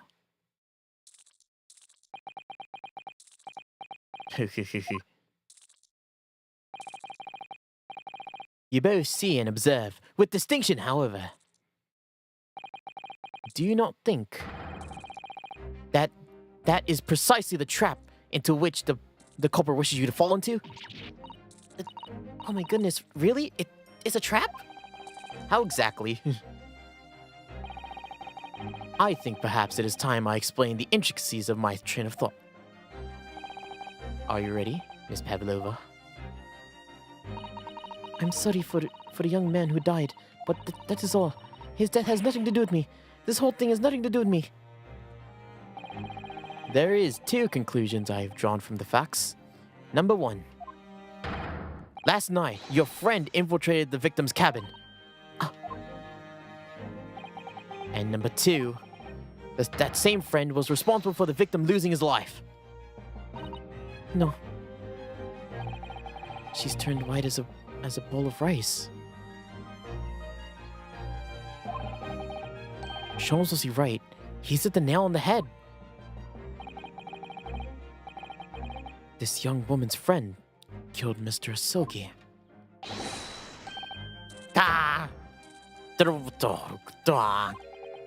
It looks like he can't speak with that snake coiled around his head. I would advise as little movement as possible, Seaman. I wouldn't want the fangs of those long friend of yours in your neck. So everyone, let us begin. Herlock Sholmes is proud to present his logic and reasoning spectacular. Yeah.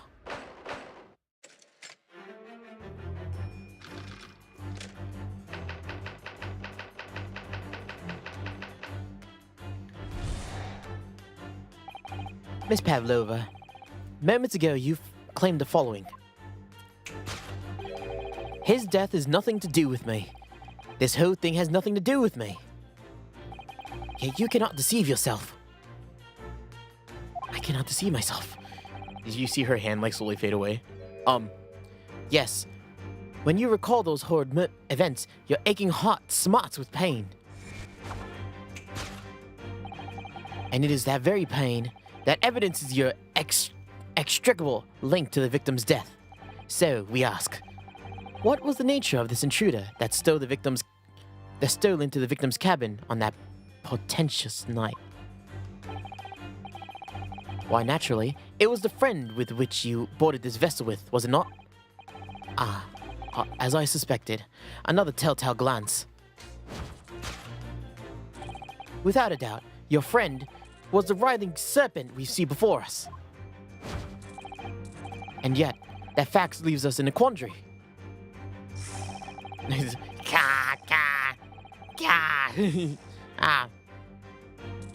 The victim's written observations of the night in question tell of a speckled band, whereas, regrettably,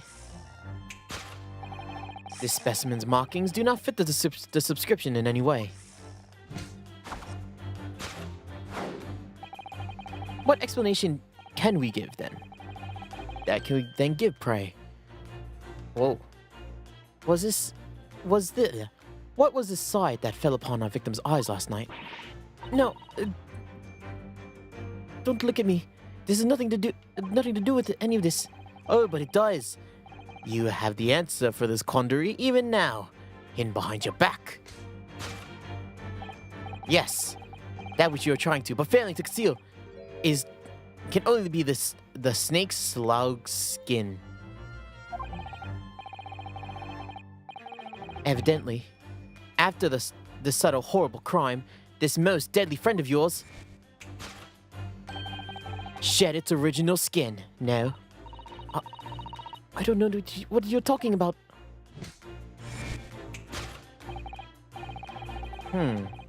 Last night, through the ventilator visible in this cabin, your then speckled friend slithered to next door. Using the bell cord on the other side as a bridge, the serpent silently descended upon the victim's quarters. In the dim light, it appeared to be the young gentleman who was about to lose his life as a speckled band. In summary, the nature of this friend of yours, which last night infiltrated the scene of the crime, is a rare breed of snake whose markings change each time it slows its skin. A snake so dreadful, we can only imagine it would be found in the deepest depths of India.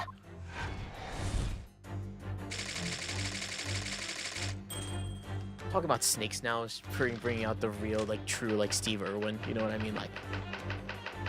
It's true marvel here. Moving on, we come to the heart of the matter, the grim demise of the victim. How did this young man lose his life, and why?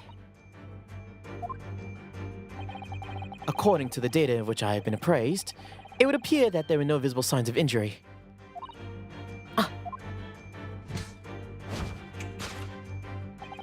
In fact, the circumstances of the victim's death can only be explained by a terrible venom. Now, if we take that as fact, we can reasonably imagine that there remains evidence to affirm it at the crime scene. No, could that be? Yes, the examination of the deceased bodies will prove the cause of death conclusively. The almost, but not quite, imperceptible puncture wounds left by the venomous fangs to seal the truth. Yes, the vestiges of the snake bite delivered by your terrifying friend. This makes no sense. There's no point in feigning ignorance, Miss Pavlova. After the incident, you endeavored to hide everything, didn't you? But now your involuntary glance betrays your hiding place you chose. That's right. You hid evidence that links you to the victim's death in your traveling case. That's where we met. When we first met in this cabin, it came to my attention when that case moved periodically. Your serpent assassin was restless inside, no doubt. You don't... It is telling that the serpent it is telling that the victim made note of a low whistling sound that he heard minutes before his ending. That was your signal, was it not? The sound you used to train your serpent friend? Train? Indeed. You'd put the serpent through that ventilator and wait. After a period, you'd summon it back with a whistle.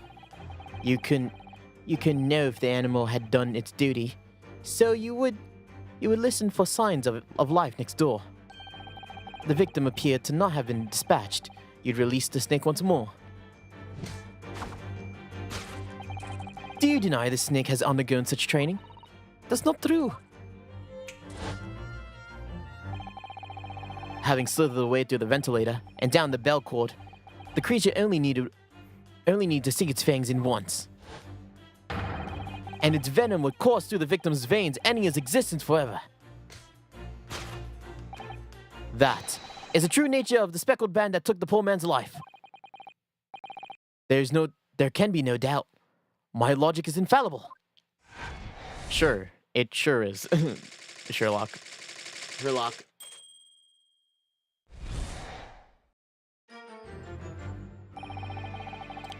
Thus concludes Sherlock Sholmes' great deduction of the speckled band.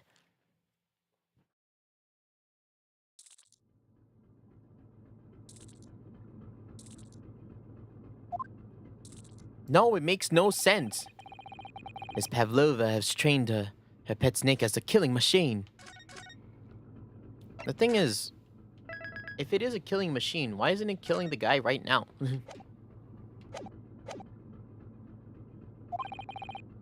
There on the floor, you observe a saucer of milk. The promise of food is the key to training any creature. Incredible! You've solved the mystery! Amazing. Your great deduction really lives up to its name. I could see how Sherlock Sholmes has become such a household name. My dear man, it was nothing remarkable. As the Russians say, I could have done it with one left hand.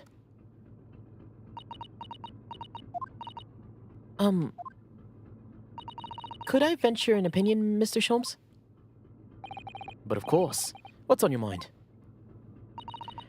It's just about your deductions before. Some things don't quite make sense to me. I welcome questions as to my method, and will answer loudly and proudly. Oh, well, good. First of all, snakes are egg-laying creatures, part of the reptile family. You are well informed, madam. And reptiles, don't drink milk.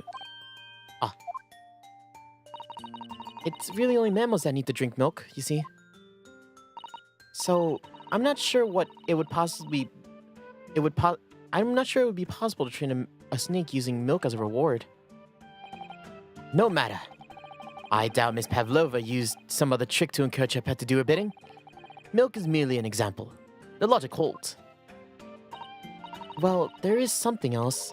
Snakes have no ears. Yeah, so I'm not sure it'd be really possible to signal a snake by whistling. But madam, what of the tales of Arabia? Arabia. Have you not heard of the snakes that dance to the sound of a flute? I think perhaps the performers play their music in time with the snake's natural movements. Oh, I see. No hands, no feet, no ears? These creatures are so inept as to be practically useless. Don't take it on the snakes, Mr. Sholmes. Leave them snakes alone. Damn, snakes are fucking useless.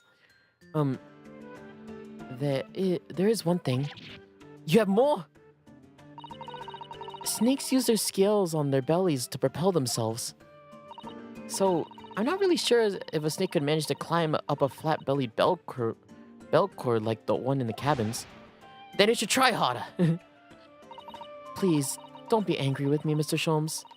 The point is, even if the snake had gone through the ventilator to the next door cabin, it couldn't have come back without help. What I'm trying to say is that there are a number of reasons why it's difficult to imagine the snake could have been part of this. Oh, poor Sholmes. He's so sad. You're still guilty, bitch. I don't like you anymore. I think, sorry. We need to step in and help, Naruhodo-san. Mr. Naruhodo. Oh, no, you don't mean. Yes. We need to modify Mr. Sholmes' latest deductions and turn them into the great ones they ought to be. I had a feeling that this was coming. Alright, let's give it a try. Just what I was waiting for, Mr. Naruhodo. Yes, right. So, cast your eyes down on your wrist again. What? You've done it again. Your handcuffs are gone. Where'd they go? Fear not. I shall see they're restored after our work is done. I really wish you'd leave them off. Like, you don't need to do that. Now, everyone, let us begin. Herlock Sholmes, proud to present his logic and reasoning spectacular. No, it's my turn now. There you go. Hold it, Mr. Sholmes. You're fucking wrong. Miss Pavlova, moments ago you claimed the following. His death has nothing to do with me. This whole thing has nothing to do with me. Yet you cannot deceive yourself. Yes, when you recall those horrid events, your aching heart smarts in pain. She does have a pained expression on her face. Yes, that's true. She looks as though Kazuma-sama's death is weighing on her heavily on her mind. But I'm not sure Mr. Sholmes has read her quite correctly, is that it? Could it be some other way to interpret her expression here? Let's take a moment and really look closely at Miss Pavlova. Oh, random-ass scratch. So she brought a cat along with her? She really does look troubled. Yes, it's hard to believe that she's putting that expression on to fool us. But if you look closely, it's almost as if she's actually staring at something. At what, you think? Perhaps there's something physically causing her pain. We should take a closer look. Like the random scratch, her right ear. She has such petite ears among that beautiful hair. Like little pink shells. Oh, what's that? There's something attached to her ear. Ah, I expect that's what they call an earring. It's a little piece of jewelry. An earring, is it? It's really tiny. Perhaps it's part of it's missing. Maybe it broke off. So now all that's left is the clasp part that attaches to the ear. Yeah, well, if that's the case, she doesn't appear to have noticed that it's broken. Yeah, really. The newspaper. Her right ear. Oh, her left ear. Yeah, her left ear has a thing. She has such petite little ears among that beautiful hair, like little pink shells. Oh, what's that? There's something dangling from her ear. Ah, that's an earring. The crescent moon part looks as though it is made out of wood. It's charming, isn't it? Women do love adornments like these. In their hair, around their necks, on their fingers, and even hanging from their ears, it seems. Well, jewelry is beautiful, Naruhodo-san. You called me Mr. Naruhodo earlier. Please call me that again. Whoa. She does have a cat. Her cat's gone.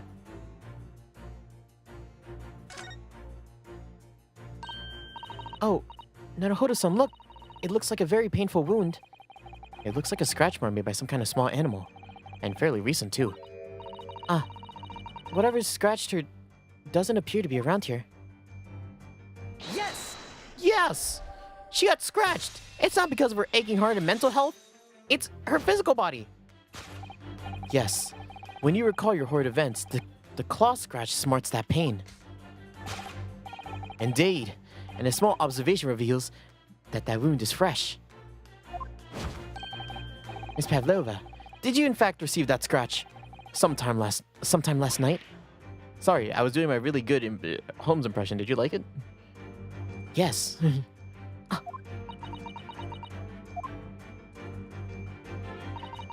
When I think about the young man who died next door, I feel so sad. And when I am sad, this pain from the wound is worse. And it is that very pain that evidences your inextricable well, hold up. Your inexplicable link to the victim's death. So we ask, what was the nature of this intruder that stole into the victim's cabin on that pretentious night? Why, naturally, it was the friend with which you boarded this vessel with, was it not? Ah, as I suspected. Yet another telltale glance. Without a doubt, it is your friend, the writhing serpent we see before us. It seems likely that the scratch mark on the back of Miss Pavlova's hand was made by this friend of hers, doesn't it? Except, snakes don't have claws, do they? No, they don't. They don't even have hands or feet on which the claws might grow on. Well then, if that snake isn't her pet, what is? What's the true identity of her pet? We should follow her gaze, Naruhodo-san. That's where we'll find the answer.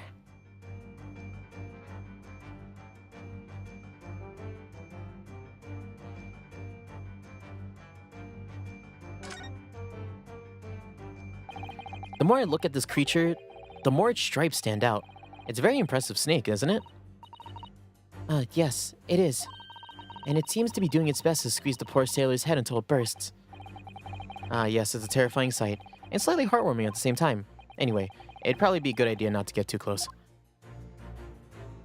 Yeah, sure. Keep the snake on the man's head as he's slowly getting squeezed to maybe death. There's no doubt, is there? She looked in this direction, straight at Seaman Stroganoff. Well, they do seem to be friends of sorts, and I can't imagine how he could possibly fit through the ventilator. Don't forget where I managed to fit inside Kazuma's trunk when we first boarded this ship. I would ask what that proves, but I think an equivocal little smile would be more effective. Sure, I'll take that. It was a teapot. I have a feeling that it was this teapot that Miss Pavlova's eyes flickered over to before. You think this is the friend that she's been talking about? Well, we're all different, aren't we? Whatever we might say about it, if that's the way she feels, I don't think I'll say anything about it then. You and the teapot can discuss it instead. Wait, that's not what I meant.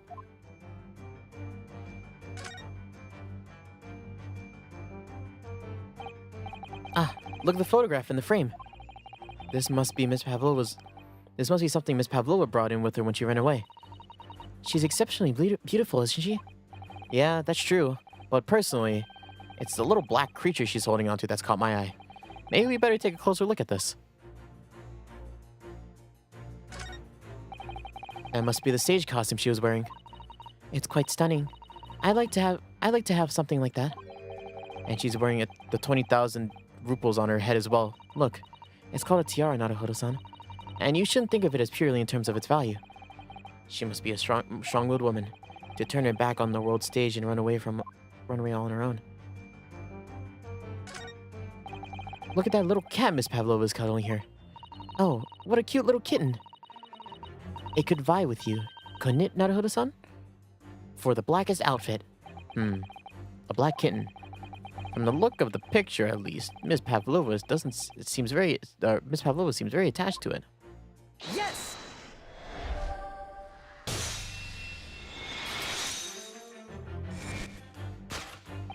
Without a doubt, your friend is the little kitten we see before us. Yes, the scratch on the back of your hand makes that abundantly clear. No.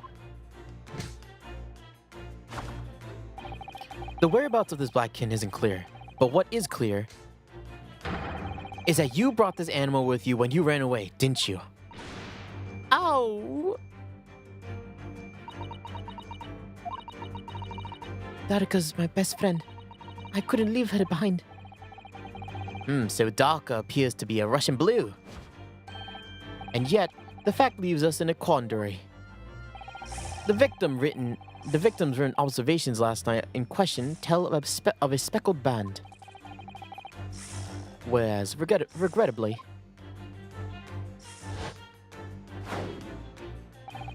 this specimen's markings do not fit the description in any way. What explanation can we give then, pray? What is this sight? What was this sight that fell upon the victim's eyes last night? No. Do not look at me. This has nothing to do with any of this. Oh, but it does. The answer to this quandary is even now, hidden behind your back. Yes, that which you are trying but failing to conceal can only be the snake's skin. Did you see that? She just took something out of her pocket and hid it behind her back. If she just left it in her pocket, no one would ever have known. Oh, yes. Players like that are Mr. Shom's specialty. He's ever so cleverly forced her to reveal something. I thought deduction was his specialty. Or maybe he's making me believe that it was a ploy too. Anyway, I find it hard to believe that that's the skin of a snake. Wait, hold up. Let me check something real quick. A thought crossed my mind, and I just want to check something super quickly. Okay, we're good. We're all good. Just had to check something real quick. All right. In which case, just what is Miss Pavlova hiding behind her back? Oh no, what she had here? Her face? Her newspaper? The snake's slow skin. Oh god. Controlling this camera is so jank.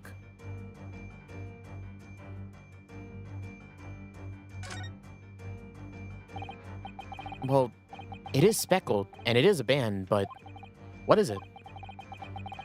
It seems soft and fluffy. A long piece of cloth of some sort. And it looks like a handle at one end. I think it might be a cat's toy. This sort is common in the West, apparently.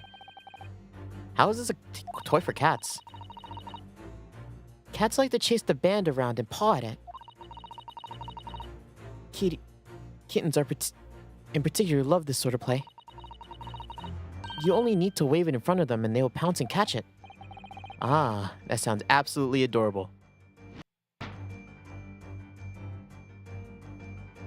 Yes! This! The not skin! What? I love my snakes that grow fur. Yes, that thing you're trying but failing to conceal is, a cat's toy! Precisely, and the true nature of the now infamous speckled band. It was this toy that you dangled through the ventilator. As you waved it around, I presume, naturally the victim could not fail to notice it. But why? For what reason? My dear boy, there's only one only one answer to that.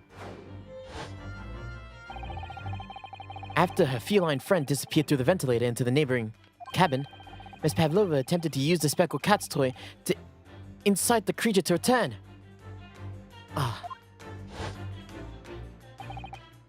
In summary, the nature of this friend of Miss Pavlova's, which last night infiltrated the scene of the crime,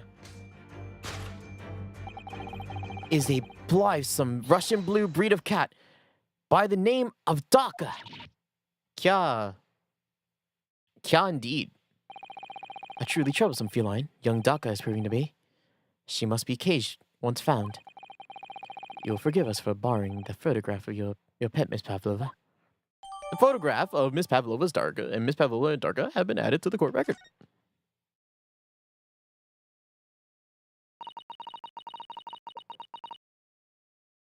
It was after I gave her food last night.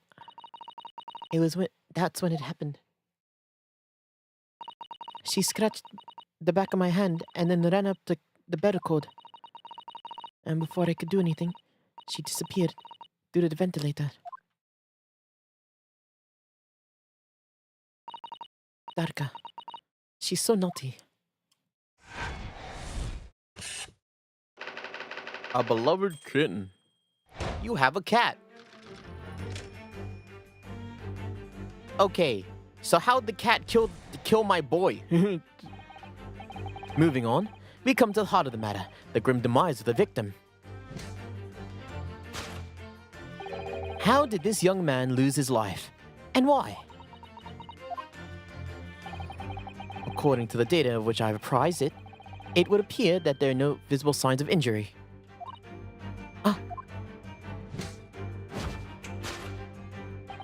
In fact, the circumstances of the victim's death can only be explained by the terrible venom.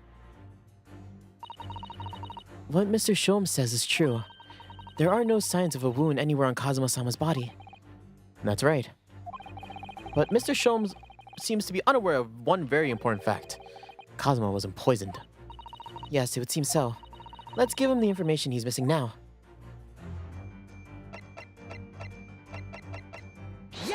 Yes! He wasn't poisoned! You bumping idiot! In fact, the circumstances of the victim's death can only be explained by the post-mortem report. Ah, yes. I knew it was one or the other. His neck was... Indeed. The breaking of the cervical vertebrae is fatal. Only that Goliath will be strong enough to survive that. Seaman Stroganoff is not some immortal freak, you know. The jury's out. Anyway, we have good authority on the victim's neck was broken. Now, if we take that as a fact, we can reasonably imagine that there remains evidence to affirm it at the scene of the crime. No, could that be? Yes, an examination of the deceased body will prove that the cause of death was conclusively. Will it? Kazuma died because his neck was broken. In other words, he probably was struck by something or someone. That's a distinct possibility. And yet, no weapon has been found though. Presumably Darka didn't silently creep up behind Kazuma until the fatal blow. I suppose it's possible that he had a fall and hit the ground awkwardly. It could have been a terrible act of misfortune that he broke his neck by complete accident. Yes. A bad fall could explain it. It's rather hard to believe of Kazuma-sama though. He wasn't a clumsy man. Well, we need to fix this deduction somehow. Is there anything from the scene that could explain what really happened? Oh, he slipped, right? Yes! Yeah? Oh, okay. Oh, Kazuma, really? I'm gonna let the game explain it. This is really unfortunate if this is actually how it's gonna happen. Yes, an examination of the mark on the floor will prove the cause of death conclusively. This particular mark, so prominently visible next to the victim's body, is a deposit of shoe polish. Shoe polish. Indeed. Positively identified by this little analysis device I constructed, which I now carry as a matter of course. Beeswax, tallow, and dye were my results. The undeniable ingredients of shoe polish. And the color of the polish is a perfect match with the color of Mr. Asogi's laced leather shoes. Can't breathe. Looking at this mark, it's not hard to imagine what happened. For some reason, Mr. Asogi must have caught his foot at some point on the floor and tripped. Please, no. And by a dreadful turn of misfortune, caught his neck against some unmovable object as he fell to the floor. Suffering a fatal blow to his spine, the victim's vertebrae shattered, and in that instant, he lost his life. No, oh. Kazuma, I don't know. I don't know anything about this. Is that really true, Miss Pavlova? What about the evidence left at the scene of the crime where Mr. Asogi lost his life? Yes. The facts are as clear as day to me. You did all you did to conceal the incriminating evidence. But your involuntary glance betrays the hiding place you chose. That's right. You hid the evidence that links you to the victim's death in the traveling case. I don't believe it. I don't believe it. Kazuma-sama merely tripped over and now he's no more? That can't be true. I refuse to accept it. I know it's hard to believe, but the mark on the floor does seem to suggest that's what happened. But... And if this is part of Mr. Shulm's deduction is right, Miss Pavlova is trying to hide some evidence that would prove it. Here in this cabin, somewhere in the direction where she just cast her eyes. Where, I wonder? Let's have a good look around. The evidence has to be somewhere around here. It's probably in the bin, right?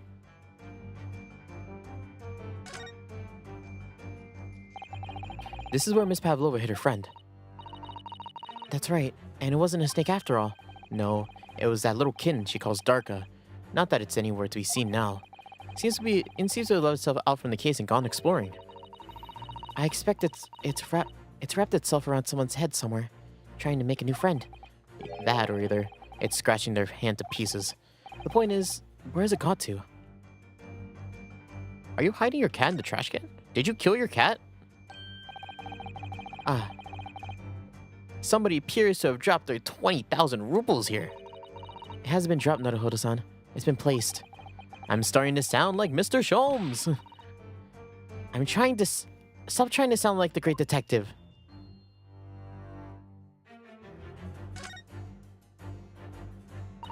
This is a waste paper basket. Perhaps all the first-class cabins have them. But Miss Pavlova only started occupying this cabin late last night. Presumably, there's not much rubbish in here yet. Oh, what's that? It's a broken piece of glass, isn't it? Yes, it is. I feel like I've seen it somewhere before. If it looks familiar, perhaps it's more than your mind simply... It's more than your mind simply playing tricks on you.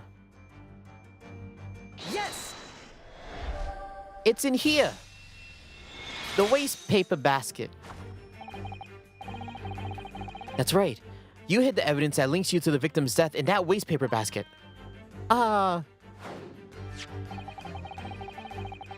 Here we have a fragment of an intricate glass object, it would seem.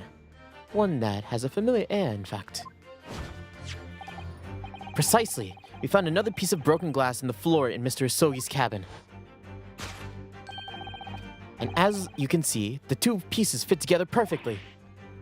We just found this random third piece that fits in between both of them. Just by chance.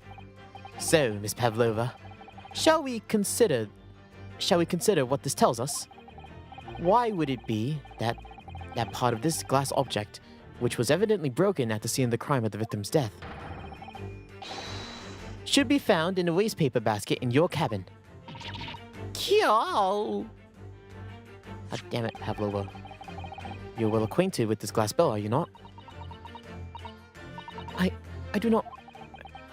I don't know. And this hushed Russian accent of yours won't help you this time, dear girl. Why?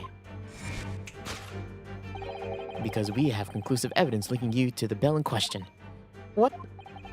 Take it away, Mr. Naruhodo. Yes. The evidence that links Miss Pavlova to this little glass bell would be Yes! this. If you look at this photograph, you can clearly see, hanging from Darka's collar, is the very glass bell in question.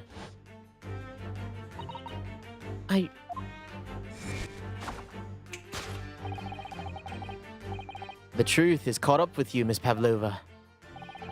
The young man who lost his life last night did so after a truly inauspicious fall. And the cause of that fateful stumble?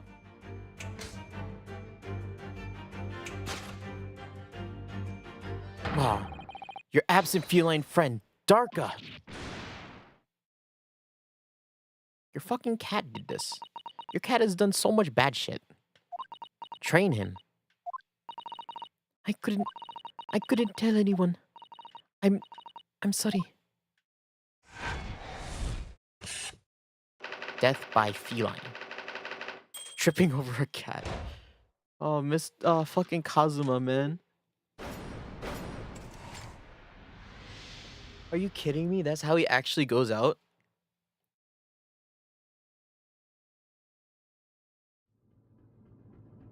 Death by cat? Why don't you tell us now, Miss Pavlova? Tell us exactly what happened last night.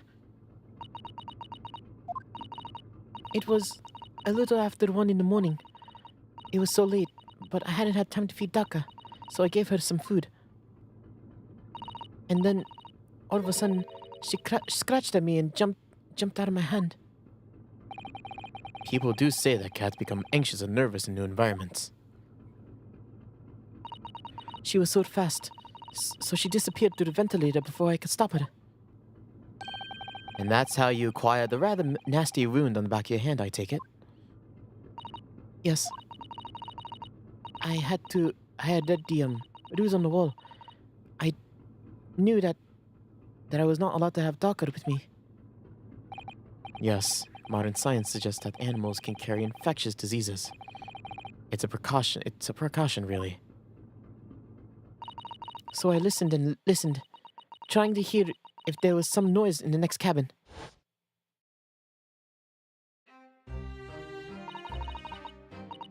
It was very quiet. I was sure that if someone was there, he must have been sleeping. So at that point, you thought it'd be safe to try to lure the kitty back? By dingling the end of the toy through the ventilator into the adjoining cabin. Darka always loved this toy, but it didn't work. Nothing worked. I tried using her favorite toy, I tried whistling to her softly, but nothing. She didn't return. So the faint whistling sound Kazuma wrote in his diary was Miss Pavlova trying to retrieve her pet. Cats have a propensity to stay hidden in the shadows. Cats have a propensity to remain hidden in shadows while frightened. Yes. So there was nothing else I could do. All I could do was just wait until she had calmed down. But then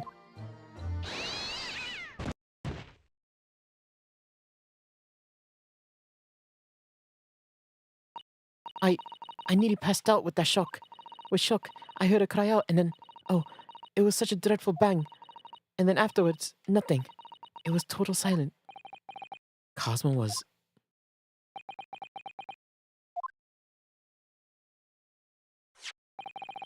From the appearance of the brown mark on the floor, it seems likely that what you heard was the victim slipping on the glass bell and tripping up.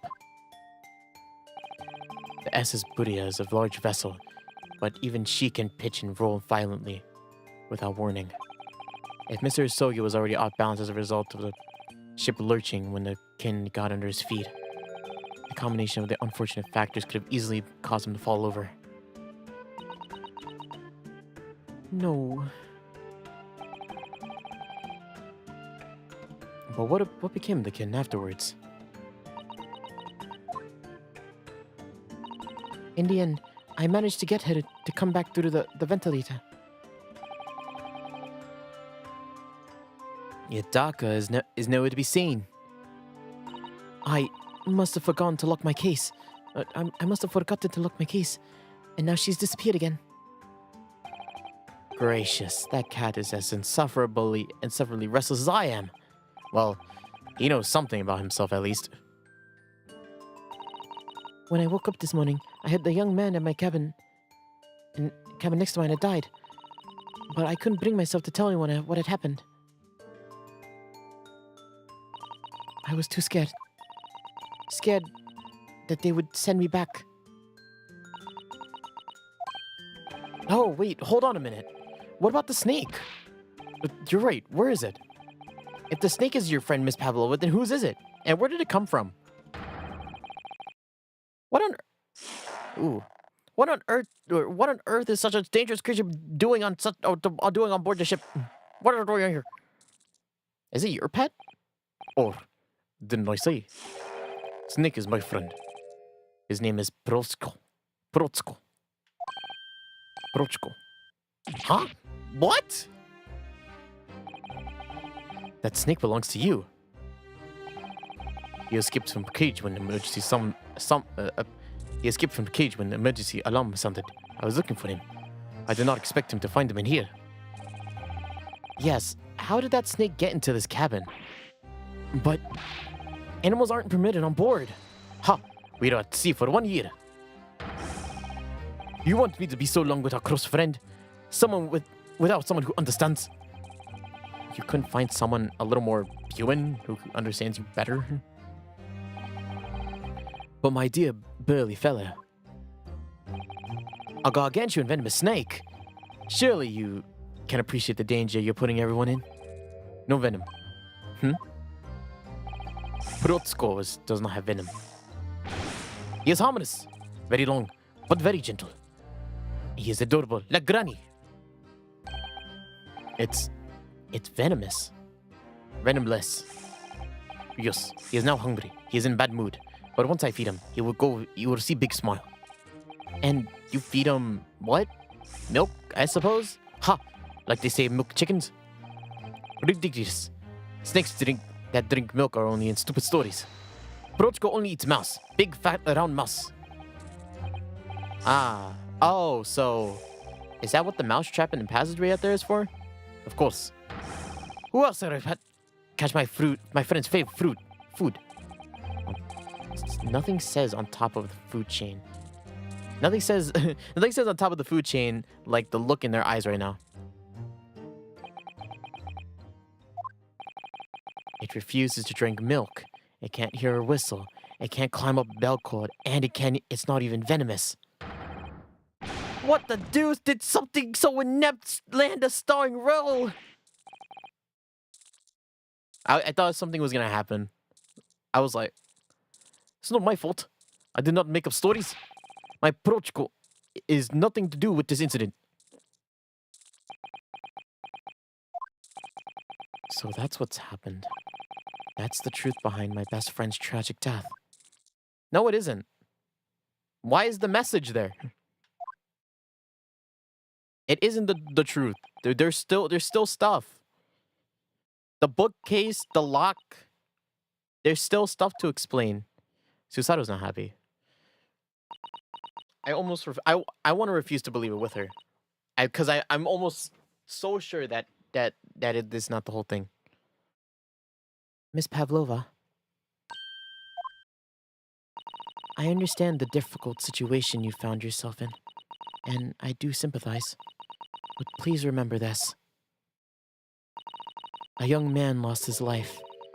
If you're going to attempt to cover up your guilt with lies, then no matter what the circumstances, I cannot forgive you. But what are you talking about, Miss Bikotoba? What lies?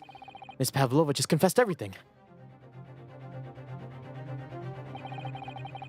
It was just a series of unfortunate events. An accident. Actually, before we go into this, because I'm pretty sure this is the last little stretch, I'm going to be right back because I'm going to check on the cushions. So give me 1 second. I'll be right back. 1 second.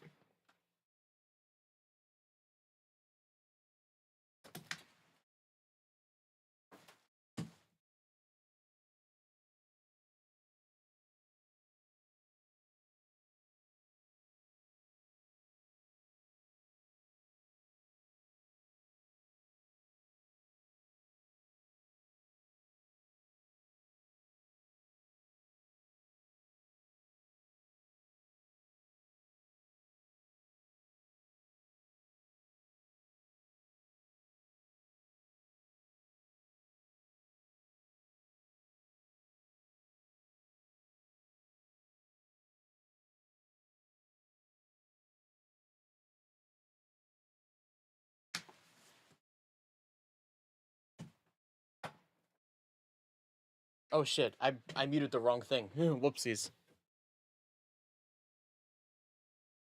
Thank God I didn't say anything. Imagine that. My brother moved the cushion for me, so we're good. Okay, back to it. An accident.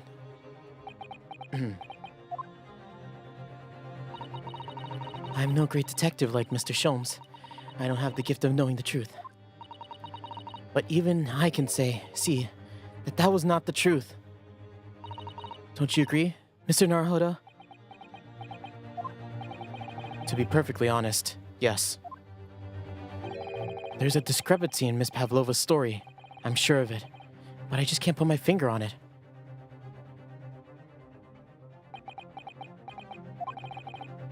I confess, I was intending to let Scotland Yard deal with any outstanding issues on this matter. Oh! I'm only present here for a very specific reason. The truth is, you, Mr. Naruhodo, are simply a distraction. A distraction? I hope you've not been finding your shackles too uncomfortable. What's happening? Not again! Why did he do that? Especially as they're on your wrist as a result of my intervention. I was rather hoping I could resolve matters before we can make it to our next port call. You were, Mr. Sholmes?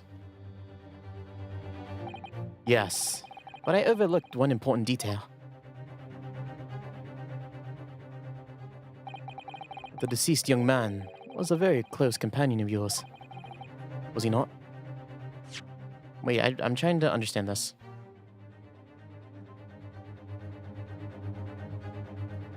Oh, so like he didn't want to hold this out for too long because he's here for another reason and he thinks then he's wasting his time here, basically is what he's saying. Right? Yeah.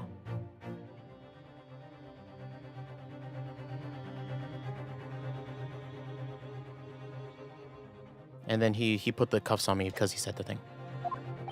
And now he's like, well, we're gonna pursue this fully because he's our friend. Yes. Kazuma was my closest friend.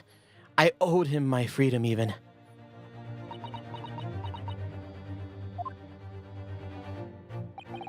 In that case, we must follow this to its conclusion.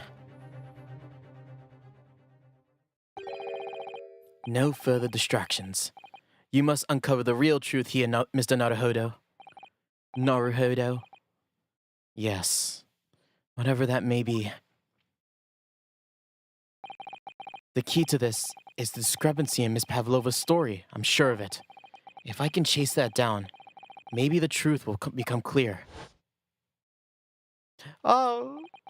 The truth about how you really died. About how that scene in your cabin really came to be. Alright, I'll see what I can do. Excellent. Thank you, Mr. Naruhodo. Okay, so shall we begin? Yes. What should we ponder first? Is the victim who lost his life in the cabin was bolted shut from the inside. Was this truly an unfortunate accident? Or was it in fact no accident at all? That is what we must establish in the first instance. But we've already established it, haven't we? The man tripped over the kin that had climbed into the cabin via the ventilator. Tragic, yes, but still an accident. I didn't even look that. Wait, let's just take a step back. It doesn't make sense if that's really what happened, does it? I'm going to have to ask you to spell it out for me, I'm afraid. Yes, it's starting to take shape now. There's a clear contradiction between the facts and Miss Pavlova's story here. The evidence is right here in Kazuma's cabin. It's undeniable. His death couldn't have been possible. Couldn't possibly have been a mere accident. Really? Let us show our hand, Mr. Naruhodo. Time to present the evidence. The evidence that proves unequivocally that the victim's death was no mere accident.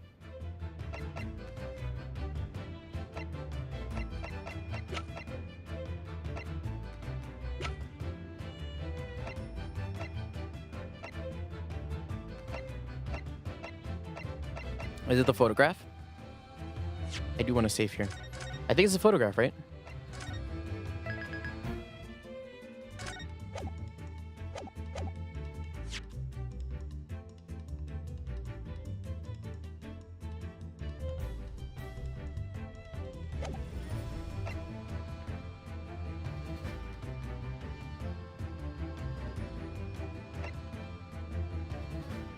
Yes! Is it? The truth is clearly recorded in this photographic print. There's no way that Mr. Asogi could have left this message on the floor. That script, it's Russian, isn't it? That script, it's Russian, isn't it? Indeed it is. The word written means wardrobe. I see what you mean. Most people would leave a dying message in their native language. Japanese in this case. But maybe he was studying Russian. It is a simple language. He could have picked it up very fast. That doesn't seem likely. That's actually not the point. It makes no difference whether he knew Russian or not. Sorry? What do you mean? Exactly what I said before. There's no way that Mr. Asogi could have left his message on the floor. His message. And the reason why is clearly explained here. Damage to the cervical vertebrae resulting in instant death. Instant death. Oh. Holy fuck. Which means, after the victim fell to the floor, he couldn't have possibly written anything. He couldn't, because he was already dead.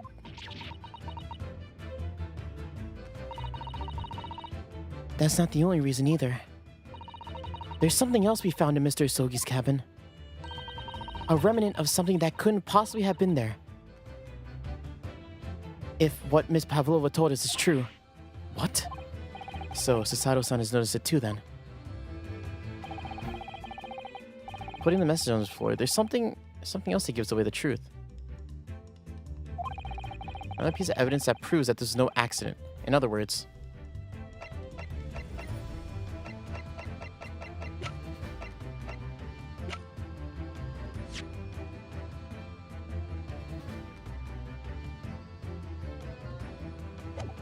is it the piece? It's the piece of the bell, right?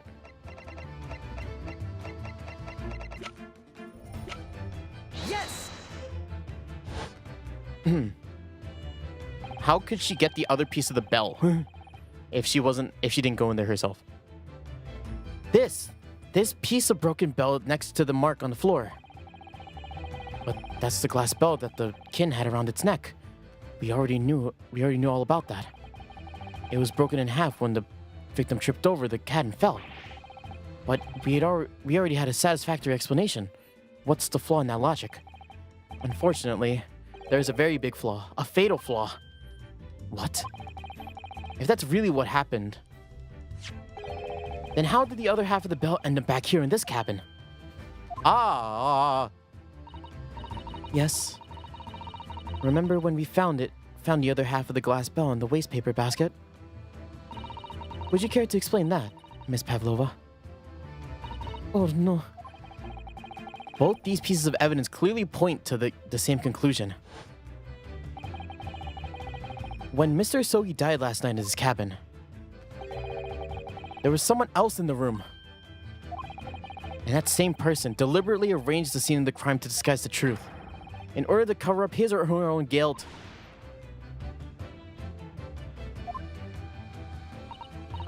Yes, now someone else present in Mr. Asogi's... Whoa. You're wasting time.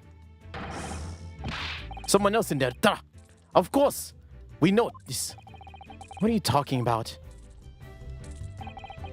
Bork had boarded the door from inside.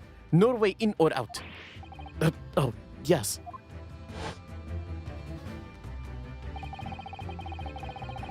The only other person in the cabin was the young student where the Deus Ex died. Was you? Yes, you're right. I did kill him.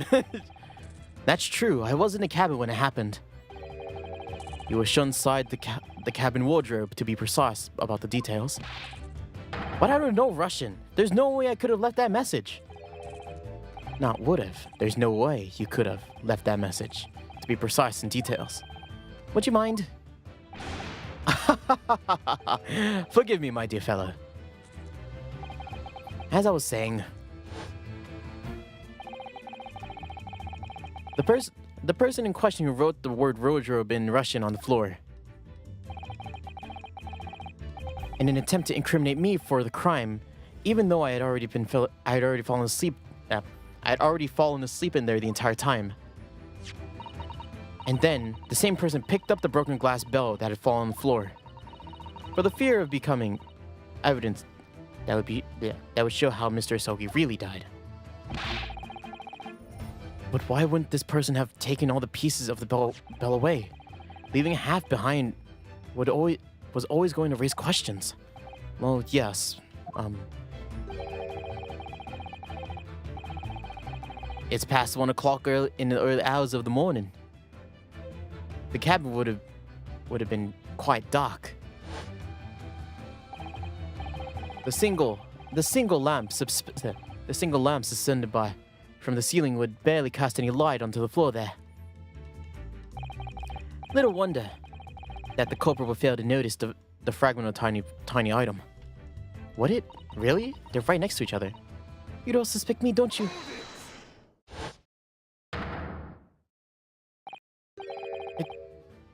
Seaman Stroganoff. Nina is a woman of sea. She is daughter of strong sailor. 2 years ago, they noticed her dancing skills and she went away to join ballet company. But before, she was a dancer on the ship, a member of the ship's band. Are you her dad? You do not accuse ship's angel of being criminal. Ah, so that's it. You say that when young student died, Nina was there in cabin.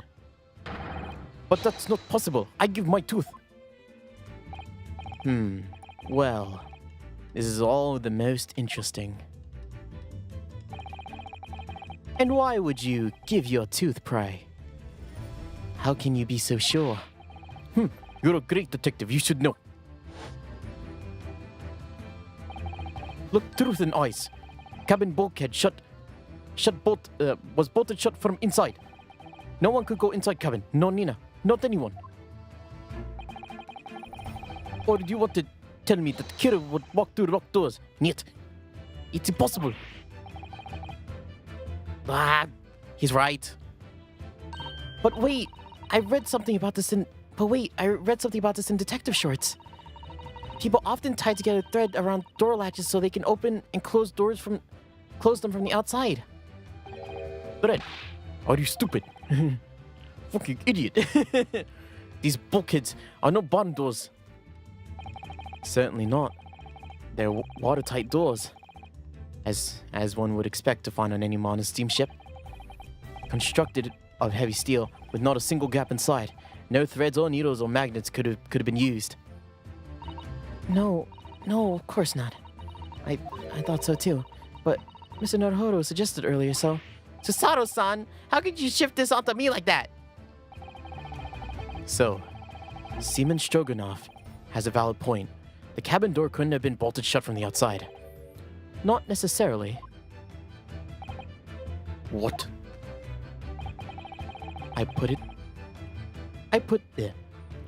to you. Wrong. I put it to you. I put it to you. I put it to you. To you that I could bolt this cabin door closed without laying a finger on it. And in this very cabin, we can see the trace of the method that I have in mind. I have in mind for being used. I don't believe it. Well, Mr. Naruhodo, I believe you know what I mean, don't you? A way to shut the bolt of the cabin door closed from the outside. One way does spring to mind, yes. Do you really know what Mr. Shomas means, Mr. Naruhodo? Yeah, and so should you, because we've seen it happen. Indeed, we have. So, would you care to do the honors, Mr. Naruhodo? Point out the telling signs that the method was used. What? This?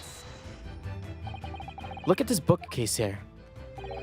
See how all the books and things have toppled over? That must have happened when the ship made its emergency stop before. Yes, that's right. It's a very powerful vessel after all. When the engines are thrown into reverse, a violent jolt goes across the entire ship. Any small objects that weren't fastened down are bound to fall over. I believe, yes, that's what's known as the force of inertia, acting on the objects. Is there nothing Susato-san doesn't know? Or that isn't in her book, at least. Well, whatever it's called, it's the same force that pushed over the books on the bookcase. Also made something else in the cabin move. The bolt in the cabin door. It was very obvious that just after the emergency stop that the ship made earlier. We had come into this cabin not long before, and we hadn't bolted the door. But then...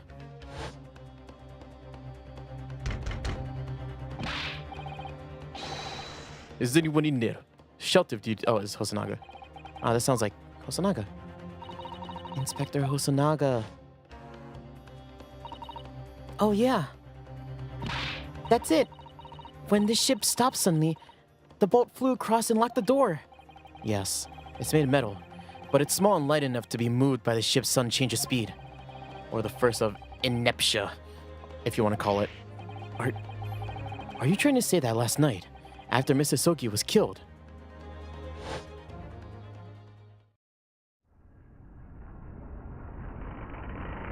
and everything fell over?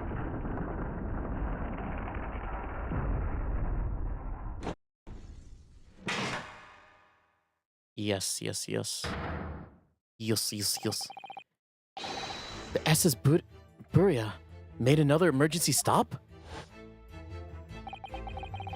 When I woke up this morning and looked around the cabin, I thought it looked a little odd. All the books on the shelves had toppled over, and all the ornaments. It was almost as if someone had run their hand across the shelves and deliberately knocked everything over. Oh yes, I remember that. And I stood them all up again, didn't I? Then when we came into this cabin, we were surprised to see the same thing in here.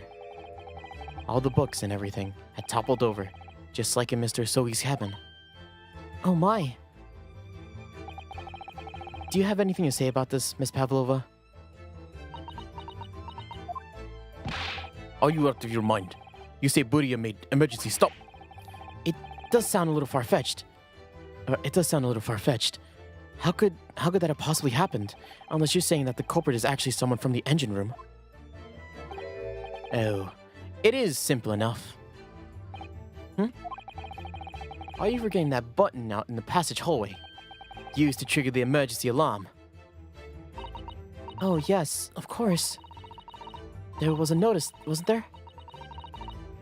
Telling you only to press the buttons in times of emergencies. On dark nights when fog is dense, the captain cannot rely on the eyes on his lookout alone. Hence the placement of a number of buttons around the vessel to allow any crewman to raise the alarm. That the sort of button one is almost compelled to press to satisfy one's curiosity.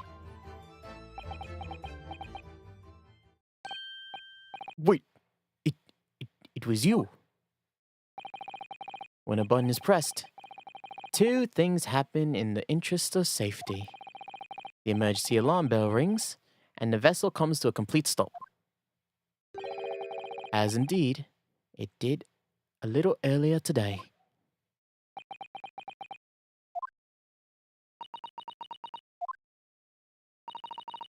Mr. Sholmes, surely it wasn't you who... As I always say, a button has but one purpose in life. To be pressed, whatever the occasion. He sounds almost proud of himself. How dare you mess with ship? I report you to captain. You are in much trouble now.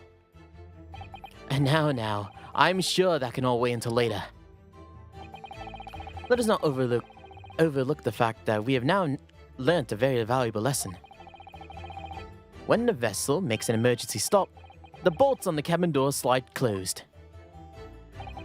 So, what we now must consider... Yes, it all comes down to one thing now. Last night, after what happened to Mr. Hisogi, did this ship make an emergency stop, or did it not? You're all idiots. Buria is a huge ship with many passengers. If we make emergency stop even in the middle of the night, it would be chaos everywhere. What are your thoughts, Mr. Naruhodo? What are your thoughts? Well, it's certainly possible that some kind of emergency happened last night. We have evidence to support that idea. Really? What evidence, Mr. Naruhodo? Fascinating. Do show us, my good man. What evidence promotes the theory that some emergency griped this vessel last night?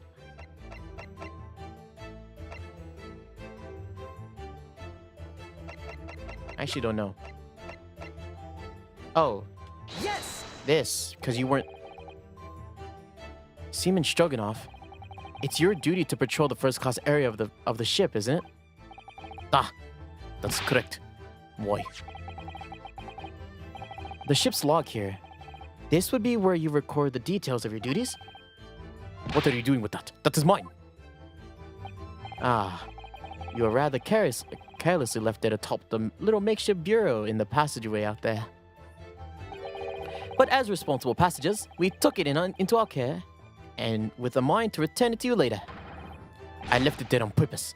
That is where I always put it.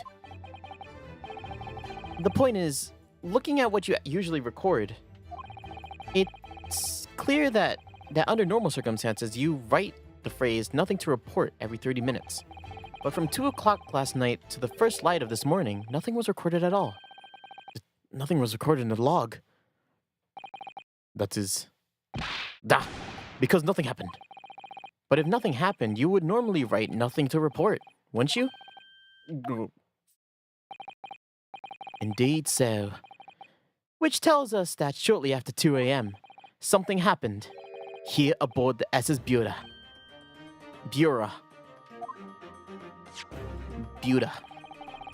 Something significantly significant that you forgot to fill in the ship's log, in fact. Are you suggesting that the ship really did make an emergency stop in the middle of the night? Stop talking rubbish.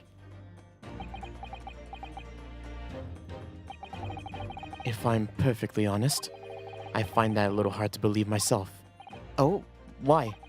Well, because if something as major as emergency stop really had happened, surely all of us would have noticed. That's very true. Thanks to the emergency stop we experienced earlier, we all know what it feels like now. The ship lurched so violently, and the alarm bell was so loud. I can't imagine that anybody would sleep through that, even if it did happen in the dead of night. Well, no, that's a good point.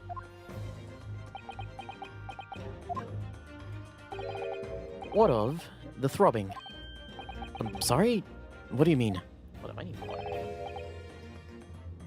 Your head, man.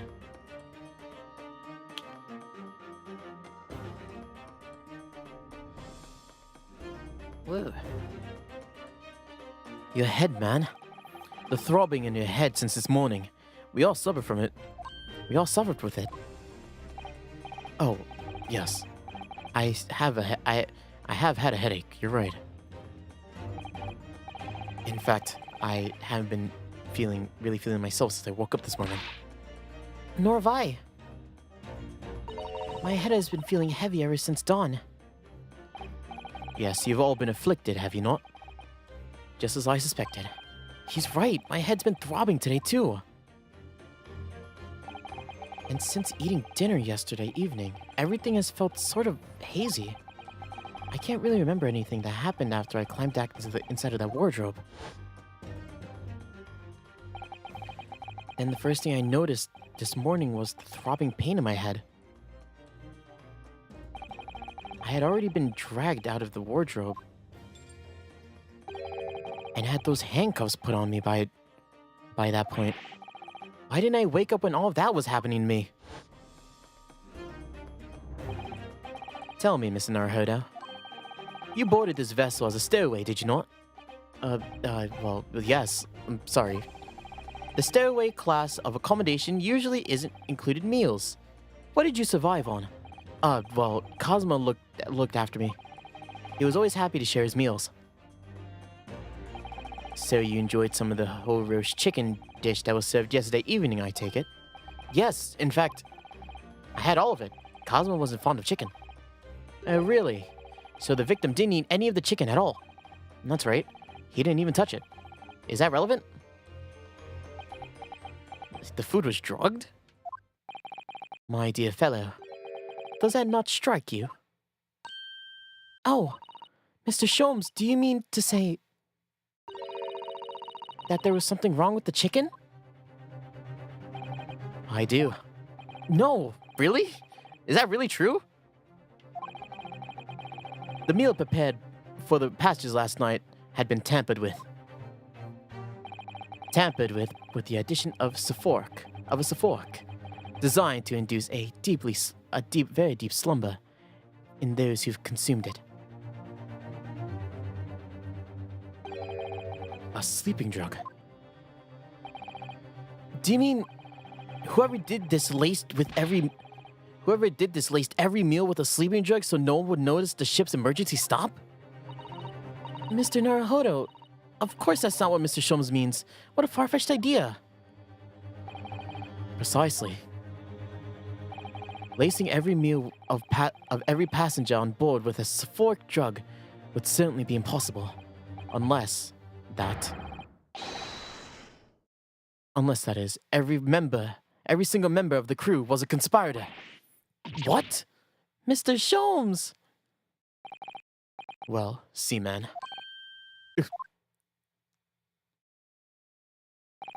I'm sorry to say that any more deception in this matter will get you nowhere.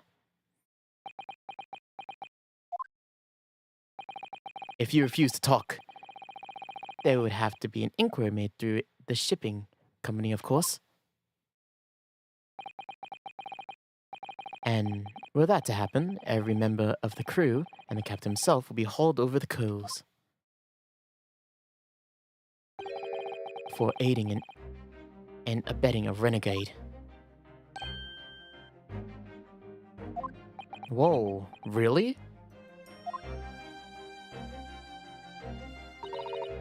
Please, no more. I will tell everything. I cannot make problems like this for everyone anymore. These crew members were your former comrades, I believe. Yes, so when I decided to run away, I asked them to help me. We all agreed to help. Everyone together. She threw away everything. Her fame in the ballet. Mother Russia. We wanted to help our angel. I don't believe it. You are right. We put sleeping drug in chicken last night. Yes, I remember now. I did notice chewing on a lump of something strange and bitter at one point. Bah, we did not make alt drug. Oh, how do you say dissolve?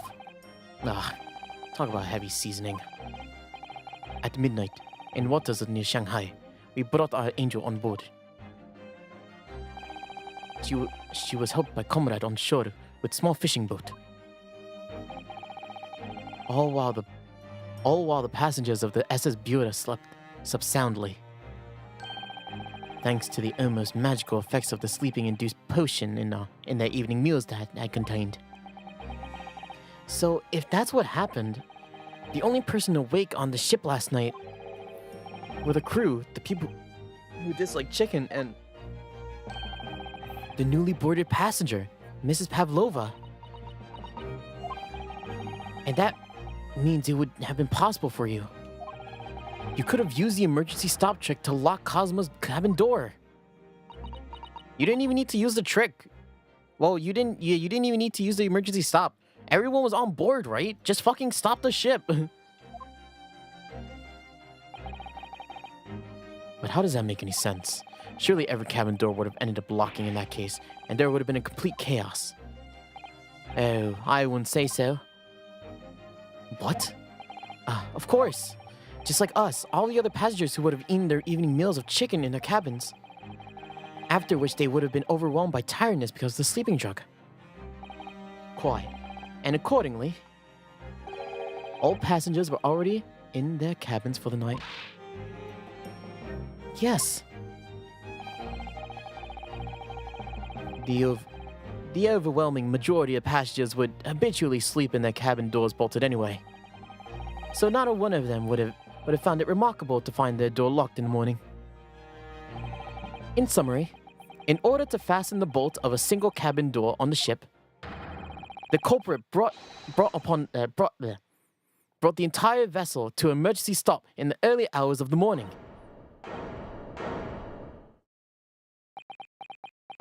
Guys, what the hell? What are you guys thinking? You have talked long enough and said many things. But what is the point? The point is what I said earlier. There was somebody else present on the scene when the victim lost his life last night. Someone who left a message in Russian on the floor in an attempt to incriminate another. Someone who tried desperately to hide the broken fragment of glass that would reveal the culprit's identity. And someone who abused the ship's emergency stop procedure in order to lock the door. All told, a busy night. But... I don't know any of this. I'm just a little girl. You speak with your long English words and explain your clever ideas. But I am Sela, and sailors don't listen long, boring stories. We don't believe. But how do you use this? How do I do his voice again? I completely forgot it. I did it well earlier. Sort of like me. We only trust what we see with our eyes. A laudable trait. What? I'm quite of the same disposition, my good man. Observation to me is everything. Mr. Naruhodo. Oh, yeah? Do you hear it? The accusatory cry of guilt in the wind. What's accusatory cry of guilt? Sorry, you've lost me. Proof of involvement, man. But you can't hear such a call with your ears. No. You must hear it with your eyes. For observation is the basis of all deduction. What are you talking about? I believe the time has come for one final logic reasoning spectacular to expose the truth. So, Mr. Naruhodo, your assistance, if you please. With what exactly, Mr. Sholmes? With observation, my dear fellow. Just as I said, of these two what is it? Prevaricators. Prevaricators? Prevaricators. Prevaricators.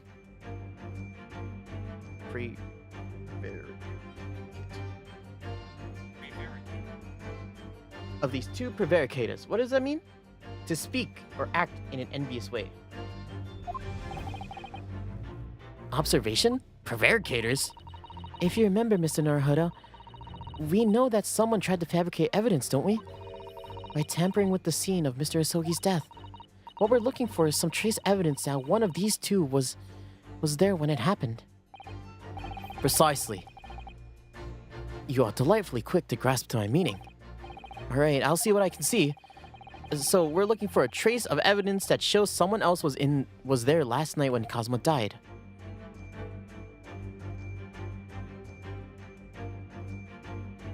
I'm pretty sure it is this guy, right? It's Stroganoff. Chunky arms.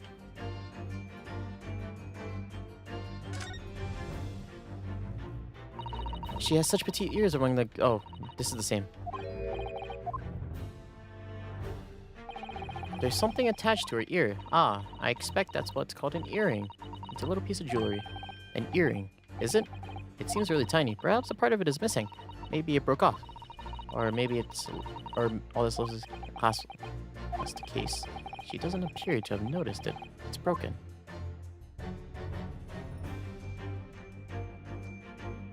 Aha!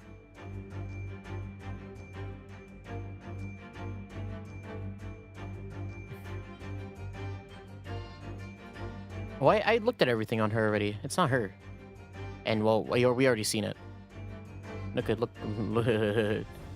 Oh, at least he has a belt. Sick. Snugly fit to him. Jesus. Ooh. Chunky arms. He has arms like tree trunks, doesn't he? Hairy tree trunks. Yes, he certainly has sailor's arms. He's a born man of the sea. Even if I had been awake, I couldn't have done anything about being dragged out of that wardrobe by this man. Naruto-san? Are you imagining his thick, burly tree trunk arms around your neck? What? Are you right? You seem to be lost in thought. Oh, sorry. I was thinking about his tree trunk arms. Jesus, really? His face. His hat. Have you noticed something significant about the Seaman Shogunov's hat? Oh, no. Sadly not.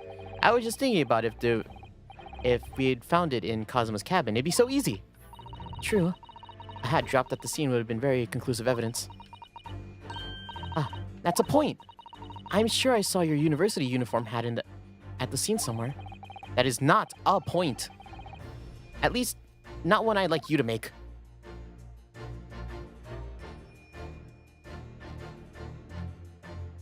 Yeah, does he have... I don't think he has any inner ones. Oh, look at this. It's some kind of stain in an unusual place. Ah, you're right. It looks like ink, if I'm not mistaken. Ink. And it looks like the color, too. It's clear where this came from. Yes! You have an ink stain on your back. Man. Seaman Stroganov, You seem to have quite a large purple stain on the back of your white uniform there. Ah, yes, I didn't know where the dirt come from. so nothing in particular comes to mind about the stain. What are you trying to say? It would appear the significance of the stain has escaped your attention, Seaman. Allow us to make it plain. It's a very large purple stain on the back of Seaman Stroganov's uniform. I think what made it is clear. Indeed it is. So, Mr. Naruhodo, present the evidence that proves it. My pleasure. All right, then. The evidence that proves that the stain on the back of Seaman Stroganov's uniform really is... Do we have a picture of the... Yes! Oh yeah, this is the only thing that has ink in it, so... Yes! Yes, it's this photograph and the ink it shows. That's what caused the stain on your uniform. Ink. A rather unusual color of ink. Purple. Ugh. Duh. Ah, the penny drops at last. Now you see the significance. Now you see the significance. The Russian word on the floor next to the victim's body was written in purple ink. And the stain on the back of your uniform is ink of the exact same color. If the ink had been dry, it couldn't possibly have stained your uniform in that way. Which means you must have been present in the cabin in the moments immediately after the ink was spilled. All right, yes. It was me. I did it. Everything. I arranged everything in dead student's cabin to make it look like wardrobe man did it. I pressed button to make Puria to emergency stop and port cabin door shut. I did everything so no one would suspect our engine. Biff, please. Don't worry. Angel, let me do the talking. It was after 1 in the morning. I was on duty, patrolling. Patrolway. And then our angel came to me. She was as white as a sheet. Biff, please, you must help me. I went with her. The door to the tavern of number 1 was open. When I looked inside, I saw a student boy on floor. What happened here?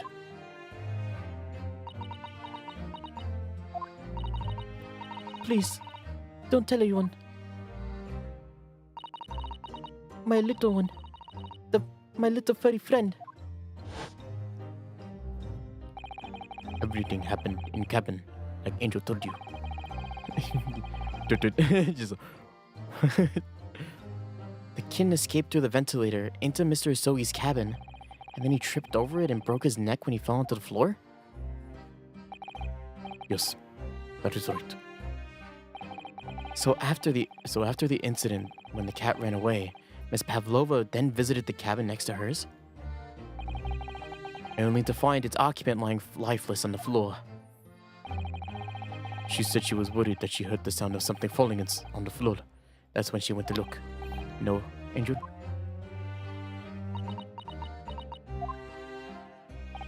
The door was not locked. She opened it to look, and you already know what happened after. There's just one thing, if you wouldn't mind. What? When you went to Mr. Sogi's cabin, Miss Pavlova, was he already dead? Why? I already told you. When Nina opened door of student cabin... Oh, student cabin... I looked inside. I was asking Miss Pavlova. Well, Miss Pavlova?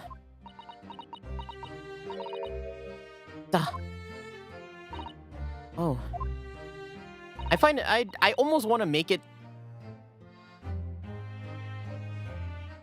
I'm pretty sure he's the killer. Or he killed him. I'm almost so sure that he killed him, but we don't have evidence for that. Yes, that's right. I saw him. He was dark, and he was wearing black, but he was on the floor, not moving. I was scared.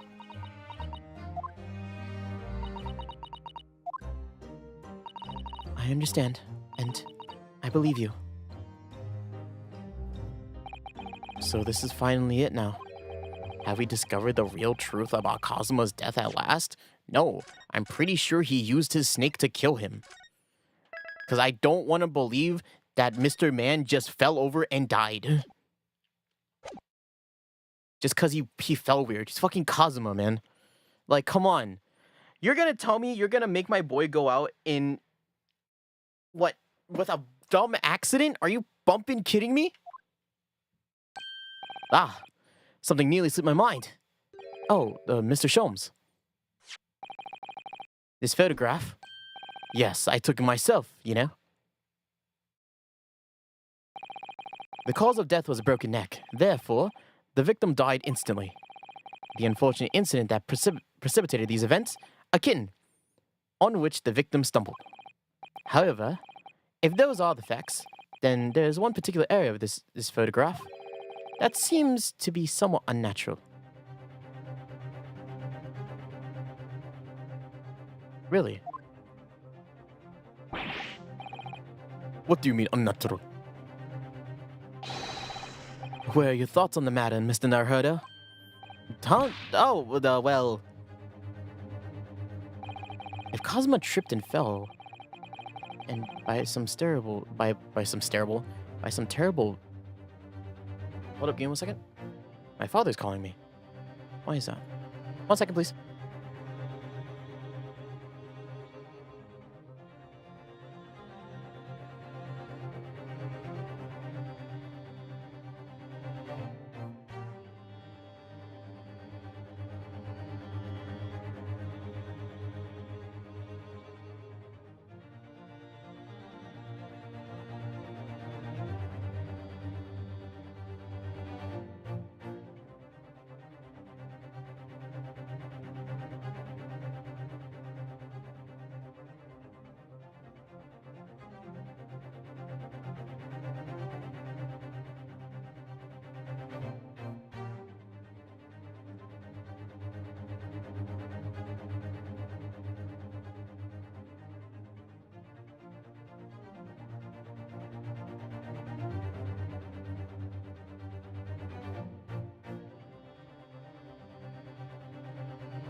Alright, I'm back. Had to go check up on the cushions. Alright.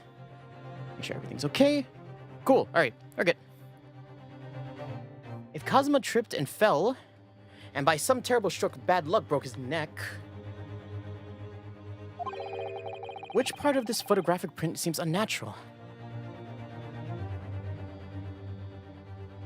I don't know, actually.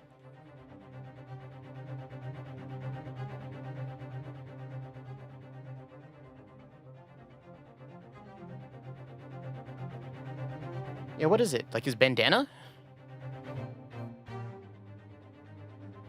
It's either his bandana or his fist.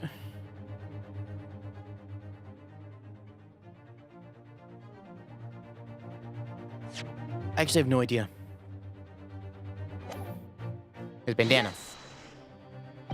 It must be here, surely. Allow me to offer a piece of advice regarding the pursuit of detection, my dear fellow. When noting a crucial point, it is helpful to keep your eyes wide open. They were open.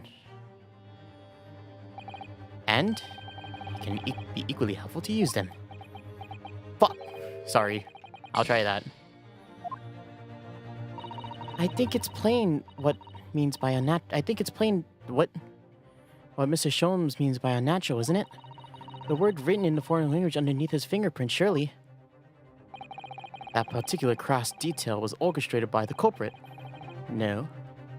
No, I mean to identify another point. Imagine, if you will, losing your footing yourself. Would you land as the victim has landed? What of your hands? Oh, it is the fist. You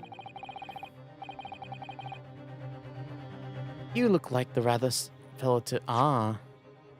It is his hands. It's because his hands are fisted closed. Did I not call that out the first time we saw that? That picture? That's funny. Why do I... It's because if he was trying to catch him... If he was falling and trying to catch himself, his fist wouldn't be closed, right? Yes! Alright. If he really did fall due to an unfortunate accident, then his fist doesn't seem to be quite right. The exact same thought occurred to me. In a fall, one instinct is to open the palms flat. Yet here, we see the victim with his left hand tightly balled into a fist. Almost, as you might say, as though he were gripping something. What do you mean? What do you mean?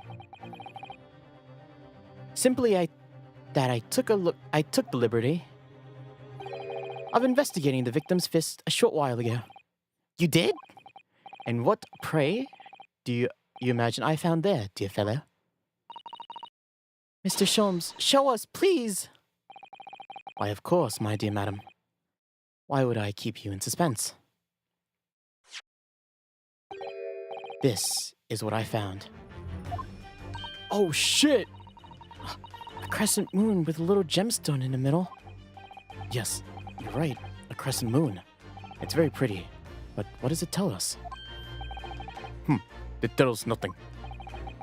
I'm not so sure. This crescent moon looks familiar somehow. I'm sure I've seen this somewhere before, like twice, and I looked at the same thing twice, and I commented on it twice, and I know it's made out of wood. Twice. Observation, Naruhodo. That is the key. What? The truth is now tantalizingly close. How did that crescent moon come back to being Kazuma's clenched fist? That is the final clue, the last piece of the puzzle. Ask yourself, what does this crescent moon mean? What significance does it have? And observe. Find the answer with your own eyes. Oh. He was still alive when you walked in there. She has such cute, like little pink shells. Oh, what's that? There's something dangling down from her ear. Yes, that seems to be an earring. Wait, look! It's a crescent moon! Ah! There can be no doubt, surely. Yeah, we've seen that so many times. She has such petite little ears. Wow, you really like talking about her petite little ears. Oh, what's that? There's something attached to her ear. Ah, I expect that's what they call to be an earring. It's a little piece of jewelry. An earring, is it? It really is tiny. Perhaps part of it is missing. Maybe it broke off. I know it's all that's left is a clasp part that attaches to the ear. If that's the case, she doesn't appear to have noticed that it's broken. Oh, no. Yes!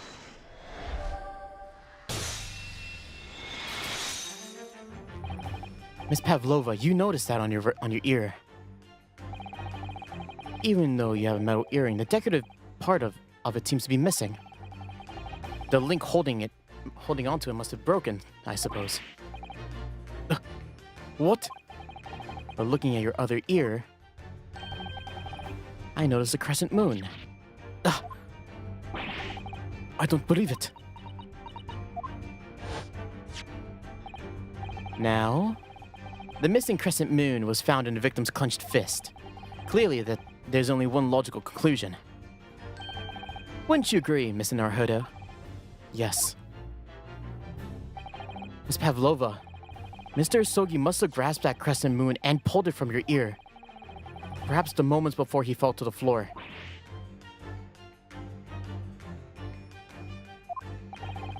In other words, last night in Mr. Isogi's cabin, you witnessed the moment when the victim fell from your eyes. In fact, you're quite literally at arm's length from him. But then, the question is, why did Mr. Isogi do that? Why did he pull your earring from your ear, holding it from his clenched fist during his final moments? Oh no. Injured. No one can protect you now. Please, Miss Pavlova, tell us the truth. Last night, what did you do to Kazuma?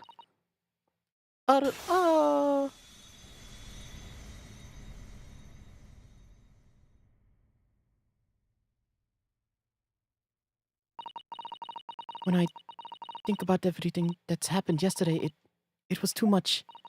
Running away, the fishing boat in the middle of the night, trying to climb into this huge ship, and then when I was at last in the cabin and could relax after the horrible long day.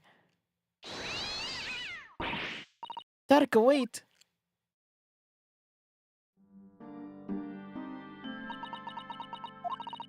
I couldn't believe it when she disappeared through the ventilator. I tried to call her with a little whistle. I tried waving her favorite toy. But nothing worked. Darka could not come back.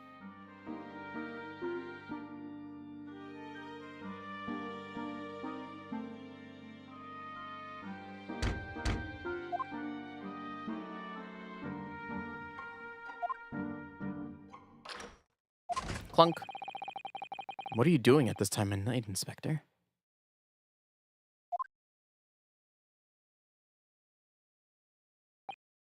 Oh. I'm sorry. I thought it was a friend of mine.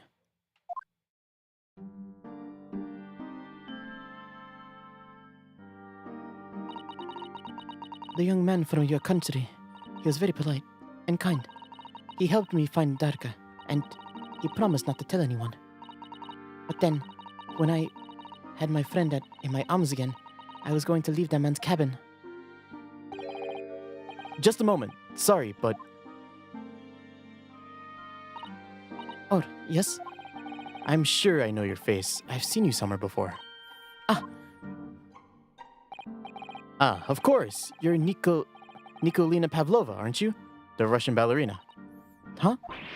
No, I don't know that name. My heart nearly stopped when he said that. He knew who I was. How could this man from a land far away east know a Russian ballerina? Yes, I saw your performance in Japan. The beauty of ballet made a deep impression on me. But what are you doing on the ship? I'm sure I've read about your ballet company performing in Shanghai at the moment. I can't fool him. I have to tell him the truth and hope he doesn't tell anyone. I have no other choice. I see. So you run away. Please, please keep my secret. Don't tell anyone. Give me a moment. I could use another opinion here.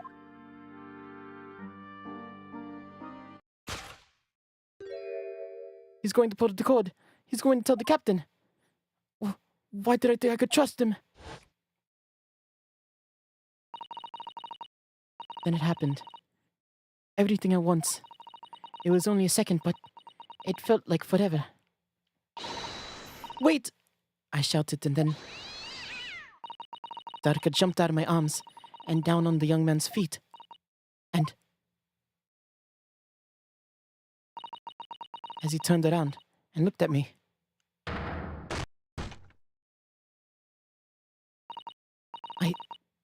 I pushed him. I don't even know why. I don't know why I did it. I was just so scared. And I had to stop him from telling anyone about me.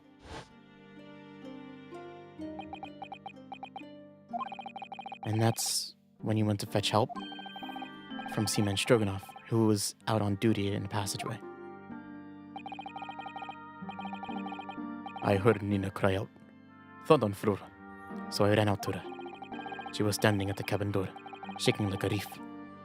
She looked at me and said, Help me, Biff. If they find out, I would be... Please. I'd have nowhere to go. so you decided to help. And that's when you arranged things in Kazuma's cabin to make it look like I did it, so that no one would suspect this passenger in the cabin next door. Yes. I went to cabin and looked around to make sure there was nothing to show Nina was there. And that's when I found the stowaway in the water turtle, still sleeping. Right. That's when he found me. So you worked up a plan to lay blame on the stowaway. I closed both doors and put studying paper sign. Luckily for me, the only reason why Cesaro-san started to believe me was when I was innocent. I dragged young man to good place, used ink that was spilling to right on floor. I wrote, Katarub, something like that, right? Katarub. So that person who'd found him would look inside the wardrobe and find stowaway. And then tell me, what of the glass bell? It was by my feet, so I picked it up. I see. But it was dark but it was dark inside the cabin. I didn't notice the other half. Then Angels went back to her cabin, and I finished job. By pressing the emergency alarm button in the passageway. Yes.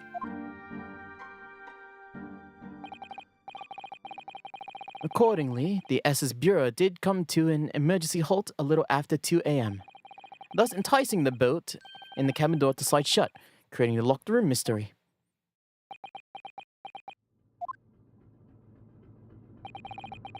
There's still one thing I don't understand, Miss Pavlova. What? Well, you said that you told Kazuma about the fact that you'd run away from your homeland. And it's because you were worried that he was going to tell the captain that you'd push him. Isn't that right? Yes. But even if he had pulled the bell cord and called for the captain on the ship, aren't you friends with every member of the crew? Why would that have been a problem? It was what he said first. That made me scared. What he said first? I need a second opinion on this. What are you doing at this time of night, Inspector? Oh. I'm sorry. I thought it was a friend of mine. He said an inspector was his friend.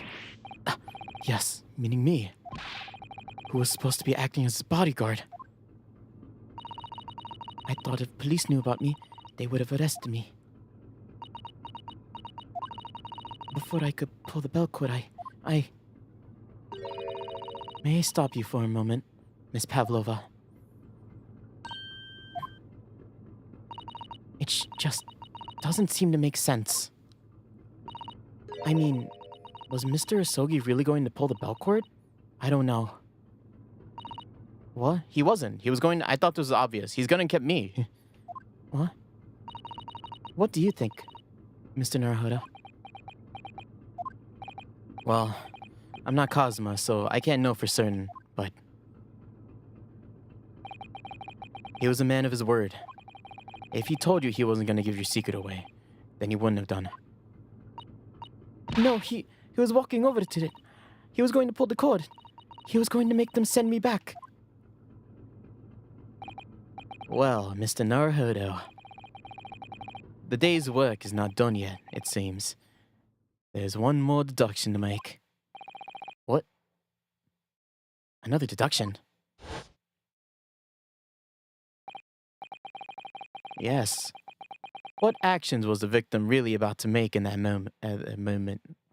What was your accent? What actions was the victim really about to take in that moment? Oh, Kazuma! Can we really determine whether the young man's gaze was directed? Oh, this is so sad, actually. This got so sad all of a sudden. First, consider the victim's location within this cabin. That's easy. I remember every detail of that room.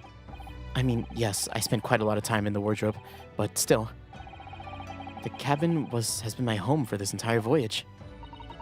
So this is how the cabin looked last night, when Miss Pavlova visited Kazuma-sama? Yes, it's exactly how it was. Are you ready, Mr. Naruhodo? Yes. If there's one thing I've learned today, it's that simple gaze that can reveal all manners of truths. And only that, in order to draw the right conclusion. You can't afford to be out, even by a little bit, when you're following the gaze of where it lands. So, when you turned away from Miss Pavlova, what exactly was Kazuma looking at?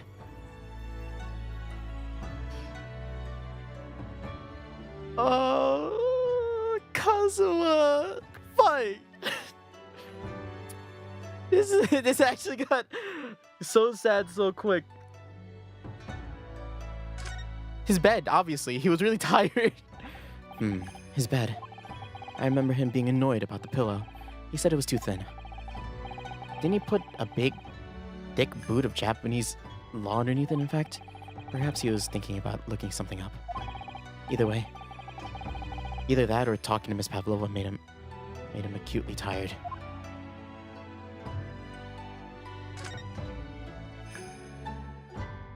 The bell cord.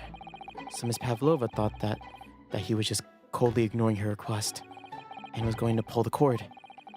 But the Kazuma I knew would have never done something like that. No, I'm sure of it.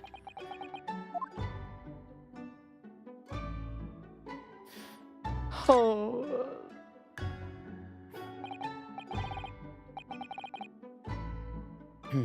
The wardrobe. My wardrobe. I was in there at the time, of course, sleeping soundly.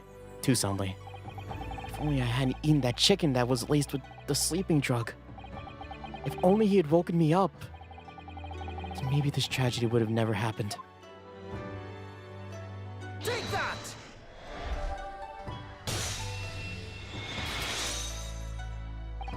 Considering everything that had happened last night, certainly it may have looked as though Kazuma was going to ring the bell cord. Yes, however...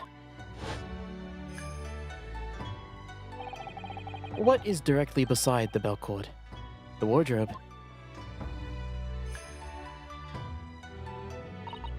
The wardrobe. And more importantly, what was inside the wardrobe? The man's great friend, sleeping soundly.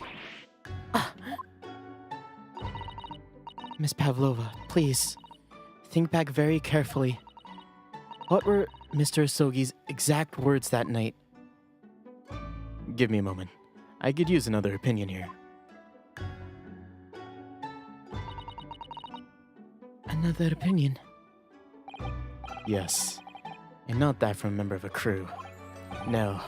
Mr. Asogi intended to consult his close friend on the matter. To to see if between them they might be able to help in some way, no doubt. Fuck! God damn it, Asogi, man. He died because how much we loved each other. This is so fucked up. This got so sad for no reason. Fuck. I hate this. This fucking sucks. Oh no. Sadly, we cannot know the truth for certain now. It's too late for that. But I wish you had made sure of what Mr. Asogi was looking at. Things may have ended very differently if you had.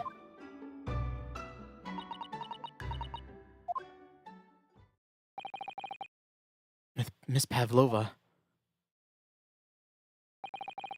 I want to thank you for finally admitting the truth. But unfortunately, the truth is, a man lost his life because of what you did. And that will never change.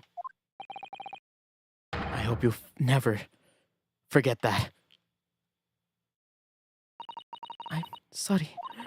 Really, I'm so sorry. What have I done?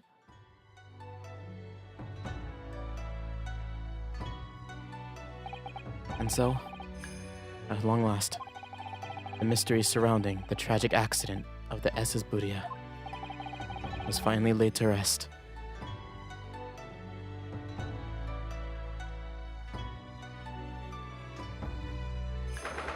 9th of January, 7:14 p.m. SS Buria First Class Cabin Passageway. Wow, you healed quick. What will happen now to Miss Pavlova now? Well, what will happen to Miss Pavlova now then? Once we reach Great Britain, she'll be handed over to the British police at Scotland Yard. What about the fact that she ran away from Russia? Won't the Russians try to repatriate her? Apparently, the English detective can speak to the immigration office and sort that all out. Mr. Sholmes can do that? So she won't be going back to Russia then? No, I don't think so. Even if she wanted to return in the future, I doubt she would be able to. She ran away, so now she's in exile for life. I see. I'm sorry. Seaman Stroganoff. I wanted to help our angel, no matter what. But I didn't think about you, about how you lost your good friend. I will go with Nina. I will give myself the British police. That's kind of you. In the meantime, thank you for letting me go free again. Cosmo's death? Feels like such a waste. But... why am I actually gonna cry? Why am I actually gonna cry? I hate this. I hate this. Why am I actually gonna cry? Shit. Oh my god, what is wrong with me?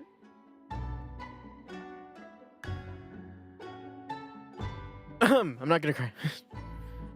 Well, what do you want?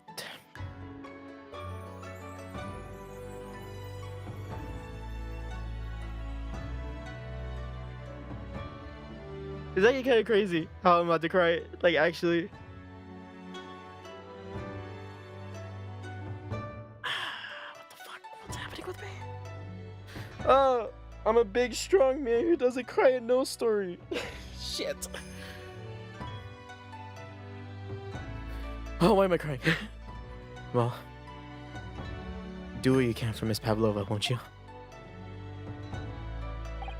Bah. Well, I'm afraid you need to pack now. We're due to arrive in Hong Kong tomorrow. As much as it pains me, I'm going to have to hand you over to the consul to arrange your passage back to Japan. Yeah. I did stow away after all. I couldn't really expect any different. So, you should get back to your cabin now.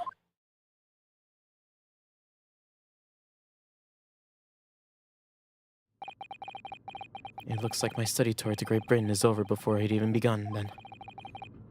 To think that only days ago, Kazuma and I were laughing together about how we tear up the streets of London. That seems like a distant memory now. Oh, well, what's that? Is it someone weeping?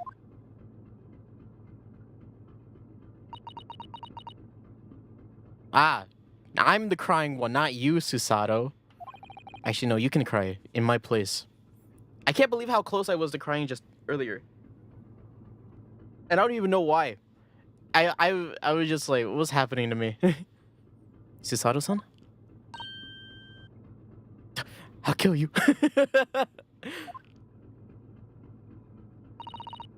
Naruhodo-san, I didn't know you had returned. Oh, well, I hadn't been back long. Inspector Hosanagi just told me I should pack, you know, ready to leave the ship tomorrow and all that.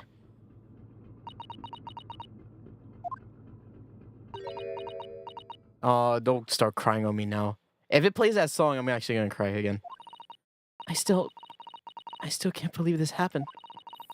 I can't believe someone's life can be over just like that. Susato-san.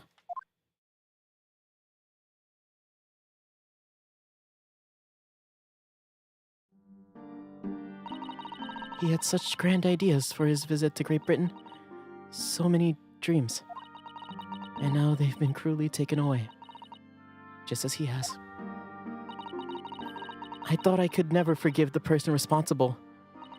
But now we know the truth. That this was just an accident. Just a silly series of mishaps. It's too much, Naruhodo-san. It's just too much. Yes, I know. I wish there was something I could say. Inspector, my duty was to see Asogi-san safely to Great Britain, but I failed. It caused his two closest friends great pain and suffering as a result. I've let everyone down. I will do anything to make up for my terrible blunder. Nobody blames you, Inspector. And I'm free again now, at least... Huh?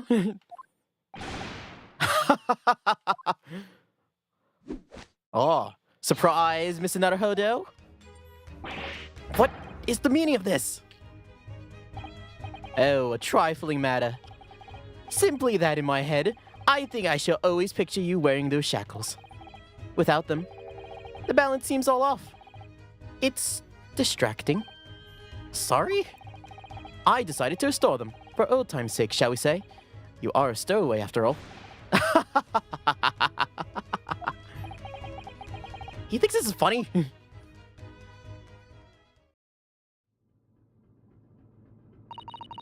Mr. Sholmes. We do appreciate your assistance. I'd like to thank you from the bottom of my heart. Not at all, not at all. And though it's a little late, may I offer my sincere condolences? To the loss of your companion is truly heart-rending. I hope that you'll be able to fulfill some of his aspirations in his honor. I'm afraid that won't be possible. We shall be disembarking at next port, in Hong Kong. We have to return to Japan to make a full report about everything that's happened. What? Wait a minute! It's just me that's going back, isn't it? I mean, I was a stowaway.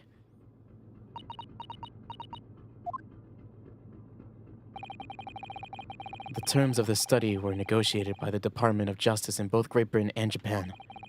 It was to be one lawyer and one assistant. Was to be?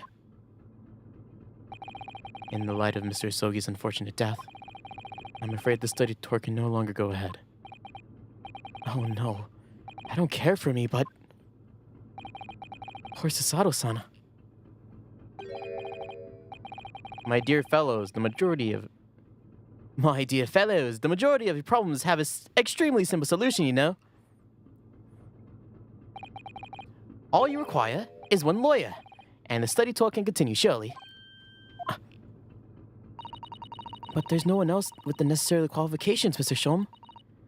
We know of no other lawyers. Qualifications, you say? Any qualifications obtained by your own country will be of little value in Great Britain, I'm afraid. Oh, But anyway, the voyage to London still promises to be a good month of time. Ample opportunity, I would say, to find yourselves another suitable lawyer. yes. Mrs. Sato? I'm gonna save here. This feels like a big moment.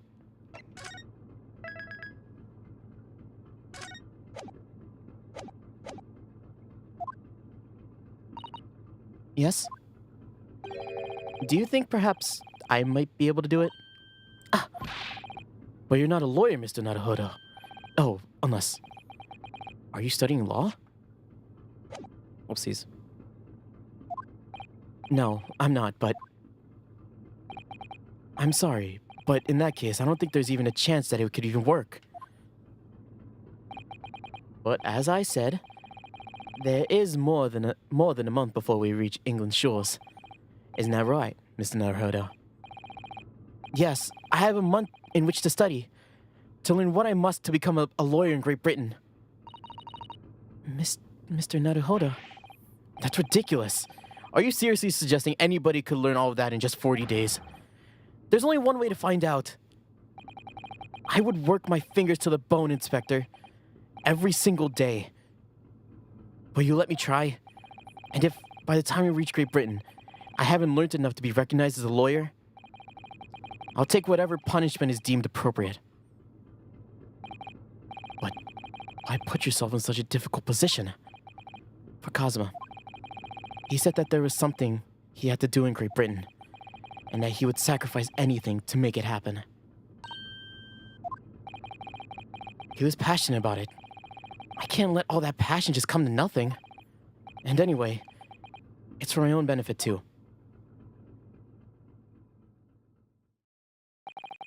I will become a lawyer. I have to. What do you say, Mrs. Sato?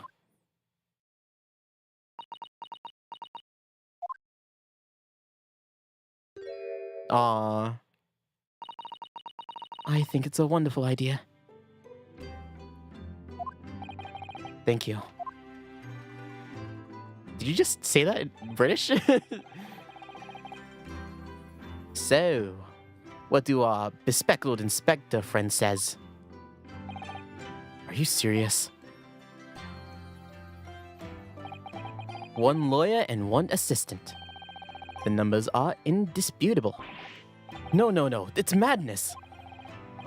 Yet fascinating, wouldn't you agree? Fascinating. Duty and rules are a dull routine of existence that we all arbor. Give us interest, give us fascination. Speak for yourself. Besides, qualifications are no measure of a man. No matter what matters is his character, no? And you witnessed ample evidence of this man's exemplary character today with your own eyes. From the early hours of the morning to this very moment now. Despite contending with the passing of his close companion, and despite the accusation of guilt, this man has shown resourcefulness, intelligence, and above all, courage.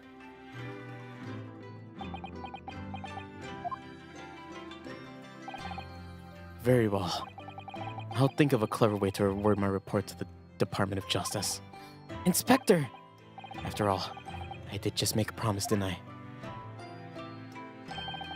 I said that I'd do anything to make up for my shortcomings here. Oh, thank you, Inspector. If you'll excuse me, I must pay a visit to the captain's quarters, I think. I need to discuss what to do next, and how best to make my report.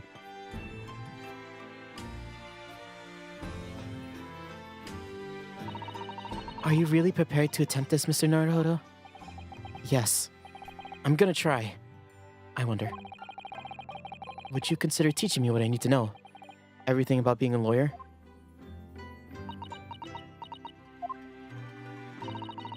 I would be delighted to help you. I am a judicial assistant after all. Thank you. And Mr. Naruhodo?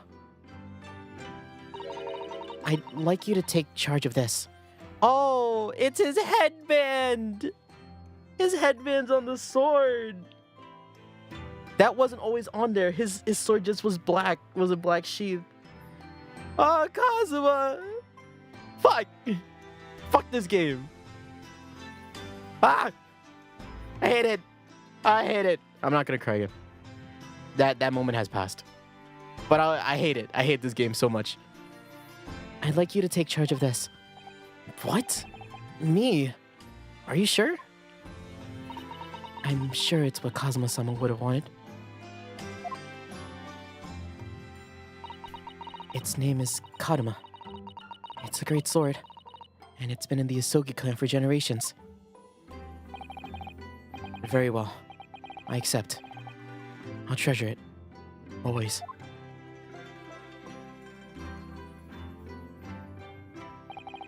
So then, Miss Susato, it seems we'll be working together for some time to come.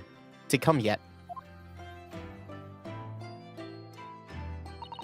It will be an honor, Miss Naruhodo. And for the next 40 days, I shan't grant you a single minute of freedom. I shall fill every spare moment with study. Yes, that's exactly what I need. But before we begin, I have an earnest favor to ask you too. Goodness, what is it? Please throw me to the ground. 3 times. What? I should never have doubted you. You were Kazuma's closest friend. Of course, you would have never done anything to hurt him. That should have been obvious to me from the start. But I allowed suspicion to get the better of me. And no matter how upset I was feeling, it was completely unforgivable behavior. No, you were in shock. Also, you threw me 5 times. You had just found out about me stowing away. No, I won't leave it. You just found out me stowing away, and the cabinet door was locked from the inside. No! I won't let you make excuses for me. Whatever the circumstances, I should have never thrown you. And not just once, but 5 times you remembered! That number keeps creeping up, doesn't it? Please, you must take hold of me and throw me. Do it. Don't even think about it. No. You don't even I didn't even know. I've never thrown anyone in my life. Very wise, Naruhodo-sama. Mr. Naruhodo. It's not a skill one acquires through considerable training. Oh, Mr. Sholmes. I observed your throwing technique several times with great interest. I confessed I was most impressed. When did he see that? I presume that would be the form of Japanese wrestling? Oh, well, in a way. It's not wrestling, but my own interpretation of an ancient jujutsu technique. Apparently it's called the Susato takedown. It leaves your head swimming, believe me. How beguiling. Are you gonna ask to be thrown? I am a practitioner of combated arts myself. I am a somewhat accomplished boxer. There he goes, dancing around again.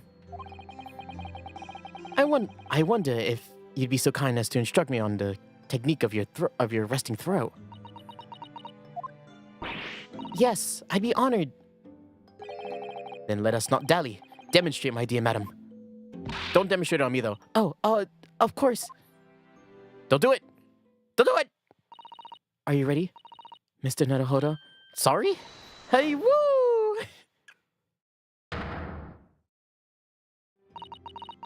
As you see, you throw them from the abdomen. Oh, yes, arresting indeed. So this is what you call the term Susato takedown, is it? Actually, no. That was a Susato squash. Great. Kill me. In my groggy state of consciousness, a scene of an evening recently spent with Kazuma flickered in my mind. Oh, I don't want to. Kazuma.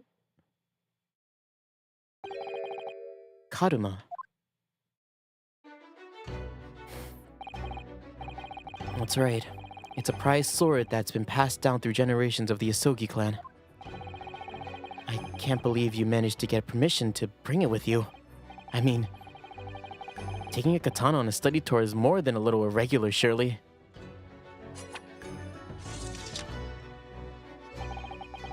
Yeah, look, the sword doesn't have the bandana on anymore. A Japanese man is his sword, or is a Japanese man's sword is his soul, Ryunosuke. I can't be parted with my katana. Karma guides me. I truly believe that. So its name compels its wielder to slice evil in two? Not that you would need much compelling. On that subject, there's something very important I have to do in Great Britain, and I'll sacrifice anything to make it happen. I'd appreciate you seeing it through with me. Of course I will. Whatever it is, I'll see it through to the end with you. I knew you wouldn't let me down.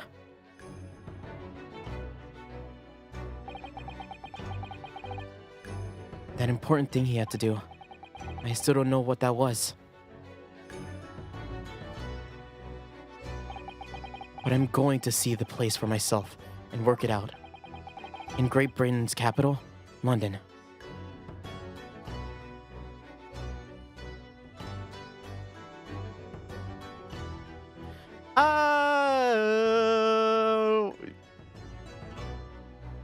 Make me cry on fucking chapter 2, are you kidding me? And with that being said, living on, going on with Kazuma's legacy, Clouded Kokoro, look at that.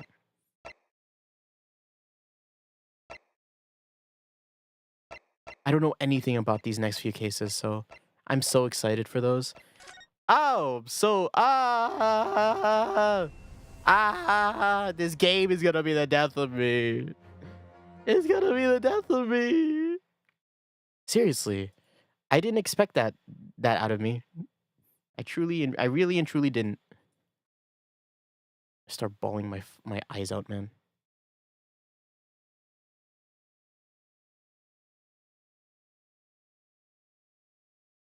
Okay. Oh, I gotta turn on the music again. I forgot I was streaming. Okay, well, that was chapter 2 of the Great Ace Attorney 1. Great Ace Attorney 1. Man, what a fucking roller coaster. It really did take me on like the, oh no, Kazuma, and then like, you know, the whole like, oh, it was an accident. Oh, there was a point in that where I was like, this sucks. I'm like, I can't believe they took Kazuma out like this. And I was like, no, there's still more evidence to be looked at, so there's surely some more stuff. And more stuff came, and I fucking was like, no, this sucks. I still hate it. I hate that he had to go out like this. But, you know, I think in terms of story relevance, it was probably the best way to do it, right? If you wanted, right, with the setup and premise of that they gave like Kazuma and Ryunosuke and even like a Sasato, what's her name? Sasato. You know, I think it was the best way to go about it. Unfortunately,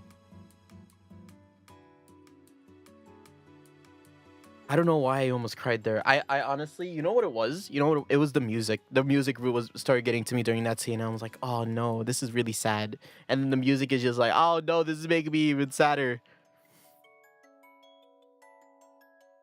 I felt, gosh, I've cried on stream before. I've cried on stream before. I cried specifically one other time. I've only ever cried one other time on stream. It was when we played To the Moon. That game was sad. That was a sad game. I almost cried during that too. I didn't. It wasn't even almost. I did cry. I shed a tear. I shed multiple tears during this though. Kazuma. Oh, there's so much. He was so cool. God damn it. Fuck. I feel so terrible. No, I don't. It was really. I really liked it. There's. I think there's still some.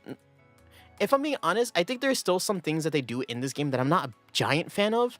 Like, example, I don't know if they do this. I forget because I haven't played an actual Phoenix Wright game in a long time. But them constantly, like, not retconning, but, like, buddying evidence and being like, this exists now is very, like, it's very frustrating just because I'm like, where was this before? Like, why aren't we investigating all this? You know, it's very frustrating when it does that, but, you know. I think for the conclusion that it led to, I think it's fine. Yeah, I dislike that. I dislike, what else do I dislike?